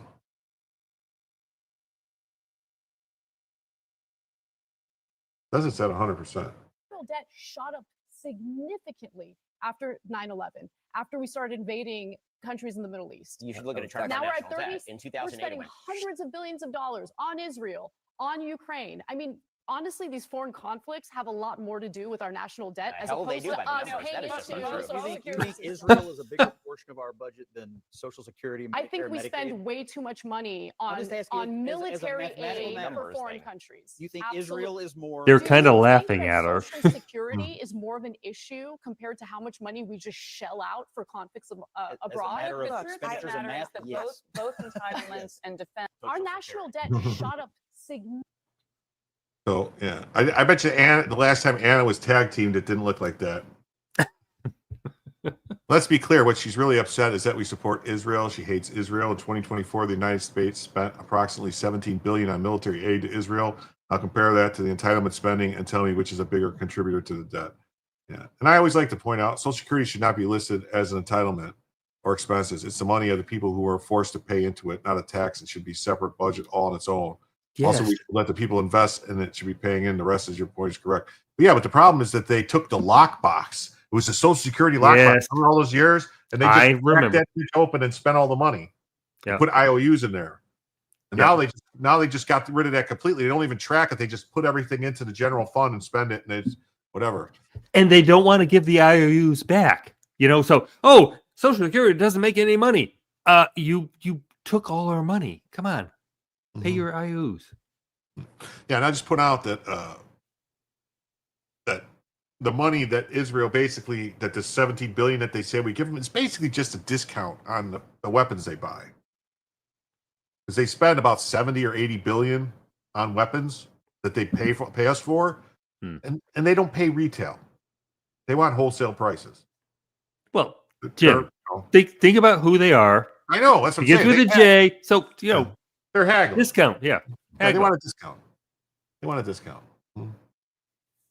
Oh, and then here is the next story that I thought was very interesting: the Boasberg Doctrine. How the D.C. chief judge is protecting Trump's enemies while punishing his friends, and how that doctrine could endanger Trump's life. Wow, this is a good one here. Judge Jeb Boasberg, Obama appointee, has clashed with Trump for years, from blocking the Alien Enemy Act to overseeing the J6 prosecution. He's made himself a political actor in robes. If I'm not mistaken, he went and sat in the sentencing for Trump. Like in the New York case, he was sitting in the gallery. If I'm not mistaken. In July, DOJ filed a misconduct complaint against Boasberg for partisan comments. Trump himself called for his impeachment. The bad blood is undeniable. Now Boasberg is escalating. In just days, he's freed 2 people arrested for threatening to kill Trump. That's right. 2 people he let go that threatened to kill Trump. Yeah. Yeah, correct me if I'm wrong, but Social Security originally had a 1% administrative overhead cost. Yeah, now I think it's about 12 or 15%. Because all the people that work for it and all the money is basically going to those people. But the case number 1 is Nathalie Jones, New York City pharmacist, pro-vaccine activist, posted she sacrificially killed POTUS by disemboweling him and cutting out his trachea, which is a very odd thing to say. She admitted to Secret Service she had a weapon. She traveled 5 states to D.C. She was arrested near the White House and charged with 2 federal felonies. The magistrate judge, Upadhyaya, detained her, but Boasberg reversed it, dismissing her threats as rantings of someone with a mental illness. He sent her home with an ankle bracelet. Right. Mm-hmm. Then a DC grand jury, 92% Harris voters refused to indict. This has happened a lot, dude. Yeah. I've seen it. There's been like 8 or 9 cases where they're like, nope, we're not indicting. It's like, right. That is just, to me, tells the Republicans, hey, DC's got to go. It can't be its own thing anymore. It's just got to go. It's just, it's not tenable. Yeah, it's too slanted. Yeah. It's time to send those people back to Maryland, and that's it. And then that's it. And then no more DC district, no more DC circuit. Get rid of it. Yeah. And now her lawyer wants her free of all restrictions. Then case 2 is Edward Dana arrested vandalizing a DC restaurant, told cops he would kill the president on a ride to the station. 23 prior arrests, 9 convictions, on probation. Released anyway. Once again, a DC grand jury refused to indict. Trump's would-be attackers walk. January 6 defendants rot. Yeah. Yeah, no, I understand. Her family said she was schizophrenic. Then she should be in a mental hospital. Right. She should not be on the street. That's the bottom line. If she's too crazy to be in, if she's crazy and shouldn't be in jail, she needs to be held somewhere else. Yep. Yeah, it's long past time for the district courts of DC to go away. Yes. Yeah. Joke's on them. Trump is impervious to infection, injury, or death. That's right. He has the light of God shined upon him. Janine Pirro, this is the essence of politicized jury. Justice should not depend on politics, but in DC it does. Threaten Trump, go free. Support Trump, felony charges. Yeah, it's brutal and it's bad, and it better start waking people up that something's got to change. Something's got to change. This is the Boasberg doctrine. Protect Trump's enemies, punish his friends. The result, a system that rewards threats against the president of the United States. Trump has already survived 2 assassination. I heard 3 assassination attempts. Me personally, that's what I heard. There was 3. There was another one that they didn't talk about. Now the DC courts are turning loose those who fantasize about killing him. This is political vengeance with lethal consequences. That's right. Brutal. This is the guy right here. This is the guy. Yeah. The guy. Yeah. Yeah. And you can check it out. They have it over here on Flopping Aces. This is the Boasberg doctrine, written by Julie Kelly, I guess. Recent decisions. There's no love lost between Trump and Boasberg. After presiding over grand jury proceedings in Washington related to 2 federal crime indictments against Trump, both dismissed after he won the election. So Boasberg presided over the grand juries, and handling numerous cases. He's now wielding his enormous power to sabotage the administration's agenda. The Obama appointee made headlines, raising the ire of the president after aggressive intervention in the alien enemies case. Tried to hold him in contempt of court, which wanted to hold him in criminal contempt. Yeah. So this has to stop, you know. And I don't know if you guys saw, there was the Fifth Circuit. There was a 3-judge panel in the Fifth Circuit. Why is he still a judge? I don't know. You know, there was breaking news too. I don't know if anyone else had talked about it. That the judge that had the case of the those Guatemalan kids, turns out that her husband actually works for CASA and these organizations that are actually fighting for immigration rights. So she had to give up the case, which she should be in trouble for making any rulings on it. She should have never took the case. She should have immediately recused herself. So she, in my opinion, she deserves a punishment of some kind. Yeah, some kind of punishment, in my opinion. Is this the one and only jobless grandpa? Yes, that's me. Is he here? Is my grandson, is G-Son here? Huh. Yes, Sparkle. Sparkle had to give up the case. She couldn't keep it. Yeah. So this is the Fifth Circuit. There was another case, the alien enemies case in the Fifth Circuit.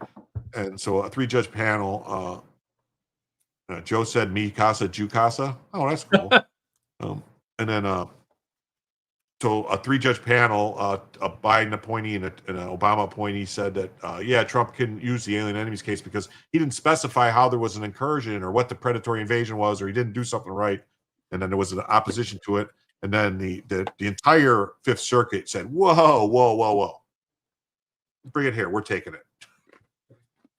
So yeah, looks like other Fifth Circuit judges are poised to weigh in she spelled way in the wrong way. It's as a lawyer, you should know that it's not way as W-A-E. It's way as in W-E-A-I-G. Incoming raid from who? What? What? Incoming raid from who? What are you talking about? Yeah, so it says the order of this court withholds issuance of the mandate on appeal. So they withheld the mandate, the order, and it's going to be basically so. James Hall. It means that not all the Fifth Circuit judges have officially opined on the case, so the directive to the district court included in the Fifth Circuit ruling cannot be provided to the court until the Fifth Circuit process is totally complete. As one judge, just with the mandate, withheld mandate means it does not go back to the district court. Translation for those who don't understand. I don't understand this. Some of the body health, man dote after some work uttalet ikle for the landensplatten. That's Pharisee, just as it's clear. Whatever that means. I don't know. Yeah, because this was the ruling. It says the Fifth Circuit, Southwick and Ramirez hold that President Trump's mandate on the invocation of Alien Aliens Act is unlawful and blocks removals in the Northern District of Texas. Yeah, but I imagine that the entire Fifth Circuit is going to weigh in and go like, yeah, no, he's fine. Third FBI raid for me today. MG Law raided me? No shit. Hello, Raiders. That's so nice. I got another raid from MG Law? Wow. I'm going to have to thank MG Law. FBI? No. MG Law. Wow. That's a nice guy.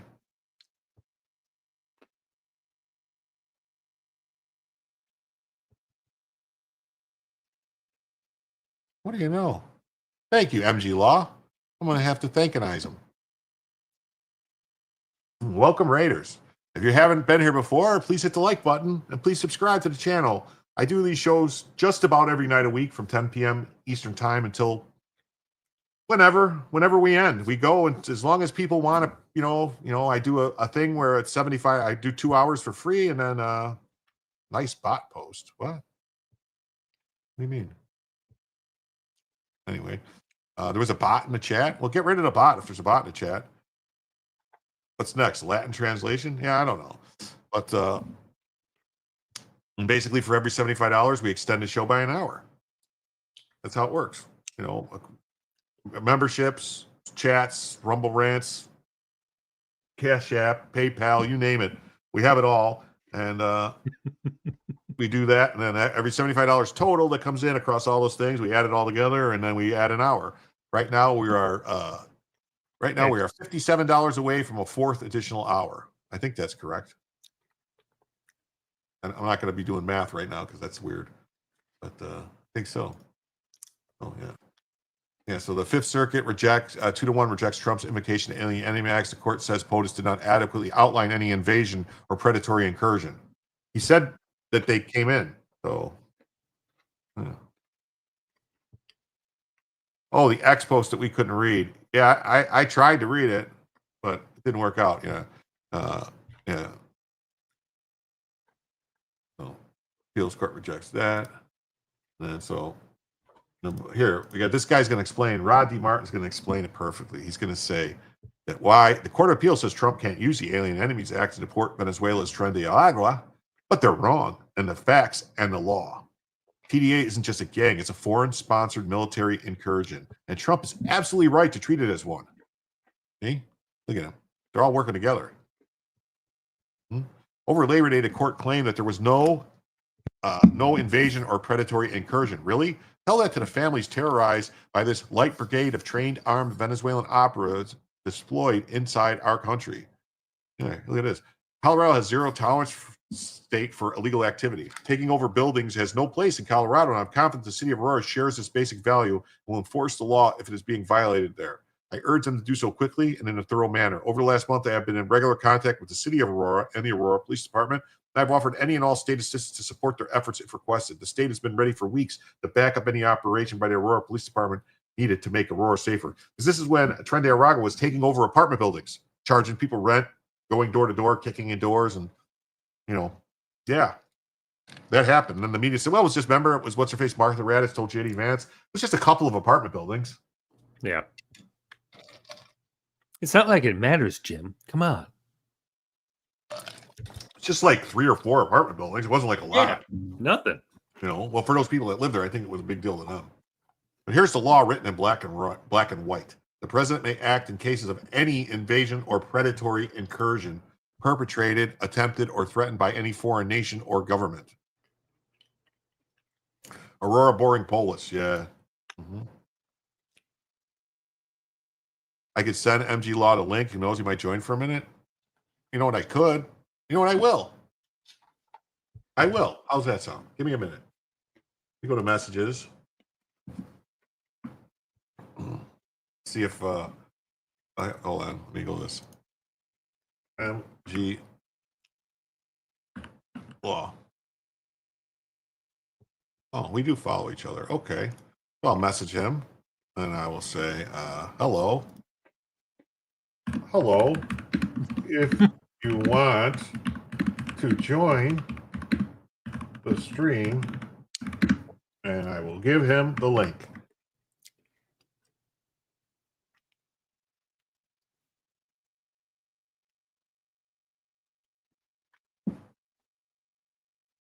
Probably been streaming though, so Yeah, it's kind of late for most people.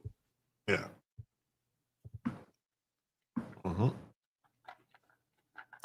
So we'll see. So here's the law written in black and white. The president may act in any invasion. Oh shit, I forgot 4 hours. Instagram just clicked off, so I got to do this. Hold on 1 second, people.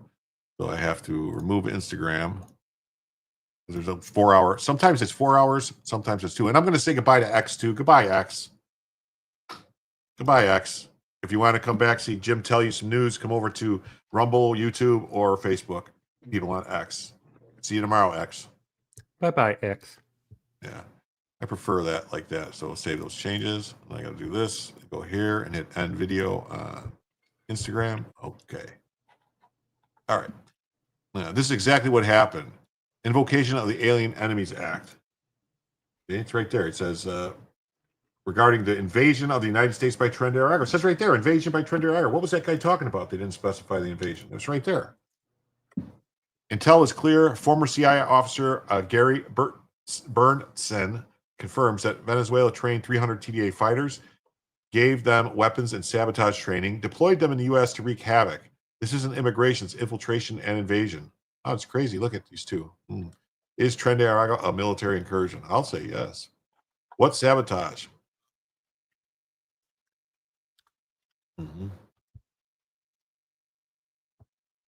What sabotage? Bernstein says TDA is tied to arson, including major wildfires and industrial fires across America. So maybe they're the ones that were doing all these burning things down in the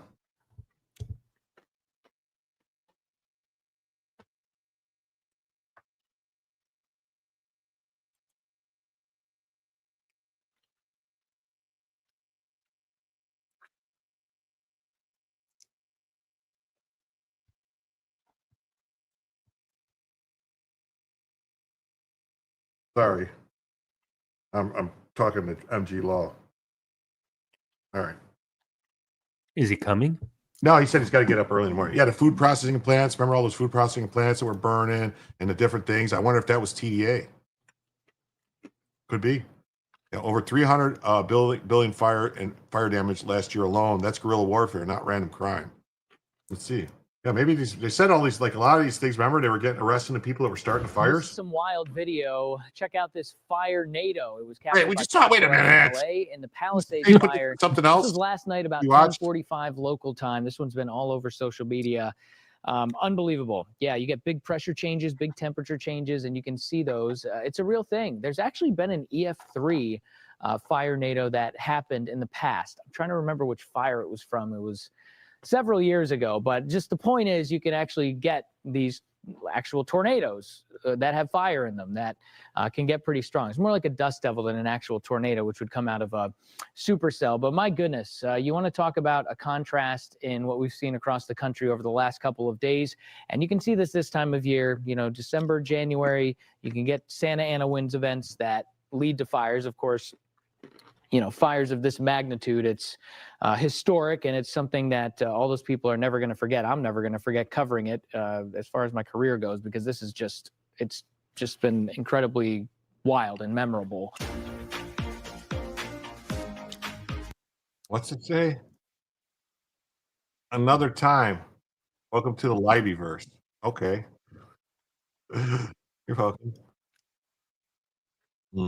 Beginning of a Mother Nature reset. Well, I personally think there's something coming with the whole magnetic field, North Pole's moving and magnetic field might be flipping and stuff, but that's for a Theory Thursday show, not really for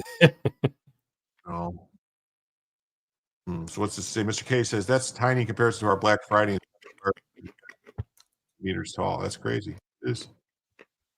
Yeah, Tyson Chicken, like Walmart owes the Clintons a lot. Yeah, sure. A lot of people owe the Clintons a lot. Who's backing them? Maduro's regime in Venezuela, Cuba's intelligence services, Cartel de las Solas narco-terrorists, Mexican drug cartels. This is a state-sponsored multinational network aimed at destabilizing America.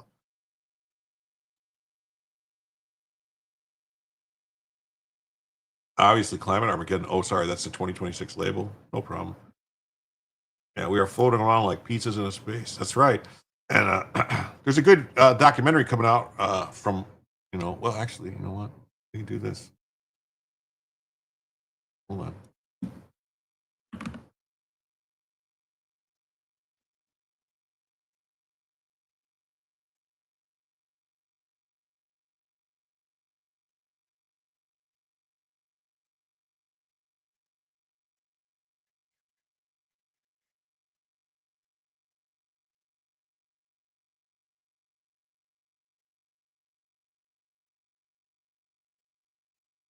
Okay.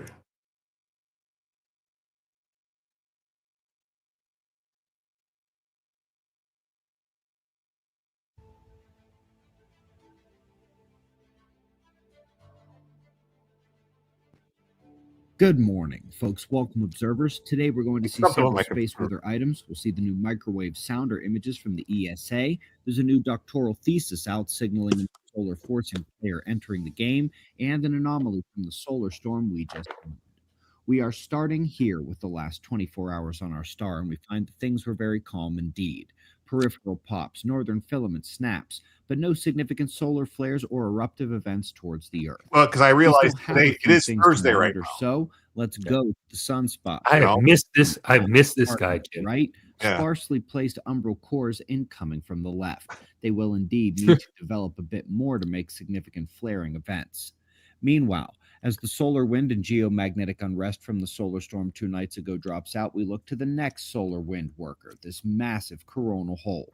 In addition to its triangle shape, which we've seen several times before, like this one from 2012, today's is the biggest pyramid or triangle shape we have seen, by the way. Folks, here's the first data from the new microwave imager out of the ESA. It shows extremely good detail for both land features and clouds. That's former Hurricane Erin in the North Atlantic. From albedo to vegetation cover to about a dozen other key metrics, this new satellite is the best we've had. Up next, now Looks Dr. fake. Megan Fake. Diane Mark is free to unleash her mind on solar forcing. This dissertation explores lightning, including the impact of solar activity, from the energetic particle precipitation to geodynamic excitement, modulation of cosmic rays, and the working of the global electric circuit. This is the topic we need and focus in the years ahead.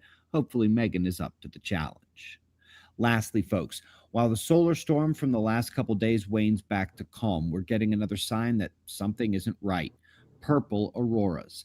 The oxygen excitement of greens and reds give way to the nitrogen-derived purple glows, expected in a solar superstorm, but not the weak impact we got 2 nights ago.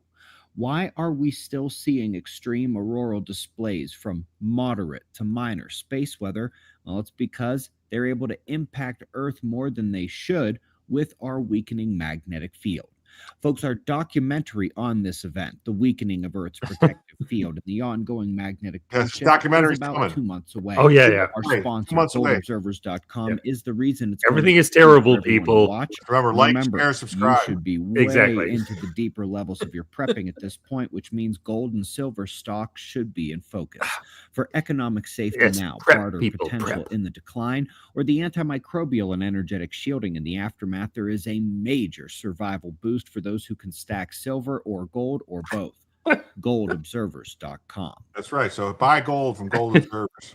That's right. We can survive if we buy gold from this guy. I mean, he did just do a 13-minute thing about the sun will have a micronova. Good evening, folks. I'm having a In late micronova. 2018, when I first said the sun has a micronova event, I was met with a bit of ridicule. Most of the argument was that Just a bit? micronova events aren't even real, but I pointed to how the mainstream story of nova events had changed 3 to 5 times every year for about a decade, so they really didn't have anything solidly set in stone. Then came 2022, 4 years later. They discovered micronova events are real. Okay, so go check this guy out if you guys want on your free time. And his name is the Suspicious Observer or Sun Weatherman or Space Weather News. What is Space Weatherman? Let me see what his thing is. Yeah, Space Weather News on YouTube. He's got he's got 823,000 subs, and so every day he puts out videos and he talks about the stuff and he does a great job at it. So go check him out. So Jim, this is the same guy that you've been playing like forever, right? Yeah. Okay. Yeah, And he won his ranch back, right? He won his ranch back from his divorce and all that stuff. Yeah, so he got his ranch back, but he changed the name of his channel. It used to be Suspicious Observers, now it's the Space Weather News or whatever. I don't know, something like that. But you still find it under Suspicious Observers. It'll come up. Appeals Court rejects Trump bid to deport Venezuelan immigrants he deems alien enemies. Yeah, well, we'll see. Wait, were we? Wait. Oh no, wait a minute. Well, we still had more of this one. Sorry. We still had more of this one to talk about. Trump made the required declaration on March 15. I find and declare that TDA is perpetrating an invasion for predatory incursion and conducting irregular warfare at the direction of Maduro regime. That satisfies the law, period. Yeah, see? The Alien Enemies Act was written for moments like this. Predatory, incursion, invasion, directed by a foreign government. The court's majority ignored reality. Judge Oldham's dissent was correct. Every president has this power. Bottom line, Trinidad is a hostile armed force. Trump is right to invoke the act, and the circuit court is wrong. This isn't immigration, it's guerrilla warfare against the American people. Trump called it what it is. The Supreme Court will uphold him. We'll see. I don't know if the Supreme Court will. He's no stargazer. Yeah. Says, no thanks. I've seen him before a few times. Every day is the imminent destruction of the world. Yeah, he's selling stuff, He's selling books and he's selling prepping stuff, and he's got a ranch that he wants you to rent places in for the end of the world and stuff, and But his stuff, like the daily reports and showing what's going on with the sun, like it's told me when to go look outside, and I've seen auroras because of it and stuff, so yeah. Because he changed his name for obvious reasons. Yeah.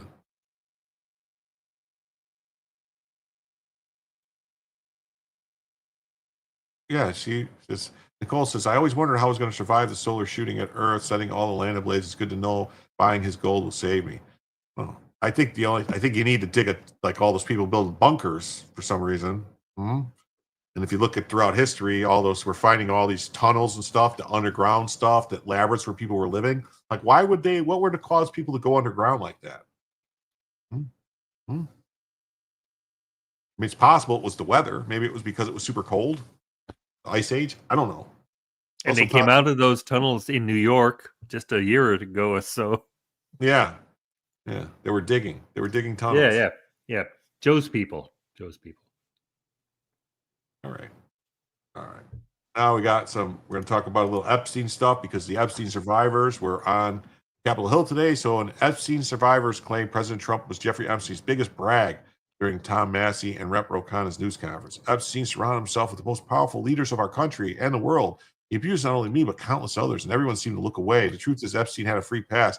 He bragged about his powerful friends, including our current president, Donald Trump, who was his biggest brag, actually. She's trying to sell this too much because why Why would Trump have been his biggest brag back then when he was hanging out with Clinton? You're at the White House. Yeah. That makes no sense. This is like somebody trying to smear Trump. Epstein surrounded himself, with the most powerful leaders of our country and the world. He abused not only me, but countless others, and everyone seemed to look away. The truth is, Epstein had a free pass. He bragged about his powerful friends, including our current president, Donald Trump. It was his biggest brag, actually. And while what I endured will haunt me forever. I mean, how could Trump be as big when he hung out with Bill Clinton and all these other Exactly. No. It can't be the biggest brag until today, not back then. Because Trump was nobody back then. Yeah, Trump was just a real estate developer. I mean, he was famous. He was this guy and stuff, but he, in New York and everything. But he wasn't like, I don't get it. He wasn't as powerful. Like Epstein hung out with like the Clintons and a bunch of other people in the Democrat Party all the time. He hung out with the fucking prince, an English prince. Yeah, Prince Andrew.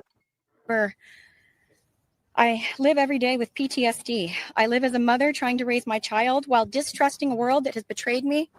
This kind of trauma never leaves you. It breaks families apart. It shapes the way we see everyone around us. I think she tried. But one thing is certain. Unless we learn from this history, monsters like Epstein will rise again. He had much richer connections. There are files, government files that hold the truth about Epstein, who he knew, who owed him, who protected him, and why he was alive. Yeah. Yeah, Trump filed for bankruptcy all the time back then. But see, what? That's what anytime you see these people reading from these statements and they're looking through and they're finding stuff to read, to me that says you don't know what the fuck you're talking about. You're making this shit up. It's not coming from you. Yeah. These allegations are another witch hunt. Well, we'll see. Yeah, this is where I came in, Jin, when I said, the guys over there are talking about Trump is a PDF and all that. It comes from this. It comes right from this. As if he was there at Epstein's Island. Yeah. Yeah, dollars and donuts. My friend, the prince or the president, was his biggest brag. Yeah. Or Bill Gates or all those other people that were going to his island. Fauci and John Roberts, the fucking chief of the Supreme Court. Got it. I just wish Fauci. I don't care about anybody else. I just want Fauci to be the guy that says, "Oh my God, it was Fauci." Yeah, this administration will get to the bottom, pun intended, of this issue. Yeah. What other names will they provide? Just Trump, right? They didn't provide any names. They said they're going to make a list and they're going to let us know. Yeah. Why wouldn't they have this list already? I mean, that's the thing. I want to know every person that went to that island and fucked around with kids. Yeah. I want to know their names. That's it. I want them to go to jail. I want them to go under the jail. I want them to go visit the wall.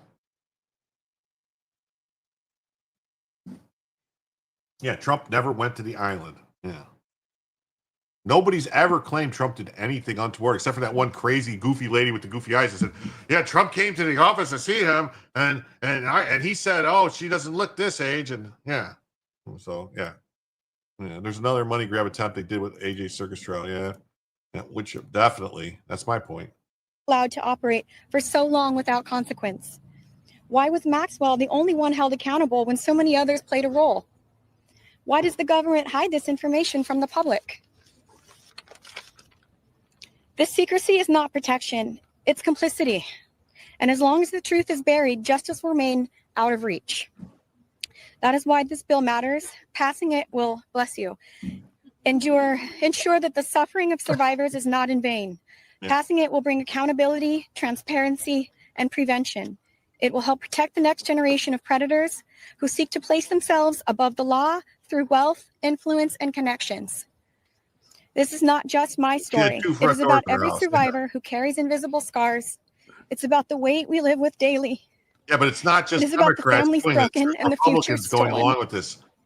So I ask you, President Trump and members of Congress, Shantae Davies. why do we continue to cover up sexual abuse and assault? Who are we covering for? Let the public know the truth. We cannot heal without justice. We cannot protect the future if we refuse to confront the past. Thank you.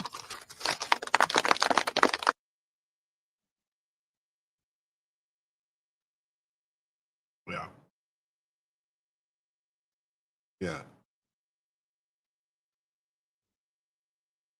Here. NBC News to Epstein. Did anyone see or hear of President Trump himself doing anything inappropriate as it relates to Jeffrey Epstein? Ooh. Yeah. Where was she years ago with her script? Who knows? Let's see here. I do have to ask, and I know, and it's just something that I think we're compelled to at this moment, with the attention on President Trump, with these questions around a pardon. Did anybody see or hear of the president himself doing anything inappropriate as it related to Jeffrey Epstein? No. I do have to. Well, who was the guy? Was the guy trafficked by Jeffrey Epstein too?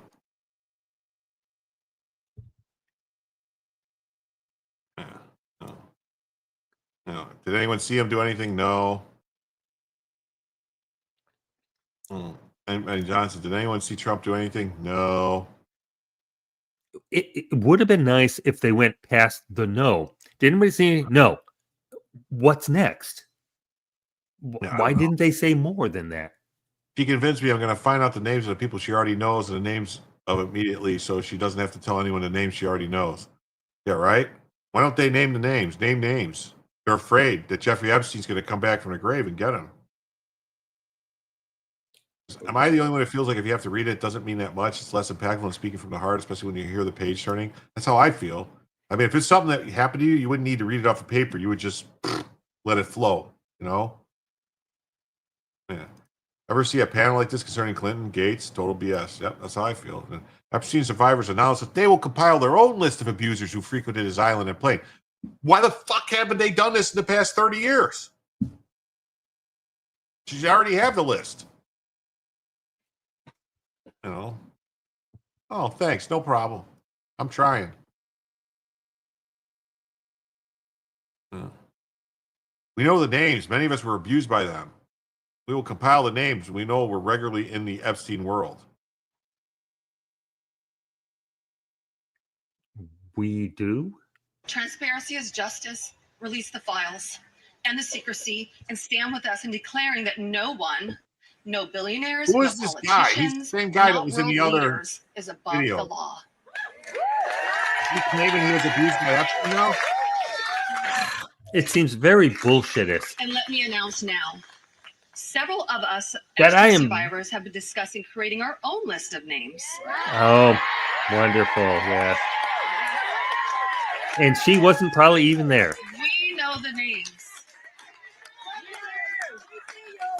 Many of us were abused by them. Okay, you know Now the name. together as survivors, we will confidentially compile the names we all know were regularly Well, confidentially compile the names. You're not going to tell anybody. Right. and it will be Right. done by survivors. Because you could be sued if you actually put names out. No one else is involved. Stay tuned for more details on that. Stay tuned. Stay tuned. Because history Tune is into our watching, podcast. and so are the women who will come after us. Tales from the dark Thank side. Who's gonna come Some of after the women who will come after us. Oh my god. Tales from the dark side. I don't know what that even means. Could this be a victim smiling any harder? Yeah, right? Yes. Yep. She's getting her fame. That's what she wants. Yep. I mean, this is starting to make me think maybe maybe Epstein didn't traffic anyone. Yeah. You know, I don't know. Am I wrong to say that? I don't know. The way that they're acting, though, it's like they should be like. It seems very extreme for them to say stuff like that. Yeah. She's getting attention. Her advocacy is so rewarding. Yeah. Stay tuned really made it seem unreal, right? Right? Yeah. Bro, you know the Tales from the Dark Side? Yeah, I know Tales from the Dark Side. You're talking about the thing that was on like HBO back in the 80s and 90s? Is that what you're talking about? That show? Or is that Tales from the Crypt? I'd like Red Shoes Diary myself. Yeah. I'm pretty well, Tales from the Dark Side. Let me look this up and make sure I'm not thinking of the wrong thing. Tales. Jim doesn't know about Red Shoes Diary, so you know. I'm not looking that up. I know enough not to look that up. Oh, Tales from the Dark Side. It was yeah, okay. I know what that is. Yeah, it was like a spoofed almost thing off of Tales from the Crypt. Yeah. Yeah. 83 to 88. Yeah. Yeah. Okay, yeah, I know what that is.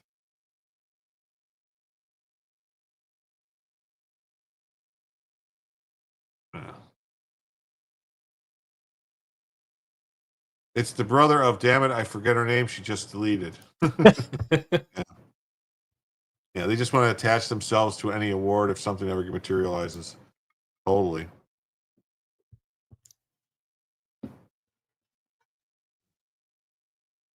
Cool.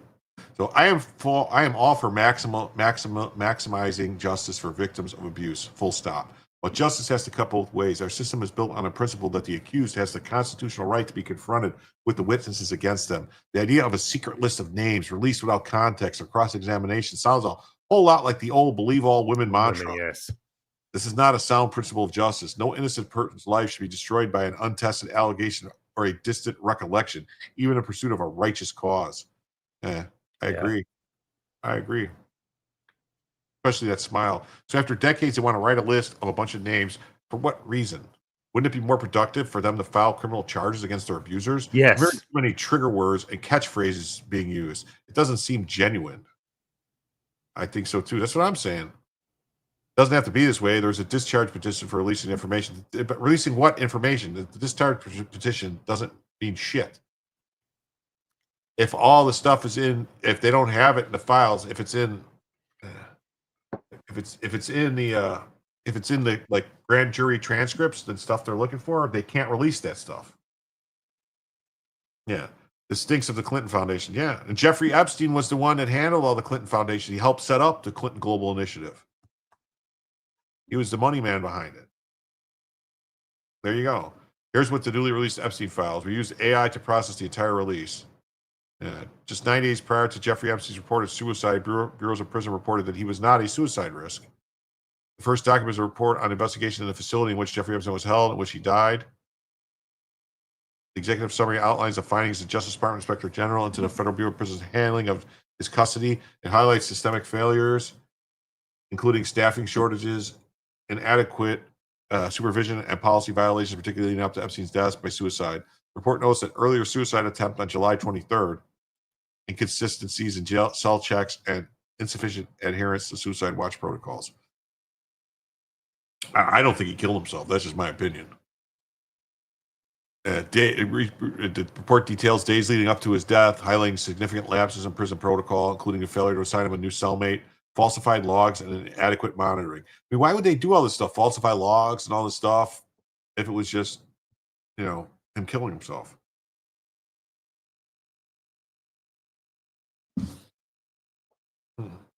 Epstein attorneys know the names. Yeah, they do. They're on our side when they plop a massive 30,000 page shit on us. That's right. Remember Goldfinger when Bond just mentioned Operation Glance Sam hoping to survive because he knew of it, knew something, but it didn't know what it was.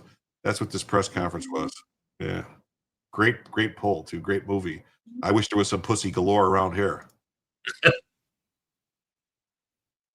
The OIG concluded that Epstein's death was a result of compounded failures by the MCC New York staff, including malfunctioning security cameras, falsified records, and disregard for mandated inmate supervision protocols. While evidence confirmed suicide and ruled out foul play, the investigation revealed procedural lapses, inadequate surveillance, and insufficient adherence to BOP policies. The report highlights systemic issues in the SHU operations and notes that although criminal charges were brought against 2 staff members for falsifying records, broader prosecutorial action was declined. Cool. Yeah. So, and then this guy says, wow, NBC News just asked an entire panel of Epstein victims if they ever saw or heard Donald Trump do anything inappropriate related to Epstein. And victims said, no. The Democrat narrative is total BS. We saw this already. No. And then here's Marjorie Taylor Greene, who says, I'm not afraid to say the names. Jeffrey Epstein's cabal of politicians, bureaucrats, and elites who turned a blind eye must be held accountable. This is the product of past administrations, Republican and Democrat, trying to silence the victims. They deserve justice, and America deserves the truth. Okay. Yeah, it's a scary thing to name names, but I will tell you, I'm not afraid to name names. And so if they want to give me a list, I will walk in that Capitol on the House floor, and I'll say every damn name that abused these women. I can do that for them, and I'd be proud to do it. Now, another thing, this is not about politics. And this is a boiling point in American history where the American people, just like Roe just said, There's become two Americas. There's the America for the rich and the powerful and the elite, where they never face any struggles or problems and never experience what real America goes through. And then there's forgotten America that faces all the problems and deals with all the issues and never gets justice for being sexually assaulted and raped by a monster. It shouldn't exist anymore, and people are sick of it. So let's recognize the fact that the administration before and the one before it and the one before it and the one before it and before it never did anything about this. So this isn't one political party or the other. It's a culmination of everyone worked together to silence these women and protect Jeffrey Epstein and his cabal. And this is not just rich, powerful people. Think his drivers, his maids, his chefs, all the people, people that worked in his home, security guards. I heard one story from a young woman that was being raped by Jeffrey Epstein when he was out on work release while he was serving time in prison and had an ankle monitor on his leg. Guess what? There was a police officer outside that door. So this list of names is quite a list of names, and it doesn't extend just in the rich, powerful circles. It extends down to the very bottom where people were paid. And again, I will say this, there's victims suffering today in similar circumstances, and they're terrified to name the names of the people that are currently abusing them. And so with these brave, courageous women fighting this fight, this is a fight for women and children and any person that is facing sexual abuse and rape and captivity and human trafficking right now. And so here's what I ask you in the press. Don't go for salacious headlines. Go for the truth and defend these women and help those of us in Congress that are crossing our political party lines for doing the right thing and trying to do it together. Yeah. Wow. That's just crazy. I just realized something. I was turning up the volume on the wrong friggin' thing. Yeah. Nothing says America first like standing in front of Democrats with signs that read Trump is a traitor and pictures of the president and Epstein. This clown show continues. Primary season is coming. When you all lose your seats, you have yourselves to blame. Yeah. Unlock the Epstein files. Look at this. Yeah. Trump is a traitor. This is where they're standing with. These are Republicans standing with these people. Neuter the grand old pedophiles to GOP. These people, what is wrong with you? Why would you do this, Marjorie Taylor Greene and Thomas Massey? You don't see these signs behind you? Wow. Well, and this is where I came in earlier when I said, they're calling Trump a PDF and all of that. This is where it comes from. It comes from this stuff. Yeah. Epstein victim's lawyer. While we have seen the documents, you haven't. When you see the documents, you're going to be appalled. The American people deserve to see everything. Evil flourishes in the darkness. If you care about these women, about your country, about the issue, this should pass with flying colors. Wait a minute. So if this lawyer has seen the documents and knows it, all he needs is to, if this, wait a minute. He could say whatever. They could say the names. This is bullshit. They could. He doesn't have to keep his mouth shut. Somehow they don't want to say the names. But why? Why not say the names? Are they real? I don't know. This is weird. Unfortunately, all of the documents and evidence that we have worked so hard to gather hide behind protective orders, confidentiality agreements, and bank secrecy laws. That is why this discharge petition is so important. While we have seen the documents, you haven't. And when you see the documents, you're going to be appalled. And the American you could say something. Deserve to see everything. Shit. When you sign this discharge petition, it should mean nothing is off limits. That means the documents in the possession of the CIA should be made available. Those in possession of the FBI going back decades should be made available. CIA have any documents? I know. Financial records in the possession of when they start quoting CIA, they're kind of out there. Everybody knows that evil flourishes in the darkness. Corruption flourishes in secrecy. It is time right now to make a difference for the women that are behind me right now. They have been courageous and fought through this whole thing. I'm all for Whether the you're a women, but I thought Republican we were or talking you're a about Democrat, children this on one is an Epstein's easy island. call. You're an American who Why is it cares only about women and not equal rights and children? equal protection under the law. If you care about these women, if you care about our country, and you care about this issue, this should pass with flying colors. Yeah, it should, but it won't. It just is what it is. All right. So and then, oh, this is a great story, which I got to read. This is a great one. It says, hot mic.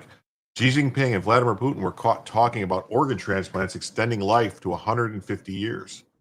Behind the smiles, a darker truth. China's decades-long program of forced organ harvesting from political and religious prisoners. The dictator's dark world view. Bum, bum, bum, bum, bum, bum, bum, bum, bum, bum, bum, bum, bum. It makes good press, but Jesus, Trying to earlier fill I in. got this. It's okay. Earlier, people rarely lived to 70, but these days at 70, you're still a child. Putin, as biotechnology advances, human organs can be continuously transplanted, allowing us to become younger and younger, perhaps even achieve immortality. But the truth is darker. For decades, China has been accused of killing prisoners for their organs. Falun Gong practitioners, Uyghurs, Christians and Tibetans, corneas removed, bodies cremated, evidence erased. Stop forging organs 100 tons. China is asshole. Yeah. Maybe the list is the name of the perpetrator, and we have a who's on first situation. Maybe. In 2019, the China Tribunal concluded beyond doubt forced organ harvesting in China happens at a significant scale. The main victims are prisoners of conscience. This isn't conspiracy, it's documented atrocity. Oh. China's donation system is a sham. A 2019 medical ethics study proved that the data was mathematically fabricated. The numbers fit a perfect formula, impossible in real life. Translation: the organs still come from unwilling donors. Oh. Even Chinese officials slip. One obituary bragged that a senior official had replaced many organs in his body. Now Xi and Putin casually discuss organs making them live to 150. Wow. Wow.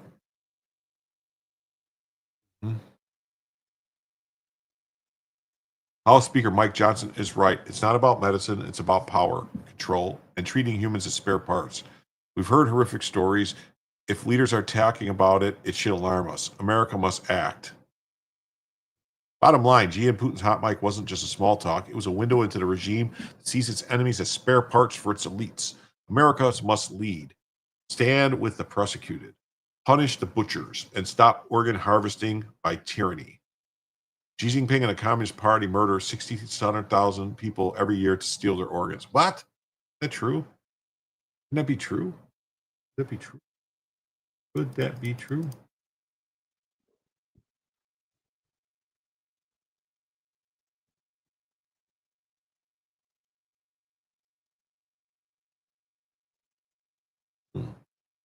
Here's the National Review talking about it. Well, Putin and Xi chat about living and ruling for a long time.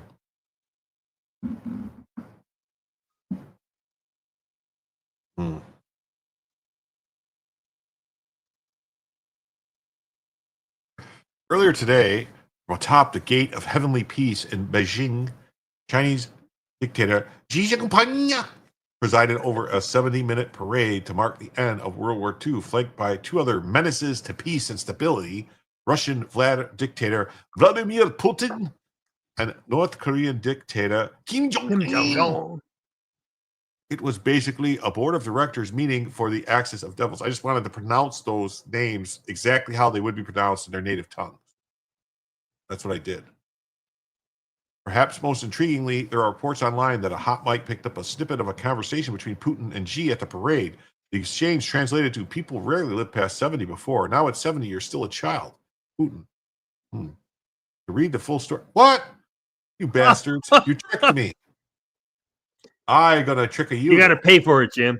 No, I gotta trick them. I gotta get them. They want to mess with me. I'm messing with you. I'm messing with you. I'm messing with you. You bastards. You killed Kenny. Yes. You bastards. Aha. You suck on that now, man. You know, Putin may be the shortest guy in the room, but nobody ever actually says you're the shortest guy in the room. Yeah. I got it. I already got it. I get the archives when I'm getting the links before I start, but I looked at this and I went like this and I said, oh, okay, it's not blocked or nothing, because normally something will pop up. But the way that they just ended this on me, it really pissed me off. Hold on. Yeah, so here we go. Some predict, Putin says, with biotech, organs can be replaced endlessly. People could even reach immortality. Some people predict might live to 150 this century. Putin will turn 73 next month. For years, Russian speculated. God, he's that old? Yeah. Yeah. Russian watchers have speculated that the Russian dictator has one or more secret health problems. Sadly, as of this right, in Putin's heart, still, don't say stuff like that. We don't wish death on anyone. To the extent it can be confirmed to exist, Xi turns 72 in June. Either this is what passes as small talk among some of the world's most malevolent and powerful men, or these guys intend to be around for a long, long time, long after the end of the Trump administration, and perhaps any future Vance or other administrations. Back in 2021, this guy from National Review wrote that there is no prospect of change in leadership in China in the coming years unless Xi faces some sort of unexpected health issue. As the Harvard historian Arunabha Ghosh explored in 2018 essay, What Does Longevity Mean for Leadership in China? Xi Jinping may be around for a long time. For China's top leadership born from the 1880s to the 1930s, average longevity is the mid to high 80s. Nearly 1 in 5 Chinese leaders has lived beyond 90. Comparison, about 1 in 7 leaders in the U.S. and 1 in 9 leaders in India and 1 in 10 for the leaders of the USSR have lived past 90. Chinese leaders do indeed live longer lives than their counterparts in the United States, India, and the former Soviet Union. Ghosh contends that the data reveals national leaders live longer in the one country where it matters that they live longer. General ideological preferences and political policy commitments can therefore persist for a lot longer than elsewhere. And this says Xi Jinping just turned 68 and he's likely to still be in power 5 years from now in the year 2026 at the age of 78, in the year 2031. Okay. If he remains healthy, it seems safe to assume Xi will continue to have access to the best healthcare on earth, including cutting-edge experimental treatments. He may be running China well into the 2030s. The global ambitions, the belligerent nations, nationalism, and confrontational rhetoric of Xi's aren't going anywhere for a long time. Well, Xi and Putin have some major differences, but they both see themselves as leaders of unjustly maligned once great empires that are destined to return to global supremacy. I understand why certain Americans love the idea of rerunning Nixon's playbook and splitting the two, turning China against Russia or vice versa. If it could work, great, but in the end, it's unlikely to ever work consistently because Putin and Xi see the world too similarly. Well, here's the thing. Eventually, China's going to turn on Russia to go after all the natural resources that Russia has. Siberia is just loaded, and China has it written in documents. They call that the Northern Resource Area. Yeah, that's what they did. That's always been a thing. They want that land. They want those resources, and eventually they're going to turn on Russia to get them. You know, it probably would have happened sooner the stuff that's gone on with the U.S. and Russia being at each other's throats. If we were closer to Russia, China probably would have already been turned on Russia. Yeah, Russia is been in decline for a while, and China is not in decline. Right, and China plays the long game too, where like they're basically like with us, with the U.S., they're just basically killing us by 1,000 cuts with all the bullshit, waiting for us to collapse on our own. They're like, well, we're not going to. Right, we'll just wait around until they just kill them, until they destroy themselves. But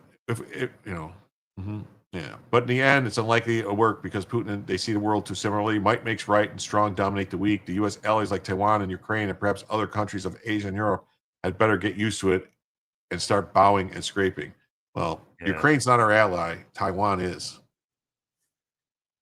At the end, they're bullies, and you just have to sign every detail of the hawkish intervention of so-called neocon foreign policy real to not You don't have to sign on to every detail of the hawkish, interventionist, and so-called neocon foreign policy worldview to not like bullies.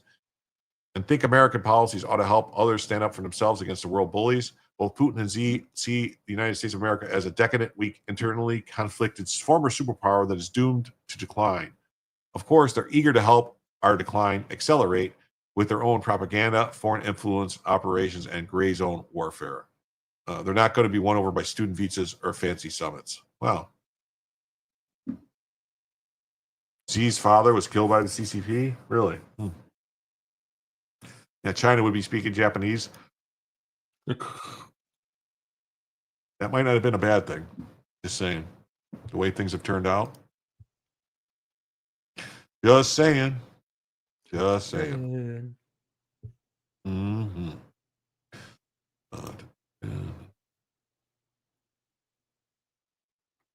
Wow. Wow, we got 1,419 subscribers now. So we're getting close. We're moving towards 1,500. It would be nice if we could hit 1,500 sometime soon. Nice. I'd just like to, remind everybody, if you haven't already, please hit the like button. If you haven't subscribed, please think about subscribing. I do these shows on the regular, and people seem to like them. They come back. So, just saying. Yep. Jim tells you what you need to know. Jim tells you what you need to know. Yep. That's what people say anyway. That's what I've heard. Anyway, so here's Reuters. Hot mic pricks up Putin and Xi discussing organ transplants and immortality.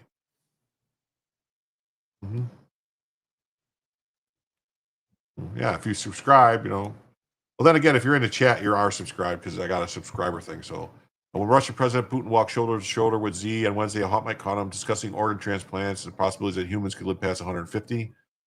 The moment was carried on a live stream provided by the state broadcaster CCD to other media, including China states. Maybe they wanted to be heard. If this happened and it went over, wait a minute. This went over Chinese. Wow, then people must have got upset that I asked them to subscribe. 20 people just left. Just dropped down to 100 from 220 something to 198. As Putin and Xi walked towards the Tiananmen rostrum, where they viewed the parade, Putin's heard saying in Chinese. Putin's translator can be heard saying in Chinese, biotechnology is continuously developing. Yeah, over 30 seconds, Putin and Kim reappeared on camera as they walked onto the steps. Peace or war? At the event, Xi told the crowd of more than 50,000 spectators that the world faced a choice, peace or war, as he inspected troops with cutting-edge military equipment. Putin arrived in China on Sunday to attend the summit Beijing had convened for more than 20 world non-Western leaders. What Granola says, it's a good thing we can trust everything the legacy media reports again. Oh, yeah. Both happened. They cheat. Yeah. Yeah, there's that. Then we got this guy says that U.S. Ambassador to NATO, Whitaker, says that China can't fight the U.S. because they stole U.S. weapon technology, saying China couldn't fight the United States if they tried. We are the only superpower with the biggest, strongest economy. Well, I disagree. They stole all our tech. Where these other countries are having to respond. And, China, I will note, most of the military equipment they demonstrated in this parade was technology most likely stolen from the United States or our allies. And, they couldn't fight the United States if they tried. We are the only world superpower with the biggest, strongest economy. And that's what we need to continue to do. We need to continue to invest in our defense.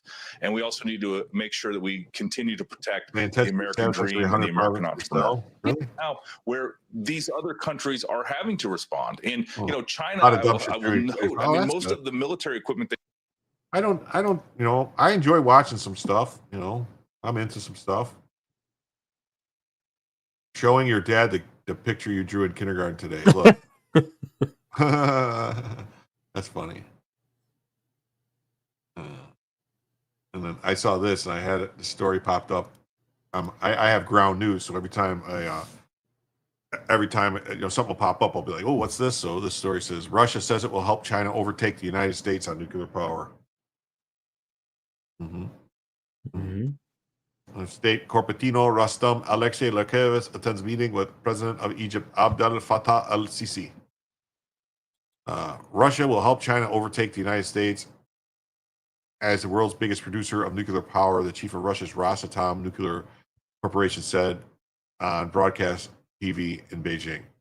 The United States operates the world's largest network of nuclear reactors with nearly 97 gigawatts of installed capacity. China is racing to build dozen reactors, though, and had 53.2 gigawatts operating nuclear power reactor capacity as of April 2024. Well, didn't the Soviet Union have a bunch more? Did they decommission them all? Or just now that they're not together anymore and they're all satellite states, is that what it is? They're all separated?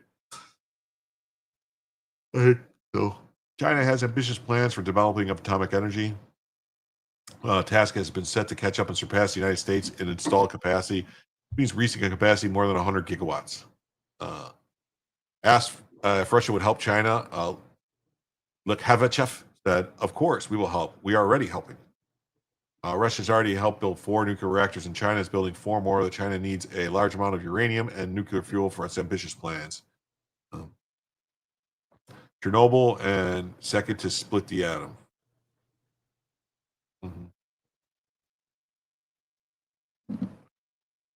Good thing Obama gave Rosatom all that uranium. Yeah, we had a story earlier today about that Trump has actually increased. They've opened 7 new uranium mines in the U.S.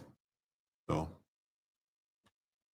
as a result, China will need to develop new generation of closed nuclear fuel cycle reactors based on Russian technology. Okay. That, my friends, is the last tab that I had open. So you're going to have to give me a second here while I open some tabs. Oh my God. What? Jim is tab free. Well, no, I have. I didn't load them all because, it takes a while to load them all. Oh shit! People, Jim's open right now. You could ask him anything. You say, Jim, what does the fairy princess want? And he would say, oh, I'll go. Come on.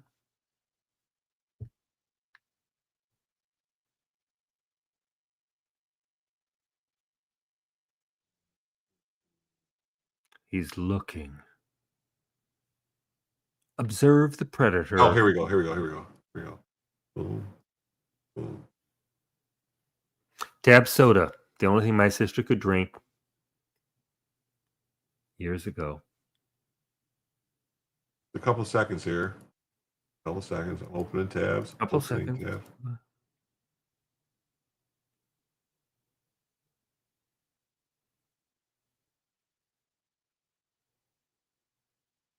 How much wood could a woodchuck chuck if a woodchuck could chuck wood? Not much, actually. He's dead, Jim. God, I've always wanted to say that. He's dead, Jim. Well, possible. It's possible. It's possible. Okay, here we go. There we go. In the UK, an 11-year-old English boy attempted to raise his nation's flag. He was stopped by 5 police officers. Oh, come on. For engaging in a form of illegal hate speech. British police who won't arrest Islamic migrants fearing backlash are perfectly fine arresting patriots. So here it is right here. Now, this is going to be hard to understand because these guys are speaking British English. These small taking the door. Anyone know? Yes, they're from the good as well. The reason they're this man.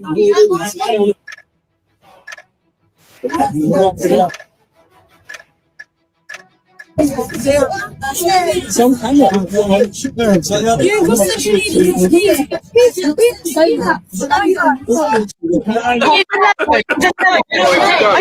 you trying to talk to me or something? It's the St. George flag. It's the flag of the King of England. Better than George Floyd. Target my children, yeah? Yeah, you are. I don't know. Something.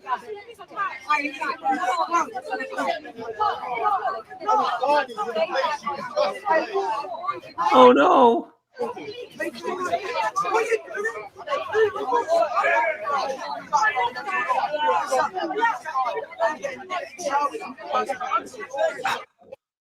Wow. What the fuck was that? It's crazy, right? I cricket bat them help this problem.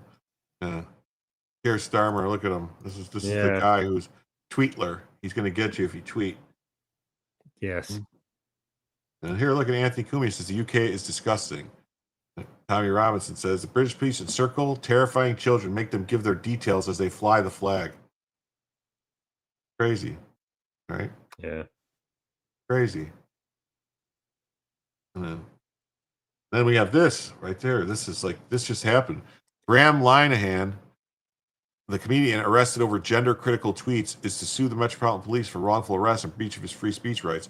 He was in the U.S., okay? This guy was in the U.S., tweeting and stuff, working in the U.S., and when he landed in England, they fucking arrested him. So is he a UK citizen or I American? guess. I don't know. I mean, St. George has the cross. That is the cross, I think. That one has a cross on it, right?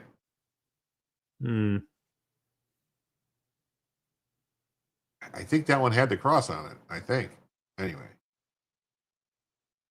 Yeah.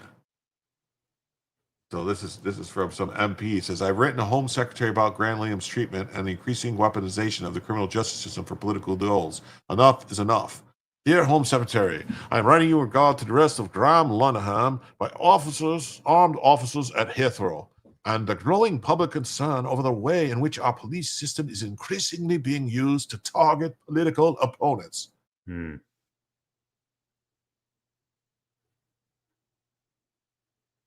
Okay, the George Cross is not the flag of the king, it's the flag of the country of England. Okay, so it's the country's flag. All right, whatever.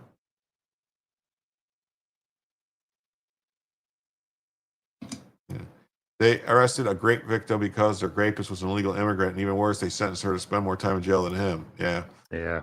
Mr. Lineham's case has rightly sparked outrage. Millions are disgusted because being arrested and hospitalized over comments made online is an alarming sign of how far this country has drifted from its vital commitment to free speech. The public sees disproportionate force being used against those who challenge the establishment, while victims of actual crime too often receive no protection.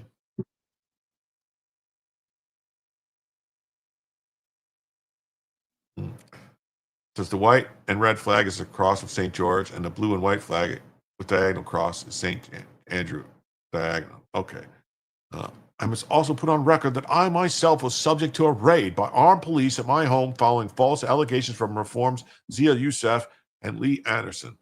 And circumstances that raised similar concerns, 4 armed officers arrived unannounced at 21:30 on March 14 to seize my guns.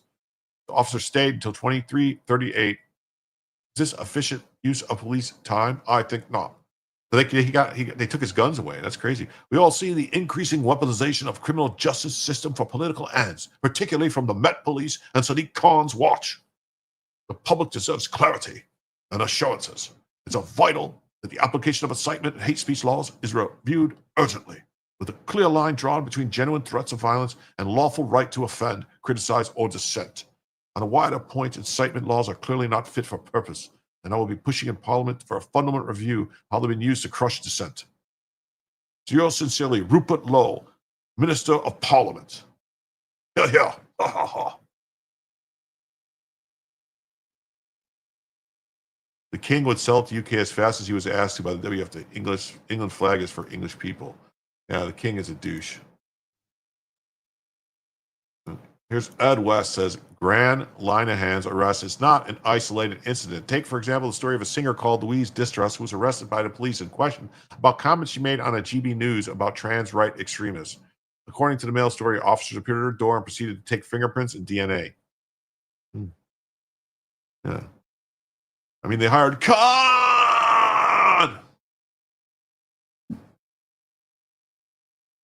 One group of citizens convicted of sending offensive boomer memes in private WhatsApp group called Old Boy Meets Beer Meat.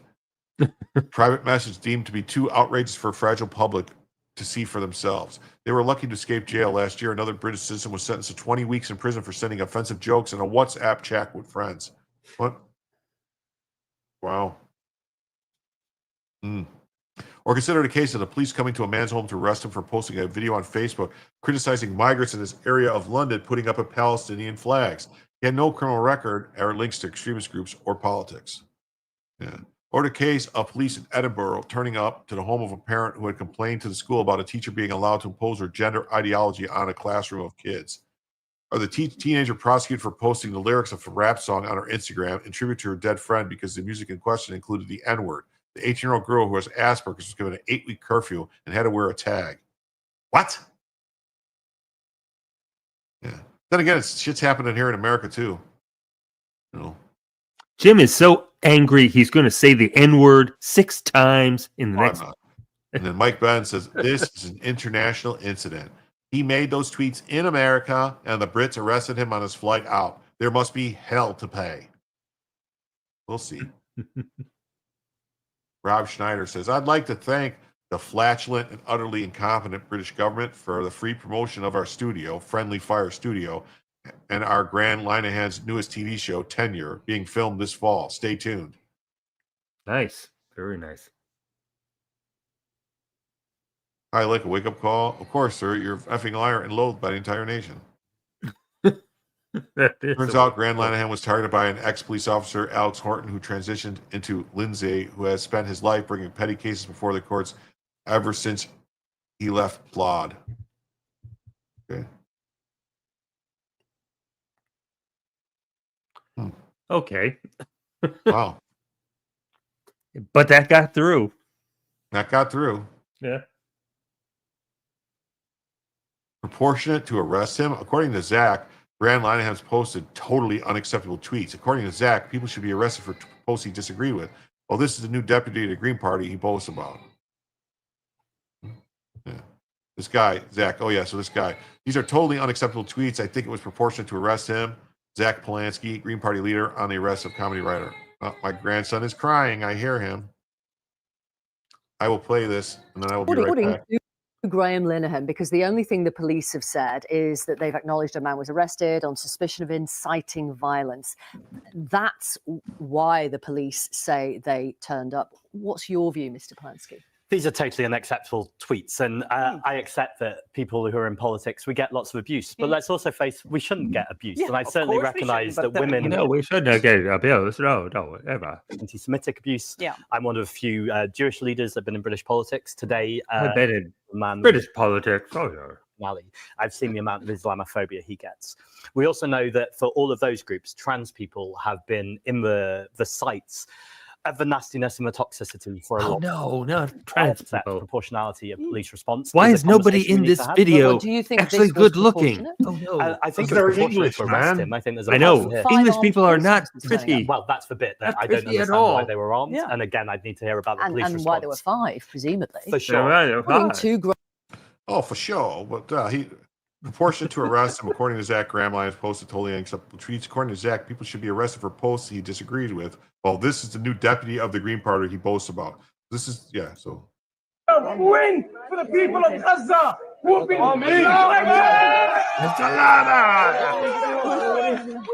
will not be silent. We will raise the voice of Gaza. We will raise the voice of Palestine. Allahu Akbar. Don't you be so for the people of Gibson. Oh, so yeah, so they elected terrorists. ISIS in training. This deputy, apparently, you couldn't make this up. Yeah, so that's fine, though. That's perfectly fine. And Elon Musk weighed in on this. Instead of police in the UK protecting the public from violent criminals, they spend their limited resources on arresting comedian for social media posts. Shame, shame, shame. Give them the white feather of craven cowardice. Yeah, because J.K. Rowling comes in and says, the UK, where comedy writer is met with armed police because he tweeted that if a man refuses to leave a woman-only space, he should be kicked in the balls. An elected politician is free to publicly, let me see what this says. All right, is free to publicly tell a woman to shut the F up with a picture of the gun. Yeah. Do you think that 2 years is long enough? Shouldn't there be a fresh voice on the federal board? And this guy says, shut the F up with a turf. Oh, with a picture of the guns. Yeah, so why isn't this a threat? He's threatening with a gun. In England, that can't be legal in England. Yeah. Yeah, it says up to 30 people are being arrested a day in UK for speech offenses like retweets. UK free speech crackdown sees up to 30 people a day arrested for petty offenses such as retweets and cartoons. Wow. Mm-hmm. Where's the emergency? Someone telling the truth on X. Mm-hmm. Send in Don Fry. Jim, you remember when they said like a year or two ago, they're going to come to the United States and they're going to demand extradition of U.S. people, saying the same things. It's funny how that didn't happen. Well, I mean, they might try. I mean, never know. Under Biden, I wouldn't have given. I wouldn't have given any of us any chance. But I don't think right now they're going to get anybody. We'll have to see. I don't know. It's possible. It's possible.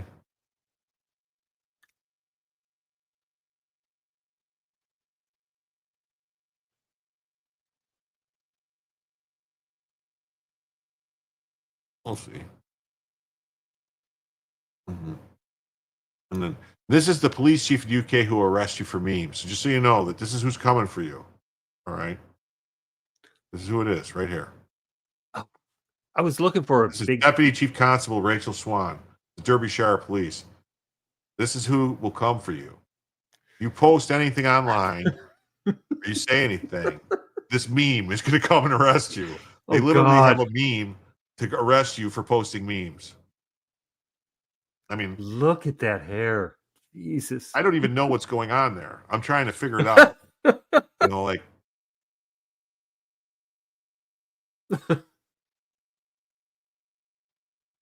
Oh, what's this? Yeah. Spikes are nature's way of warning you there's danger. Yes. Ron Coleman's lawsuit on behalf of 4chan is pretty good read. The UK shall not win there. Well, we'll hope so. I mean, I'm all for maximum free speech. I really am. Like, yeah. Mm-hmm. Elon Musk weighs in again. Complete abdication of the responsibility to the welfare of the people of UK authorities. Britain's free speech nightmare is shocking Americans. It's all they're talking about. Ben Shapiro on Fox News right now. Yeah. Oh, let's see. This guy's just this guy like laying in bed recording it on his phone? All right, we're playing this because why not? He better not. If something flies out, I'm going to be pissed. You know what I'm talking about, right? Yeah. Yeah, it definitely is not new. I mean, the New York Post reported just a few months ago that they had dozens and dozens of arrests per day based on social media postings. Meanwhile, obviously, they have crime problems that are out of control in the UK. They've had massive scandals inside the UK government and covered up by the UK media, including that Rotherham grooming gang scandal, which actually spanned a number of cities in the UK. And currently, Yvette Cooper, as the Home Secretary over there, is talking about importing more refugees from the Middle East who are presumably not going to share sort of the UK's historic values. So this is what it looks like when a civilization decides to completely hollow itself out. Keep in mind, this guy writes sitcoms. Yes. Right? And a member of parliament said Britain used to be known for its sense of humor. Now the police are arresting people for making jokes. This is a high-profile deal because people know about him. There are others who people have, they're just regular folks who are, ride the keyboard inside their office or their home. This is right. And I think that the thing that it's important for Americans to know, there are really two things that are important. One is that speech restrictions in Europe do have an impact on American businesses. If you run a media business, for example, in the United States, and you're trying to distribute your material abroad, you have to abide by the law in those particular countries. So you do have to worry about distributing, for example, those tweets on Fox News in the UK. Could that create legal liability? These are actual issues that lawyers have to think about. And then the second big thing to remember here is that the First Amendment is the most robust and most well-defended amendment of the United States Constitution. If that were not the case, if the Supreme Court had a different orientation, you would be seeing hate speech exceptions to free speech written into the Constitution. Yes. And this sort of thing would be happening in states, presumably like California and also in New York. I think the other thing that's very disturbing about this is that this is a British guy who was in America, wrote the tweets while he was on American soil, but the armed guards in Heathrow, they must have tracked him and his flight so that they could be there and receive him at the airport and arrest him off the plane, send him to the hospital. This is exactly right. So apparently, he wrote in his Substack that when he got to the airport in the United States, there was some sort of snafu with the ticket. He realized later that that actually was the airline that was coordinating probably with British authorities to ensure that they had officers on the ground ready to take him to jail for these bad tweets. I mean, it's insane. Wow. Another story. Wow, that's crazy. Yeah, so Nigel Farage. Nigel Farage warns Americans also face censorship and even arrest in the UK for social media posts after comedians bust. Yeah. Yeah. British politician Nigel Farage warned Americans on Wednesday they could also face arrest.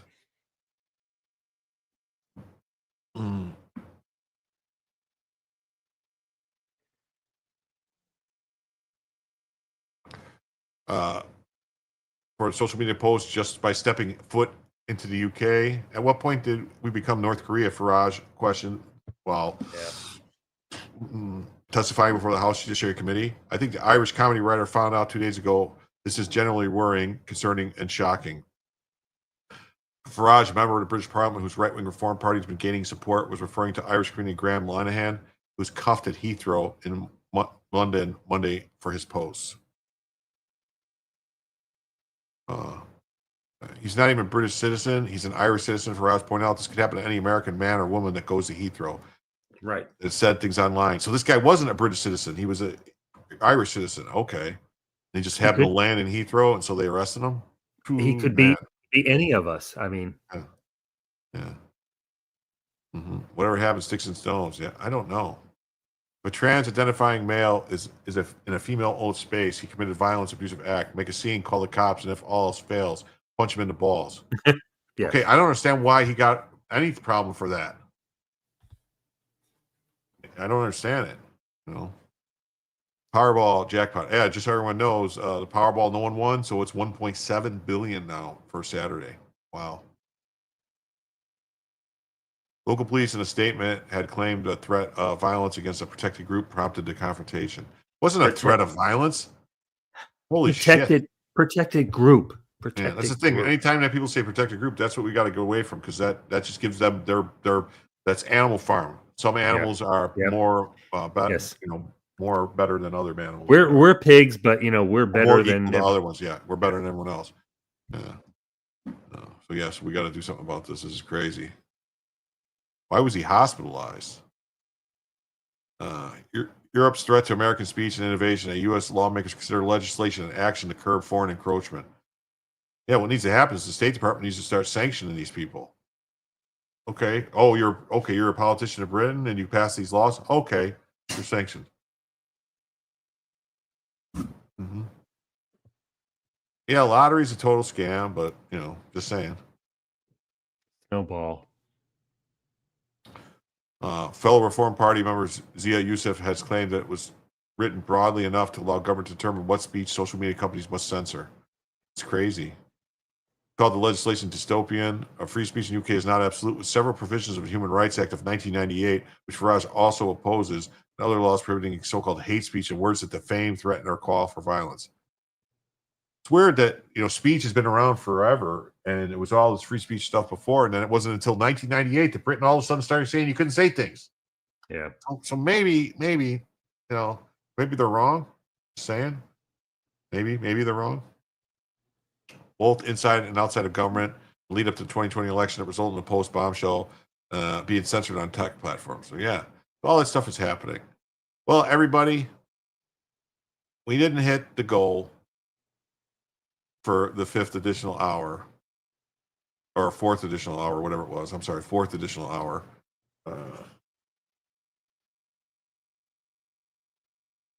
So I think we're going to call it a night. We were still $57 away from hitting the goal. And so I'm going to call it an evening, a night evening. Say goodbye to everybody. I'm going to send you over to a channel called Pat Dixon is his name. Yeah. And he does covers a lot of stuff, but I think at night he mainly plays the piano, and he didn't disappoint me. Everything's fine. We hit 3 goals. Three's nice. That was 3 hours. Yeah, that was 3 hours. Nice. You know. Yeah, we're at 5 hours and 14 minutes. I did when we made the last goal was made when that timer ran out, and when we hit the goal after the goal, when we got that money came in and gave us the extra hour, I started another timer for an hour, and that went through and didn't come up. So we're at 5 hours and 14 minutes. Yep. You know, that's how that works. So, what? Just saying ice. So, so I hope everybody has a great night. I will see you all Thursday night. Most definitely. Time flies when you're having fun. That's right. So thanks, Jim and company. So everybody go over there, check out Pat Dixon, tell him Jim sent you and say hi to him. He's been on my show before. He's a nice guy. He does a show called New York City Crime Report. That's great if you want to hear some weird crime stuff on New York City. But yeah, come on back Thursday night for Jim to tell you the news. And I'll see you Friday, Saturday, Sunday night too. I'll be here. Don't be square. Come and check it